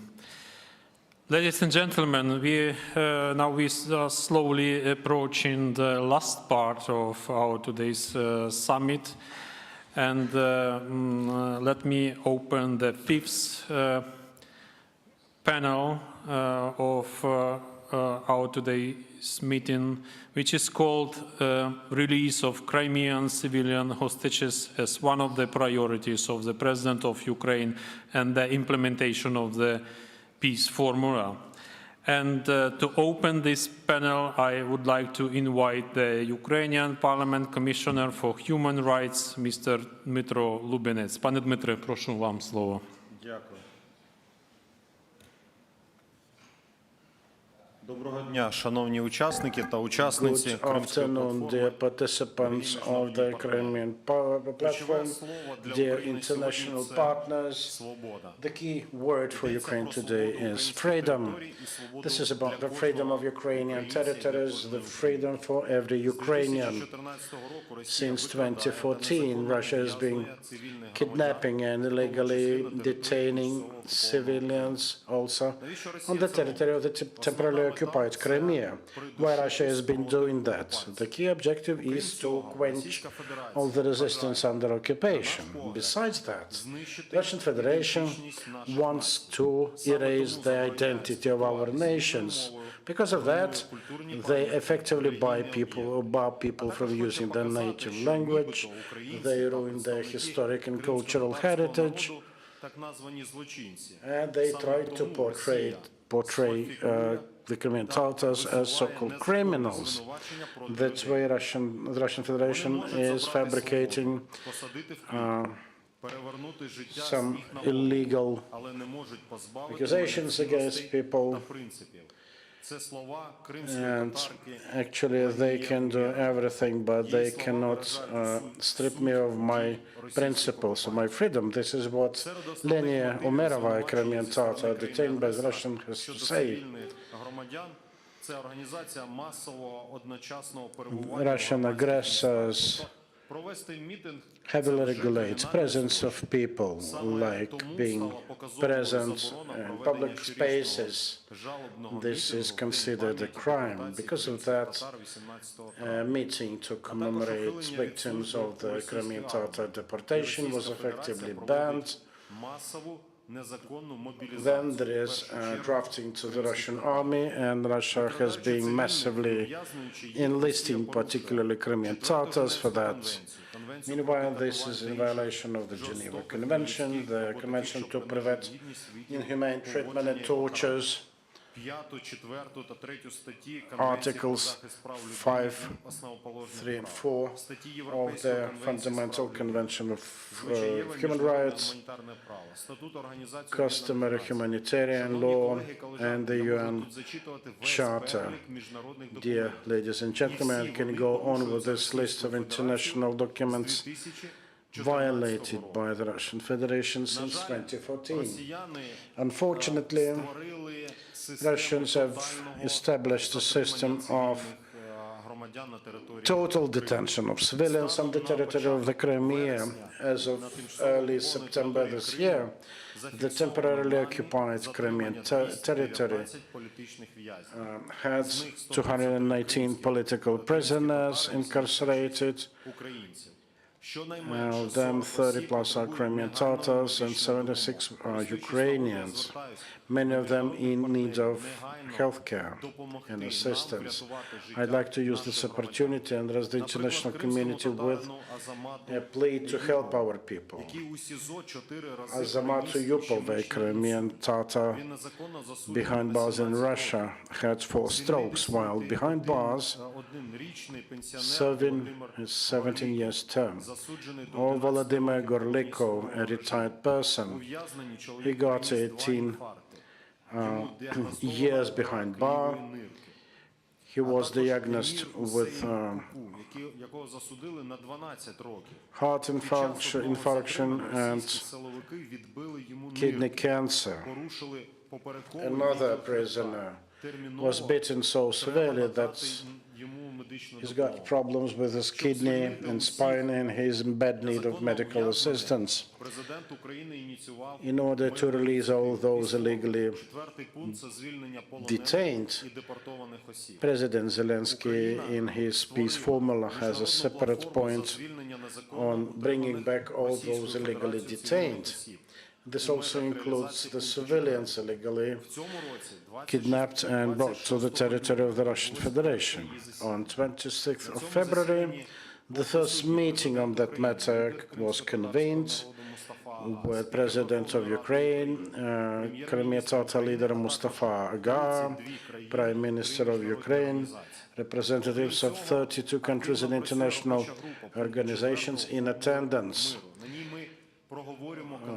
The work group on implementation of point 4 of the peace formula worked intensively to help us bring our people home. This includes journalists, media representatives, clergymen, civic society activists, local self-government officials, and so on. What else has Ukraine to do to bring its people back into the country? I think Ukraine has done everything. It has been addressing the international community with new initiatives. We are talking to the international community, primarily to the UN. It was an unpleasant surprise, to say the least, for us, when Denis Francis, chair of the UNGA, recognized the inability of this body to make Russia observe the international law, which says that world's biggest and most reputable organization, the Russian Federation, is a member of, with veto right, by the way, can do nothing about such violation. And we time and again have been bringing this to their attention, telling that failure of Russia to live up to its liabilities costs lives, lives of the Ukrainian people. This is what we've been paying on a daily basis. We address our partners with some specific proposals, asking world parliaments to recognize Russia's actions as genocide, which started back in 2014 with the legal annexation of the Ukrainian Crimea. We also demand urgent warrants issued to all Russian officials guilty of forced kidnappings and deportations of the Ukrainian citizens in the Crimea. We do understand this is not a simple piece of work, but we do also understand that the matter of survival for a democratic country is largely dependent on how fast we can be with returning control over the Crimea. It had all started with the Crimea. It has to end with it. Glory to Ukraine. Thank you, Dmytro, for your talk. Is Robert Řehák, chair of the International Religious Freedom of Belief Alliance, who is joining us online. The floor is yours. Thank you.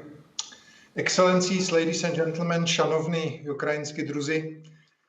Today we gather at the summit of the Crimean Platform, a powerful symbol of our united commitment to justice, human rights, and the restoration of Ukraine's territorial integrity.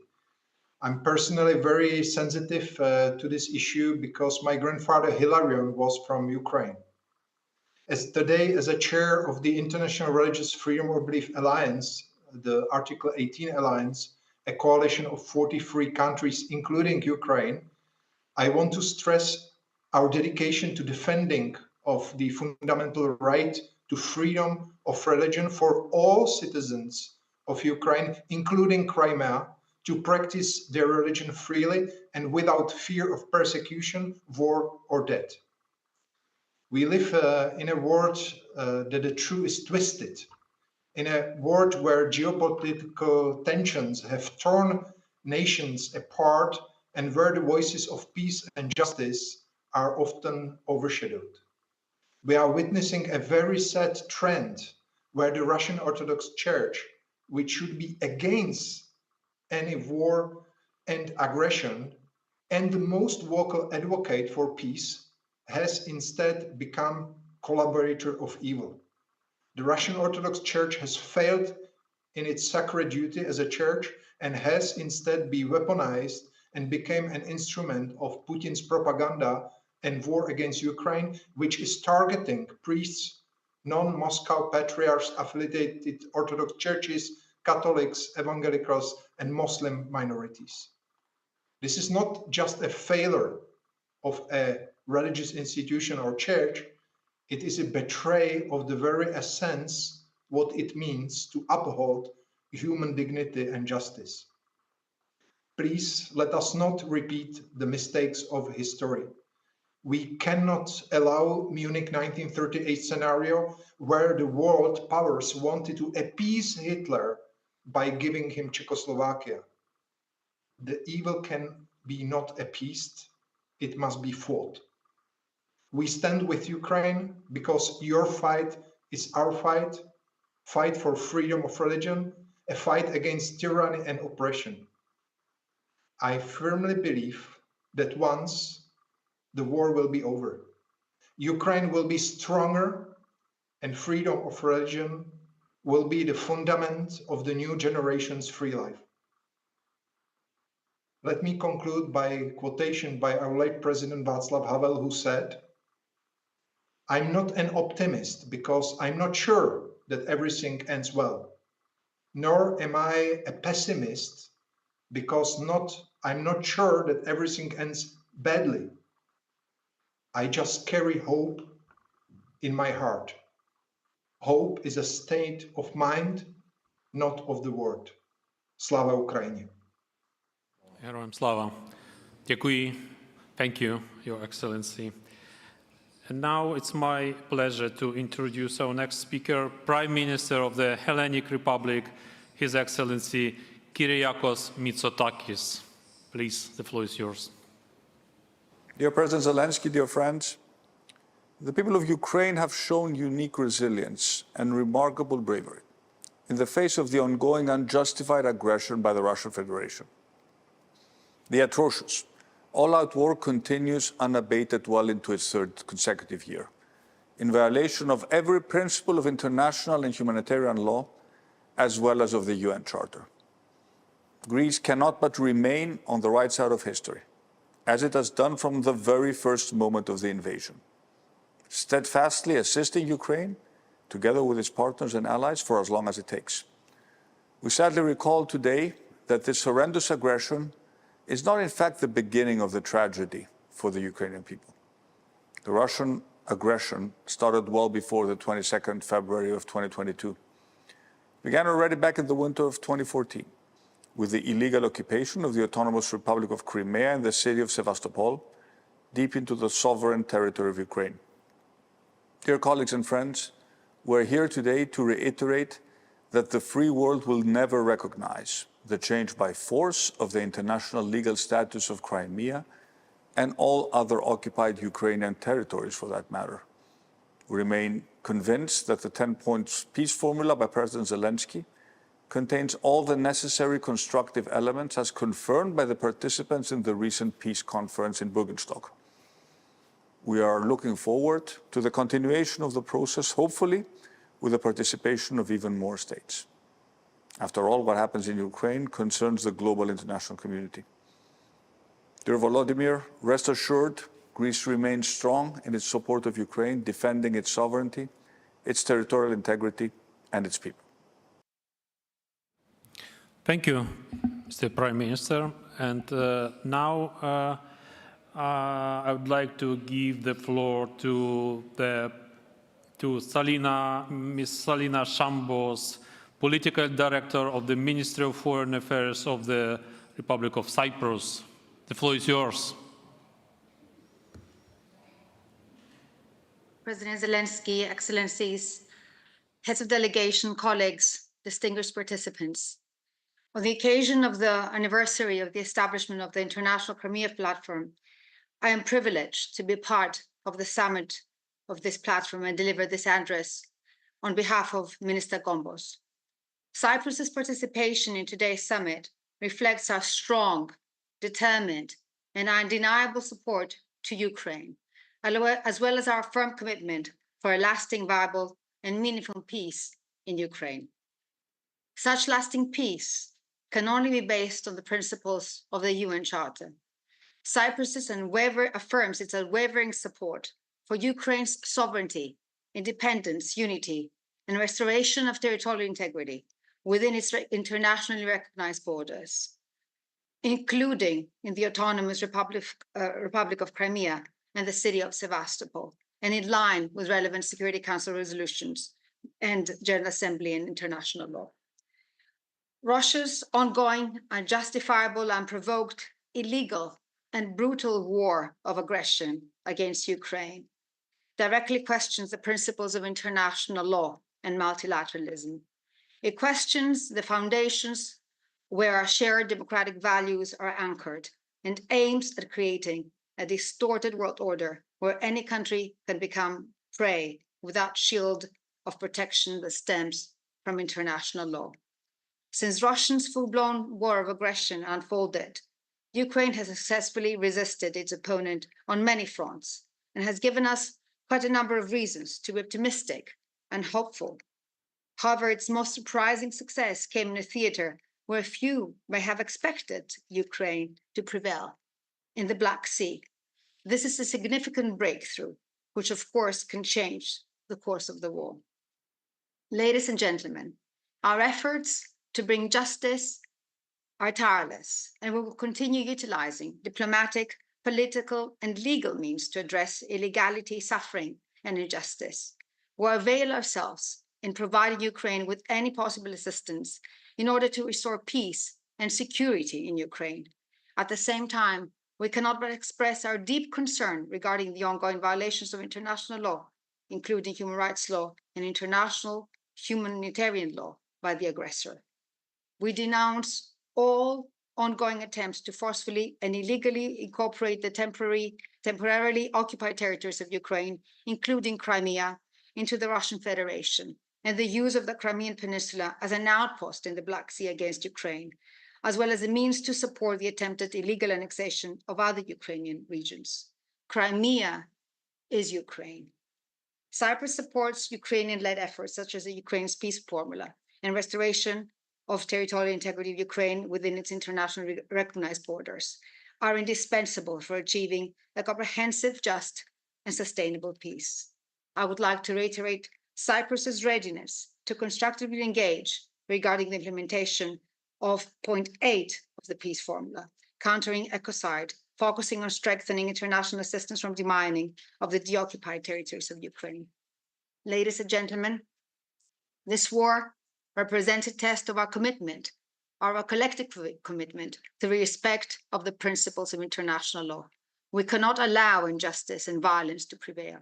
I assure you from this forum that Cyprus will continue to be actively present in the framework of the international efforts towards a just peace and to work on the outcomes of the first Global Peace Summit, which took place in June in Switzerland, as an important step towards full respect of a rules-based international order and comprehensive, just, and sustainable peace for Ukraine, based on the principles of the UN Charter and international law. Slava Ukraini!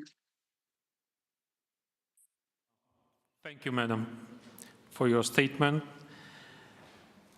And now I turn to Her Excellency Ms. Tordis Kolbrun Gylfadottir, Minister for Foreign Affairs of Iceland. Please. President Zelenskyy, Your Excellencies, Ministers, colleagues, on behalf of the Government of Iceland, I convey our solidarity with the people of Ukraine and resolute commitment to your freedom. Iceland stands with the Ukrainian nation in your fight for a just and lasting peace.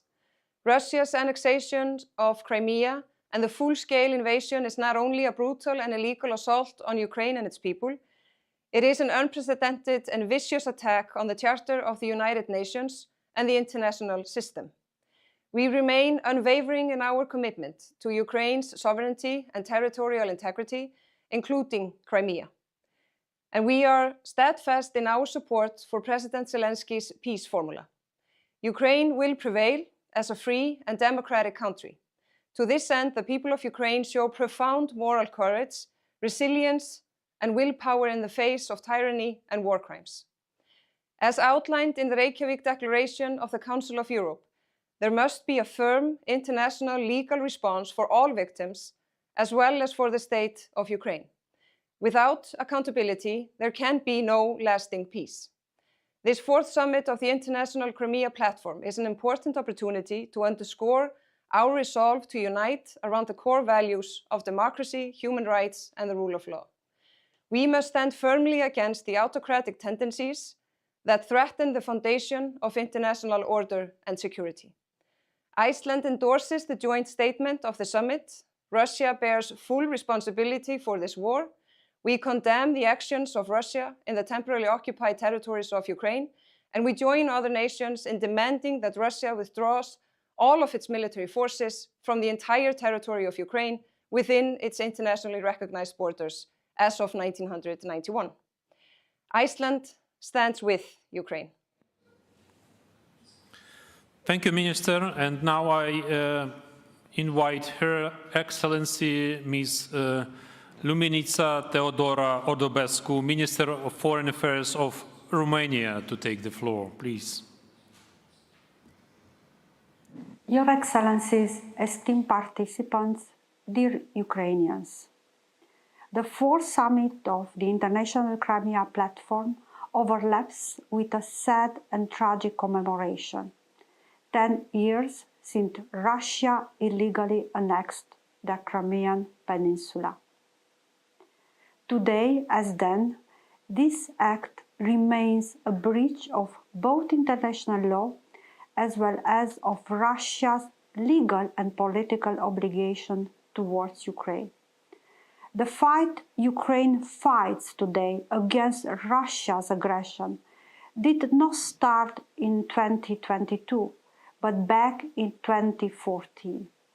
Then Russia and its proxies insisted on several propagandistic narratives to justify the illegal annexation of Crimea. First, that somehow Crimea was not rightfully part of Ukraine. Second, that Ukraine was endangering the rights of the people living in Crimea and Russia had to protect them. But we all know the actual facts. Crimea was and remains part of the rich Ukrainian culture and history. Its people have contributed to the Ukrainian society and economy and enjoy political autonomy. Russia's actions contradicted not only these historical and cultural realities, but its very own legal and political commitments as well. Let me recall that Russia recognized the territorial integrity of Ukraine, including Crimea, on the backdrop of the Soviet Union's dissolution. And it did so again in 1994 by signing the Budapest Memorandum, and again in 1997 when the two countries signed a bilateral treaty, ironically called the Friendship Treaty. Russia was never a friend of Ukraine.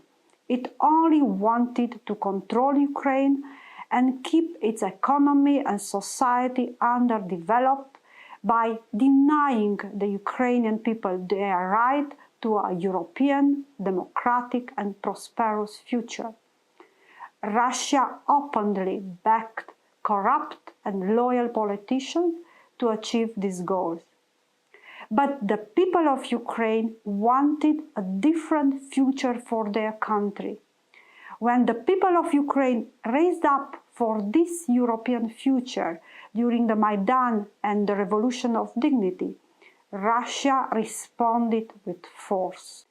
After the occupation in Crimea, it engineered a conflict in Donbass, and in February 2022, it launched a full-scale invasion, a full-scale war of aggression that continues to inflict tragic suffering on innocent Ukrainian civilians. Mariupol, Bucha, Ohmydyt, Poltava, each and all of them war crimes and crimes against humanity, acts for which the perpetrators will be held accountable, and undisputable proof of Russia's long-lasting design to crush Ukraine. And it all started in 2014. It all started with Crimea. Equally important, Russia was never concerned with the livelihood of the people living in Crimea. Just look at the tragedies happening in Crimea since 2014. We are talking about political imprisonment, forced deportation, brainwashing of children. This is what protection means in Russia's definition. What Russia has been doing and continues to do in Crimea is testimony to its intention for the rest of Ukraine. What Russia has done in the temporary occupied territories is testament to its barbarity. What Russia is doing by targeting civilian infrastructure, hospitals, schools, with its airstrikes is evidence of its cruelty. This is what is at stake in Ukraine. Fight for freedom and liberty. And this is why Ukraine will prevail. Glory to Ukraine, Slava Ukraini. Heroям слава. Thank you, Minister. Now I give the floor to Deputy Prime Minister, Minister for Foreign Affairs of Montenegro, His Excellency Ervin Ibrahimovic. Distinguished President Zelenskyy, Your Excellencies, ladies and gentlemen, it is my honor to participate at the 4th International Crimea Platform Summit, which has been widely perceived as an important platform for sharing views and concerns on the situation in Ukraine. From the very beginning, Montenegro committed its unwavering support to this initiative. Our commitment to that undertaking has not just endured, it has increased. 2.5 years ago, none of us imagined the challenges we would all now face. But we have risen to the occasion. So are Ukrainians who are fighting for its freedom and homeland. We stand with them in their struggle more united, more determined, and more emboldened than ever before. Montenegro will never recognize Russia's illegal attempt annexation of Crimea, which is currently being used as a strategic springboard to launch Russia's brutal, unprovoked, and unjustified attacks to steal the identity of Ukrainian citizens, to abduct Ukrainian children, and to drive people from their homeland, like they are doing to the Tatars. We condemn all inhuman atrocity made by Russian occupying administration, including arbitrary arrest, killings, tortures, and deportation of Ukrainian citizens, especially children. It does not only exemplify the ideology of Ruskiy Mir in practice, but is also a sign of war which may materialize when international law, human rights, or the provisions of the UN Charter are no longer respected. We will continue to call for full accountability for the war crimes committed and will not recognize any attempt to change the status of Ukraine's territories, including Crimea and the city of Sevastopol, because respecting the sovereignty and territorial integrity of countries is a basic principle of the UN Charter. Dear colleagues, the challenges our countries face today are many and they are spreading. As we address these two, our support for Ukraine cannot waver. Nobody should have any illusions that the occupation of Crimea is a regional problem. It is a global problem. Unless we solve it together, we will de facto be to agree to a new international security architecture, a new global order based on the law of force imposed by Russia. The occupation of Crimea and restoration of Ukraine's full territorial integrity and sovereignty are necessary preconditions, not just for the security of Ukraine and the Black Sea region, but also for the stability of the global security architecture. Thank you for your attention. Thank you, Your Excellency. And our next speaker is His Excellency Mr. Marko Đurić, Minister for Foreign Affairs of the Republic of Serbia. Please. Your Excellencies, ladies and gentlemen, distinguished participants, allow me to express my gratitude for the opportunity to participate in the 4th International Summit of the Crimean Platform. Drawing from our own difficult experiences, the Serbian people feel deep empathy for the challenges that our friendly Ukrainian nation is facing. The Republic of Serbia fully recognizes the urgent need of achieving peace promptly and bringing the armed conflict to an end. Let me remind you that I recently had the opportunity to lead Serbia's delegation at the first summit on the peace in Ukraine, held in Bürgenstock. This demonstrated our country's dedication to supporting all efforts in achieving a lasting solution through all available diplomatic and peaceful means. The Republic of Serbia will support all efforts in this direction. Our country and people have shown their solidarity by providing direct financial, medical, and humanitarian aid to the people of Ukraine.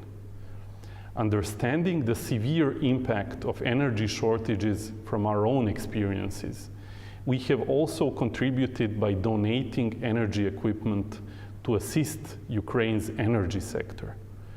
It is crucial to emphasize that the Republic of Serbia fully and unconditionally respects Ukraine's territorial integrity and sovereignty over its entire territory.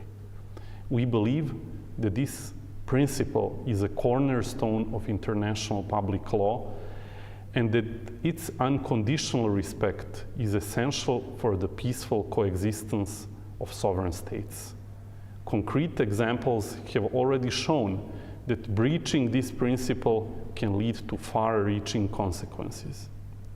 As we mark the 30th anniversary of diplomatic relations between Serbia and Ukraine, relationships grounded in friendly historical connections, Serbia reaffirms its commitment to supporting all initiatives aimed at finding a lasting resolution to the conflict in Ukraine. Thank you for your attention. Thank you, Minister. And now I would like to invite to take the floor the Secretary General of the Organization for Democracy and Economic Development, Guam, His Excellency Altai Efendiev, who is here with us today. Secretary General, the floor is yours. Дорогі українці та українки, Dear Ukrainians, Mustafa Cemilov, Krim Tatarların lideri, değerli Krim Tatar halkının temsilcileri, Excellencies, distinguished participants, ladies and gentlemen.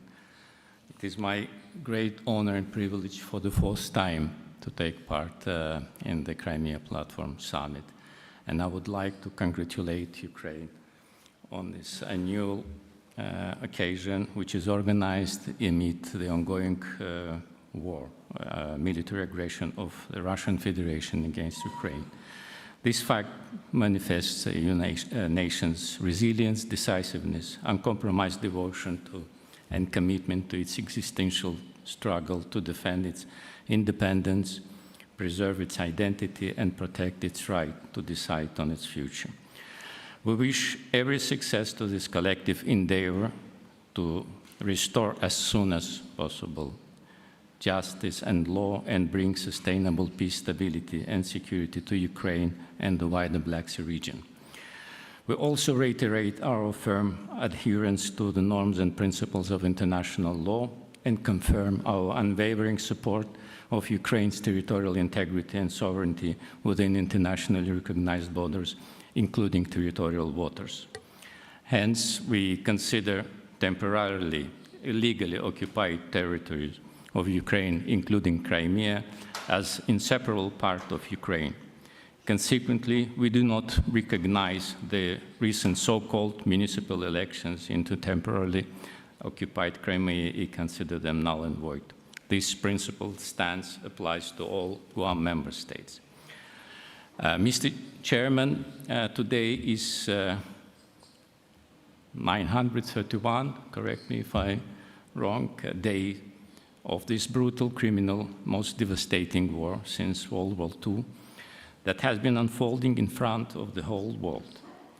Working and living in Kyiv, we were witnessing the heartbreaking atrocities and inhuman nature of this war. Recently, we saw massive attacks on civilian quarters and infrastructure, causing massive destruction and death in many regions across Ukraine. We strongly condemn this barbaric act and express our condolences to the families and relatives of the victims. I want also to express our praise and admire of unbreakable spirit, courage and bravery of Ukrainian people and its armed forces, and wish soon victory and also to stay strong and united for that purpose. This morning we attended the ceremony of opening of a memorial on the 18th anniversary of the deportation of Crimean Tatars from their native lands. A tragic page, a genocidal act in the nation's history. But it's one of the many similar tragic stories of the peoples of the Russian empires, which had one common destiny. They all had fallen victims to brutal colonial rule, bringing them on the verge of extermination, only to preserve the empire. This war is the continuation of the same logic. It is a genocidal war aiming at the subjugation and annihilation of the entire nation, with the only purpose of preserving the collapse of the decaying remnants of empire. Still, its aims go even further, attempting to reverse history by restoring the empire on its frontiers of 1991, thus leading to an even more dangerous and unpredictable world. Driven by this insane vision and guided by the far-fetched justification of this evil war, rulers of the empire act as the arbiters of the destinies of nations and peoples, as if having a mandate from above. Nature and behavior of empires do not change. Yet, there is a difference between what happened 80 years ago and now. Then, in the context of the ongoing World War II, there was no international system that could prevent such crimes. Nowadays, we have a system built on, after World War II, aimed at maintaining peace, stability, and coexistence of equal nations with respect to human rights and based on the agreed and universally recognized norms and principles. This system should have been mobilized and utilized to stop the war at the beginning. Regardless, we are seeing no signs of the collective will of global powers to stop the war based on the UN Charter, norms and principles of international law. Quite the opposite, the world looks far from unified in characterizing and addressing this war. Some global players show caution in refraining from calling things by their proper names. Aggression as aggression, war as a war, and the violation of law as a crime. Instead, we are falling into a dangerous whirlpool of dragging nations into different camps. So this is my observation. Introducing new artificial division lines, so-called global north and global south, democracy versus autocracies. It seems the global powers continue with the practice of splitting and dividing nations for their interests and purposes. Underneath is the principle that might have the right. A dangerous trend of deviating from universally agreed and recognized principles and rules. When a permanent member of United Nations Security Council, the supreme organ to ensure peace, international peace, acts with impunity as a primary perpetrator, there is a clear sign of inadequacy of the existing international system. In my statement at the inaugural Crimean Platform Summit in 2021, just a few months before this war starts, I referred to the experience of our member states, Guam member states, the territorial integrity of which was violated and their territories were illegally occupied. Very telling story. Impunity for committed crimes has led to new crimes with more significant consequences. International law was subjected to manipulations and generally ignored. The expected principled moral stance of international community, first and foremost leading powers, was substituted by double standard practices, turning a blind eye, practice of appeasement, and prevailing of business interests over international law. Such an apostasy from established rules was an invitation to new crimes that eventually brought about today's tragic war. On a more optimistic note now, today I can also refer to another important lesson from our region. When decades-long international so-called mediation for peaceful settlement in the above context failed and lost sense, a military force was used in full compliance with United Nations Charter, United Nations Security Council resolutions, norms and principles of international law to restore its territorial integrity, but no less importantly, to restore justice and law.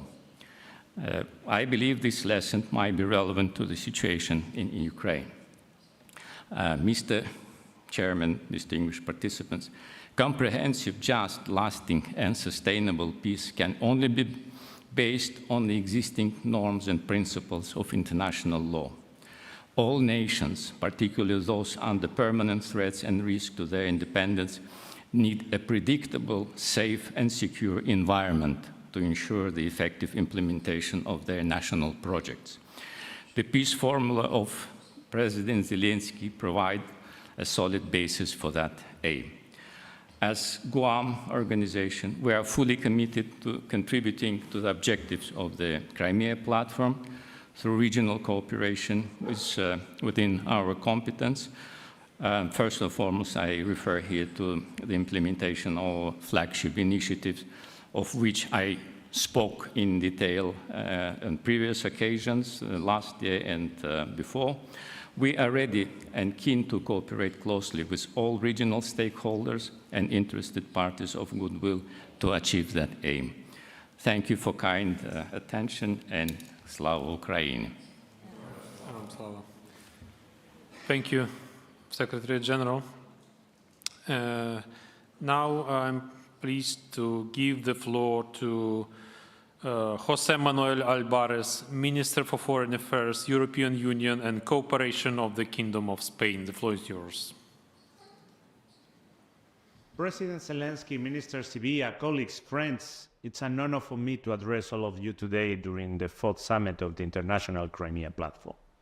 I would like to convey once again Spain's admiration to the courage of the people of Ukraine who continue to resist Russia's brutal aggression. In these circumstances, Our support to Ukraine will continue for as long as it takes. This was the message Spain conveyed to President Zelenskyy during his visit last May, where we signed a bilateral agreement on security cooperation and we committed €1 billion to support Ukraine.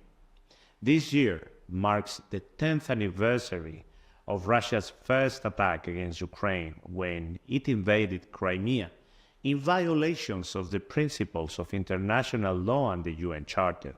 And 2.5 years ago, Russia launched its full-scale invasion of Ukraine. Since then, Russian forces have continued to bring death and destruction, attacking civilian targets and critical energy infrastructure. This cannot go on. We reiterate our condemnation of Russia's actions, which represent a threat to the international community, and we call once more on Russia to withdraw all of its forces from Ukraine's territory, including Crimea. In the meantime, Ukraine, while exercising its legitimate right to self-defense, continues to work in favor of initiatives aimed at fostering peace and dialogue. I would like to highlight two key initiatives. The first one is the reason why we have gathered here today. The International Crimean Platform seeks to guarantee that international law is respected by working in favor of the defense of Ukraine's sovereignty and territorial integrity. We will also continue to denounce the situation in occupied Crimea and the risk to regional and world security posed by Russia's illegal occupation. Russia's withdrawal last year from the Black Sea Grain Initiative shows its willingness to weaponize food and world hunger. In contrast, Ukraine has managed to establish an export corridor through the west coast of the Black Sea and has championed its Grain from Ukraine initiative to ensure that Ukrainian grain is delivered to those countries in need. Spain fully supports and contributes to these efforts.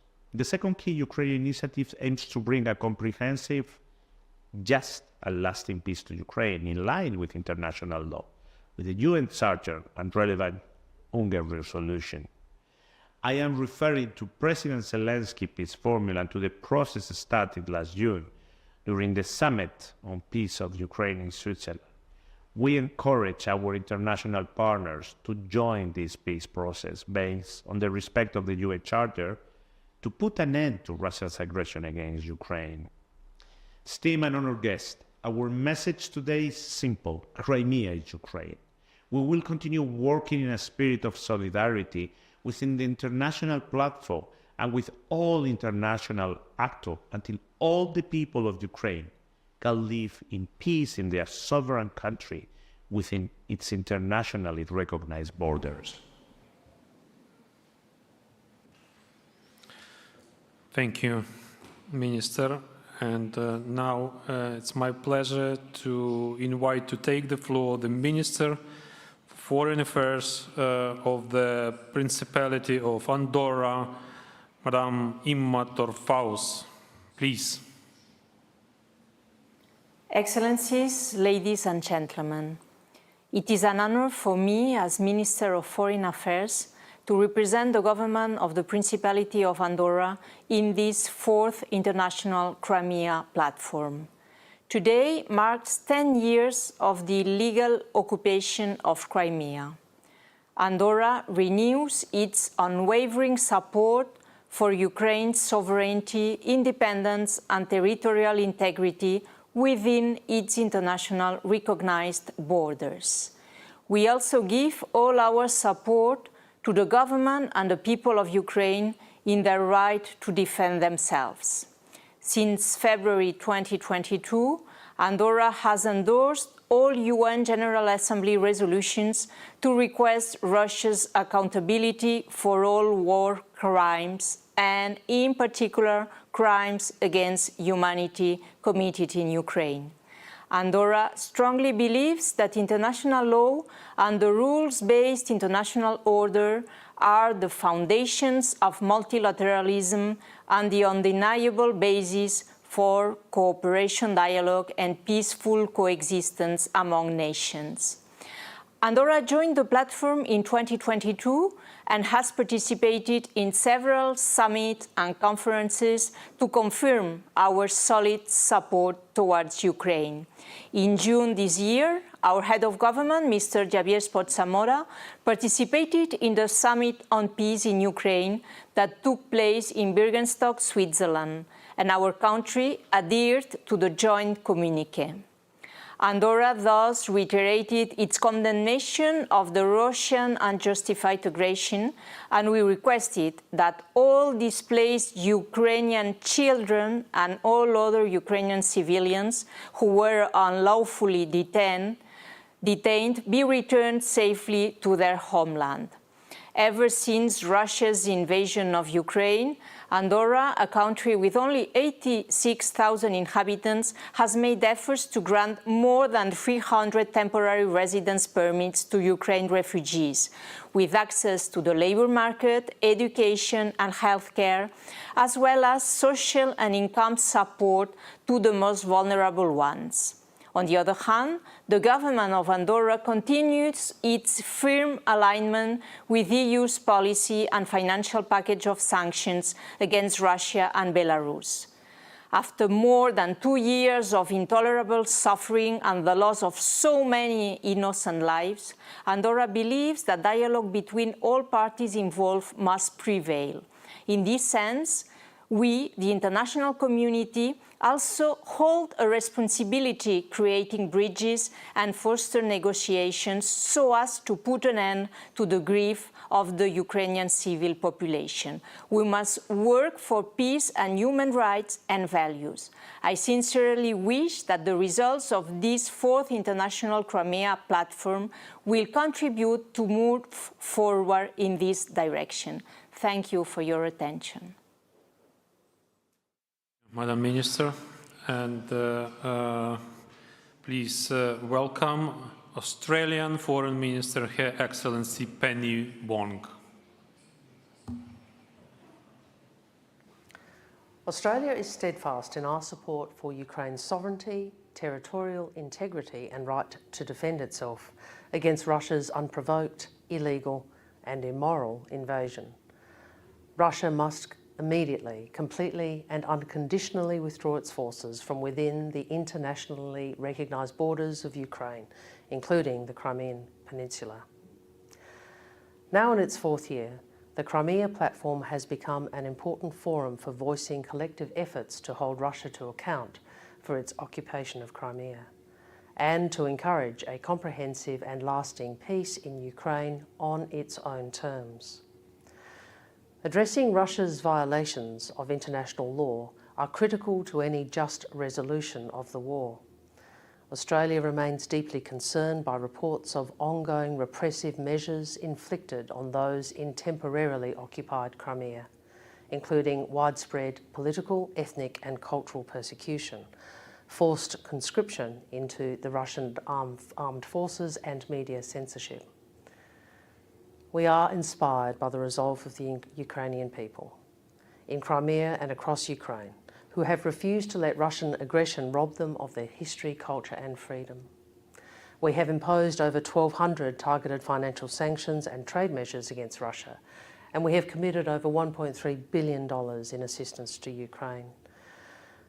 In terms of military assistance, Australia is the largest non-NATO military contributor to Ukraine. We will continue to pressure Russia and we will continue to support Ukraine for as long as it takes. Russia's war has broad global and economic implications. It has had a terrible effect on food and energy security, making life harder for people across the world, especially the most vulnerable, and it cannot be allowed to become a model. We seek a world where sovereignty is respected, where no country dominates and no country is dominated. Australia looks forward to contributing to the summit. Thank you, Madam Minister. And our next speaker is His Excellency John De Bono, Extraordinary and Plenipotentiary Ambassador of the Republic of Malta to Ukraine. The floor is yours, Ambassador. Thank you. Excellencies, distinguished guests, and participants. More than a decade has passed since the Russian Federation illegally annexed Crimea and the port city of Sevastopol. Together with our international partners, we continue to reiterate our firm condemnation to Russia's illegal presence in the Crimean Peninsula and its persistent breaches of international law and human rights through its ongoing aggression against Ukraine. In this spirit, my country reiterates its steadfast commitment to defend Ukraine's sovereignty, as well as its territorial integrity within its internationally recognized borders. In this regard, the rightful reintegration of the Crimean Peninsula as part of Ukraine is non-negotiable. We call on Russia to reverse its illegitimate occupation without any further delay. Malta maintains its full support to the courageous spirit of the Ukrainian people. We commend the bravery, determination, and resilience of the people of Ukraine in the face of this indiscriminate destruction by Russia's unjustified war. As the Ukrainian people continue to pay terrible human costs of the ongoing indiscriminate attacks against civilians and the country's critical infrastructure, we reiterate our full condemnation of Russia's choice to choose escalation and devastation. Together with our international partners, Malta continues to share the conviction that all perpetrators of attacks, as well as other international crimes committed against Ukraine and its people, must be held accountable. As to the wider regional context, Russia's challenge to the existing rules-based international order continues to manifest itself in the Black Sea and the Sea of Azov. We are equally mindful of the impact of the consequences of the war on the well-being and the safety of societies in this wider area and even further afield. To this end, Malta reiterates its support for the efforts towards providing security of vessels passing through the international sea corridors, especially after Russia's regrettable decision to suspend its participation in the Black Sea Grain Initiative. Our message to the international community remains that any attempts to curtail the freedom of navigation directly undermines global food security. We must not lose sight of the very real repercussions on communities around the world as part of our engagement with the international community. I conclude by recalling Malta's firm belief that the rights of Ukraine and its people under international law are non-negotiable. You can count on our full support to efforts being undertaken by you towards securing a just and lasting peace in Ukraine. Slava Ukraina. Thank you, Ambassador. And now I would like to give the floor to Mr. Luis Almagro, Secretary General of the Organization of the American States. Dear friends, I am pleased to participate in the 4th summit of the International Crimean Platform this year, which marked the 10th anniversary of the occupation of the Autonomous Republic of Crimea and the city of Sevastopol. I fully agree with and support the joint statement issued on February 26, 2024, as well as the goals of the summit. I'd like to highlight a few of them. First, to reaffirm the sovereignty and territorial integrity of Ukraine. I take the opportunity to reject the illegal annexation of Crimea and any Ukrainian territories illegally occupied. Second, to further the occupation of Crimea. Third, to draw attention to violations of international law and human rights in Crimea by the Russian occupation administration. I also add that presumed referenda and elections that seek to normalize the occupation belong to the same category. They cannot produce any legal effect and constitute a violation of human rights. Fourth, to create the foundations for the platform to become an effective mechanism for ensuring the post-war reconstruction of Crimea after the end of the occupation. On this basis, the preservation of international law, the inviolability of international recognized borders, and our shared values of human rights and fundamental freedoms must be safeguarded. This is what the very concept of an international system is based on. We cannot condone limitation to these norms. To do so would mean accepting the law of the strongest as the main, if not the only, source of relations between sovereign states. For small states, it is about survival. All these principles are vital to us. Our region has been a good example of them throughout the existence of the inter-American system since the end of the 19th century. At the Organization of American States, we immediately spoke out against the violation of the most fundamental principle of international law, humanitarian law and human rights. From the very first statement, we called this invasion a war of aggression.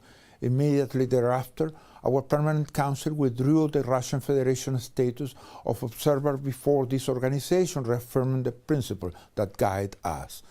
Along with the international community and a large number of countries, we have called for peace, for the end of aggression, for the non-use of force, for the peaceful solution of the controversy and respect for the norms of international law.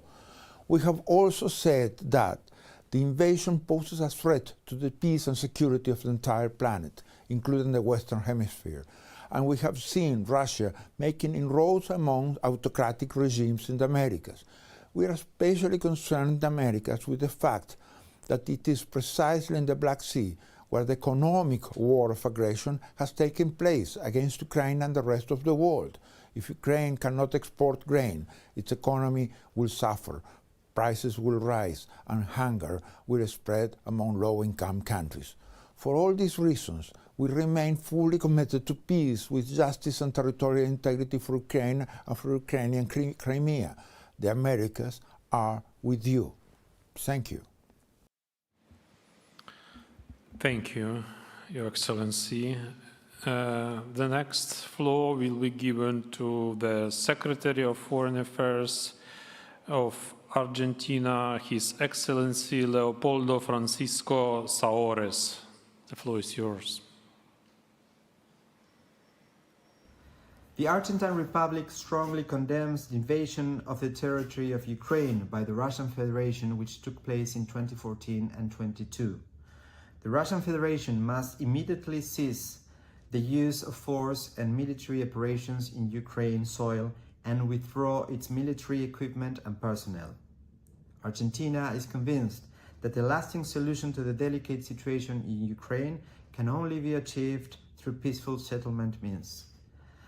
For this reason, our country has demanded peace and the de-escalation of the conflict in all multilateral fora, as well as the return of all parties to the negotiating table. Likewise, Argentina has made it clear that international law, including humanitarian law, and the principles of the Charter of the United Nations must be respected. The sovereignty of states and their territorial integrity must be upheld. Our country has supported all the resolutions on this matter at the United Nations General Assembly and the Human Rights Council. Argentina has participated in the National Security Advisors meetings celebrated in Malta, Davos, and Doha, and in the Global Peace Summit in Bargenstock, Switzerland. Furthermore, the Argentine Republic is committed to international peace and security. In line with this commitment, we have joined two of the working groups of the Peace Formula for Ukraine presented by President Zelenskyy. Number 1 on radiation and nuclear security, and number 5 on the implementation of the Charter of the UN and territorial integrity of Ukraine. We are proud to be a co-chair of the latter group alongside Estonia. Argentina, together with Estonia, is co-chairing Working Group 5 of the Peace Formula, Restoration of Ukraine's Territorial Integrity. My country participated in the meeting convened in New York on the 12th of July, where we had the opportunity to exchange different ideas on how to move forward. As a follow-up to this meeting, we are working closely with Estonia and Ukraine to present a working document as a contribution to our next meeting. We look forward to more countries taking an interest in the progress of this working group and joining us at upcoming events. Let me assure you that Argentina stands with Ukraine. Thank you, Your Excellency. And now it's my pleasure to give the floor to His Excellency Salem Ahmed Salem Ali Al-Kaabi, Extraordinary and Plenipotentiary Ambassador of the United Arab Emirates to Ukraine. He's joining us online. The floor is yours, Ambassador. Thank you. Your Excellency, ladies and gentlemen, in behalf of the United Arab Emirates, I would like to thank you for hosting the fourth summit of the International Crimean Platform, which provide a valuable opportunity to discuss the current security, economy, and humanitarian challenge. It's an honor to address you all today. The United Arab Emirates is not standing aside. Our humanitarian mission is to help suffering, promoting human dignity, and provide aid and assistance. This year only, the United Arab Emirates has successfully mediated 7 captive exchange between Ukraine and Russia, bringing the total number of captives exchanged through United Arab Emirates agreement efforts to 912 from each side. These efforts reflect the United Arab Emirates detection, being a trusty intermediary. The success of agreement is the outcoming of the United Arab Emirates leverage its close relationship with both sides. The UAE providing assistance worth over $100 million to support humanitarian struggling in Ukrainian, including over 4,500 electrical generator and at least 50 fully equipped ambulance. This efforts highlight the United Arab Emirates ongoing long-term detection. We also held the opportunity to assist the Olena Zelenskyy Foundation directly with the supporting children. But the diplomacy itself is the most effective tool to end the conflict, as we saw in Switzerland last June. Countries from around the world are coming together in serious concentration of how to bring peace to Ukraine. We encourage collective efforts. Thank you, Your Excellency. Ambassador. And our last but not least speaker for today is Alina Frolova, Security Track Coordinator of the Crimean Platform Expert Network. Пані Аліно, я вас запрошую до слова. Добрий день, дякую. Я вітаю всіх учасників Кримської платформи. Thanks for having me. I welcome all the participants of the Crimean Platform. I particularly address people from the occupied territory, from the territory of the Crimea. Hopefully they can hear us. We are doing everything possible to liberate these territories. I'm honored to represent an expert network at the Crimean Platform. This is an international network comprising more than 70 organizations and several dozens of independent experts working together to bring closer the liberation of our territory, to liberate the Black Sea region, and to design a new security mechanism to work for Ukraine, Europe, and the whole world. As I represent the expert network, I'd like to outline the trends our network has been observing of late And primarily, I'd like to to address our international partners.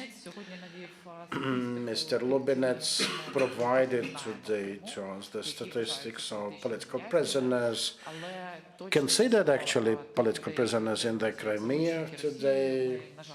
Unfortunately, we do not know the exact number of people detained in Russia, also on the occupied territory, whether it's children or adults kept here or deep in Russia. And unfortunately, however many people we do our best to release, the numbers will be growing. And I'm speaking not just about Ukrainian nationals, but also about nationals of other countries partnering with Ukraine on that. Why it will continue to work? Because this is a tactic rather efficient. It works for Russians, and Putin himself will be gladly getting more and more people to trade in them. We've seen a big exchange between foreign nationals and Russian killers and spies. It was a clear demonstration of the supreme values that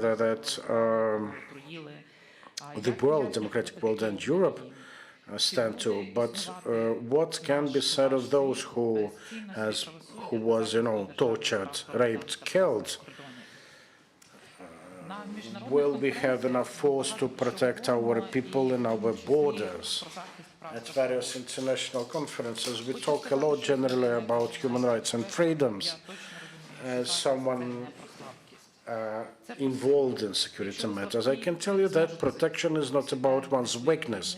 It's rather about being strong. Without that, you won't be able to defend either your next of kin, or your nation, or your territory. It's about one's resilience, one's strong spirit on the battlefield, one's strong economy, one's strength to make decisions, even not pleasing one if you're at the top of the political pyramid. Ukraine had been through that mistake. We did allow ourselves to be weak, and now we have to correct it, paying a steep price, the one of lives. We've been regularly talking about us as the nation of agrarian people, land toilers. Now we're speaking about us as a different nation, able to make the frontier stable and innovate. Question is how you as our partners will be at the time when we are ready to go full steam ahead. We've been speaking a lot about values. Many speakers before me mentioned it. And really, this war is a proof that values are of critical importance. This is something we live and die for.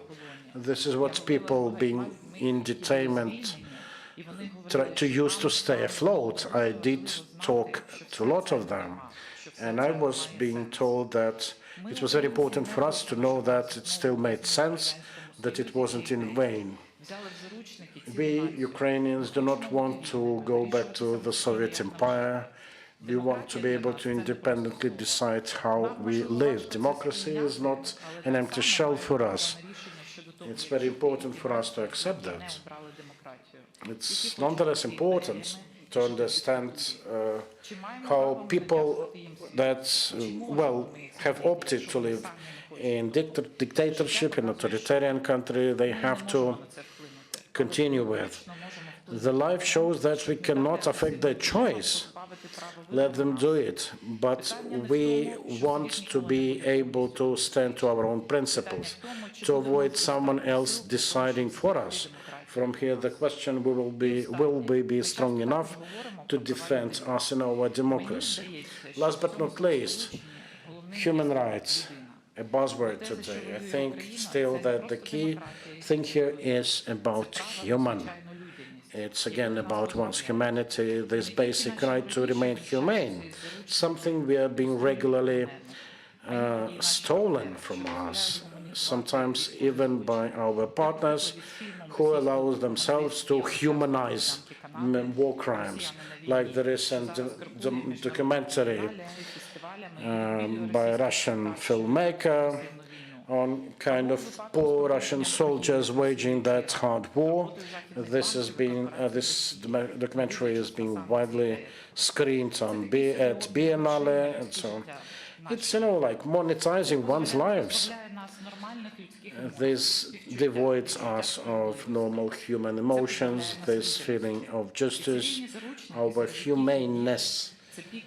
There are children of those who are in detainment. How dehumanizing it can go.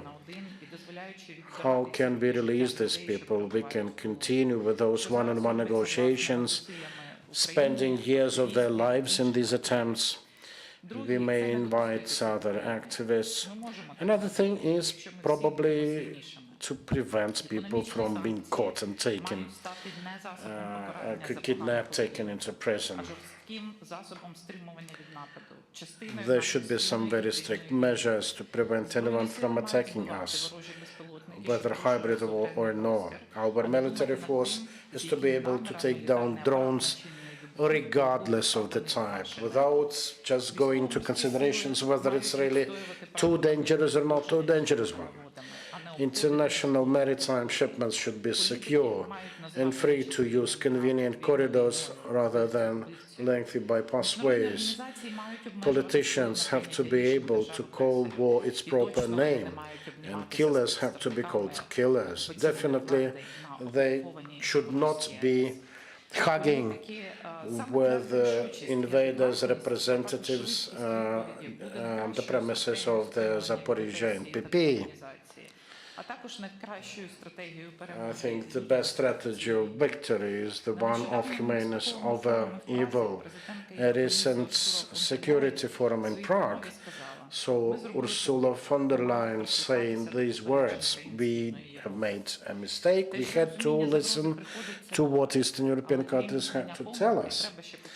It's nice to be able to recognize one's mistake. It's even more important to start to act to overcome the aftermath.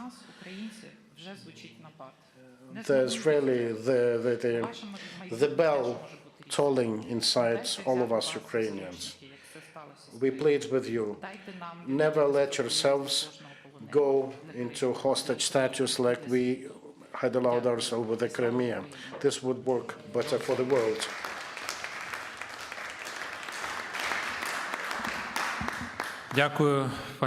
Thank you, Ms. Alina. Your Excellencies, distinguished guests, ladies and gentlemen, as we come to the end of this busy day, I would like to extend my gratitude to all the participants. Even with the start of the political season in your countries, you took the time to engage in discussions on the current situation in Crimea.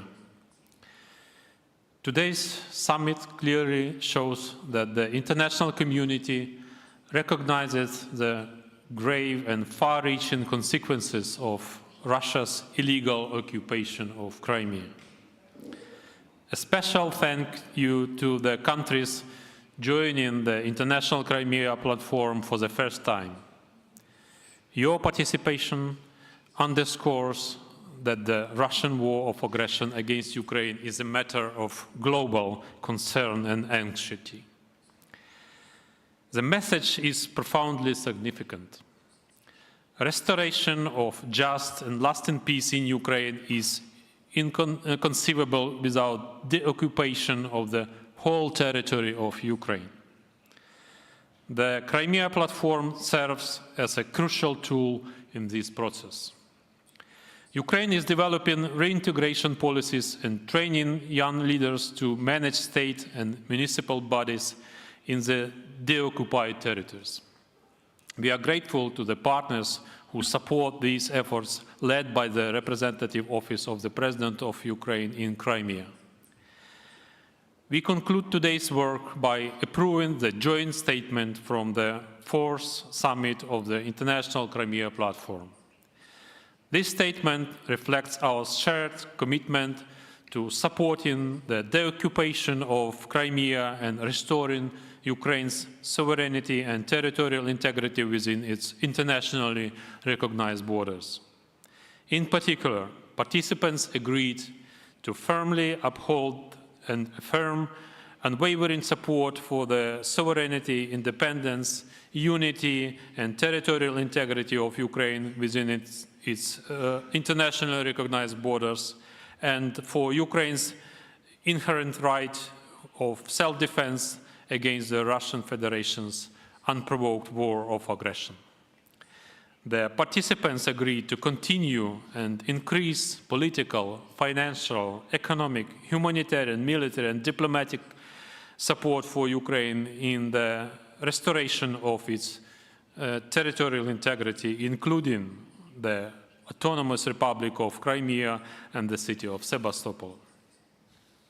Attendees of the fourth summit welcomed and agreed to continue to work on the outcomes of the first Global Peace Summit, which took place on June 15 to 16, 2024 in Switzerland, as an important step towards full respect of the rules-based international order and comprehensive, just and sustainable peace for Ukraine, based on the principles of the UN Charter and international law. We cannot tolerate inhuman practices carried out by the Russian occupation forces in Crimea, arbitrary detentions of those who demonstrate their protest to massive violations of human rights and freedoms in Crimea. I call on your support to do everything we can in order to free illegally detained civilians, Crimean Tatars, human rights activists who remain imprisoned by the Russian regime for fake charges. The participants welcomed the activities of the International Coalition for the Return of Ukrainian Children to address the illegal deportation and forcible transfer of Ukrainian children to the Russian Federation and to ensure their safe return.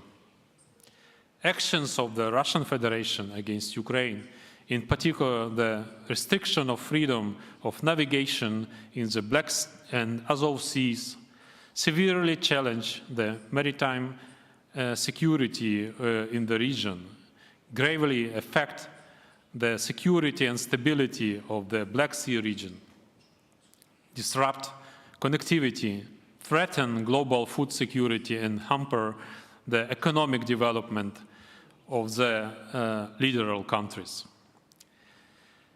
The successes of Ukrainian armed forces, bolstered by the military support from our partners, have secured a civilian maritime corridor in the Black Sea. This achievement has enabled the resumption of the Ukrainian grain and other exports to global markets, positively impacting global food security. In conclusion, I want to extend my heartfelt thanks to all participants for their valuable contributions to the discussions and the special provisions outlined in the joint statement. We are united in our belief that today's meeting represents a significant step toward achieving peace, peace in the region, peace in Ukraine, and peace in united Ukrainian Crimea, because Crimea is Ukraine. Slava Ukraini!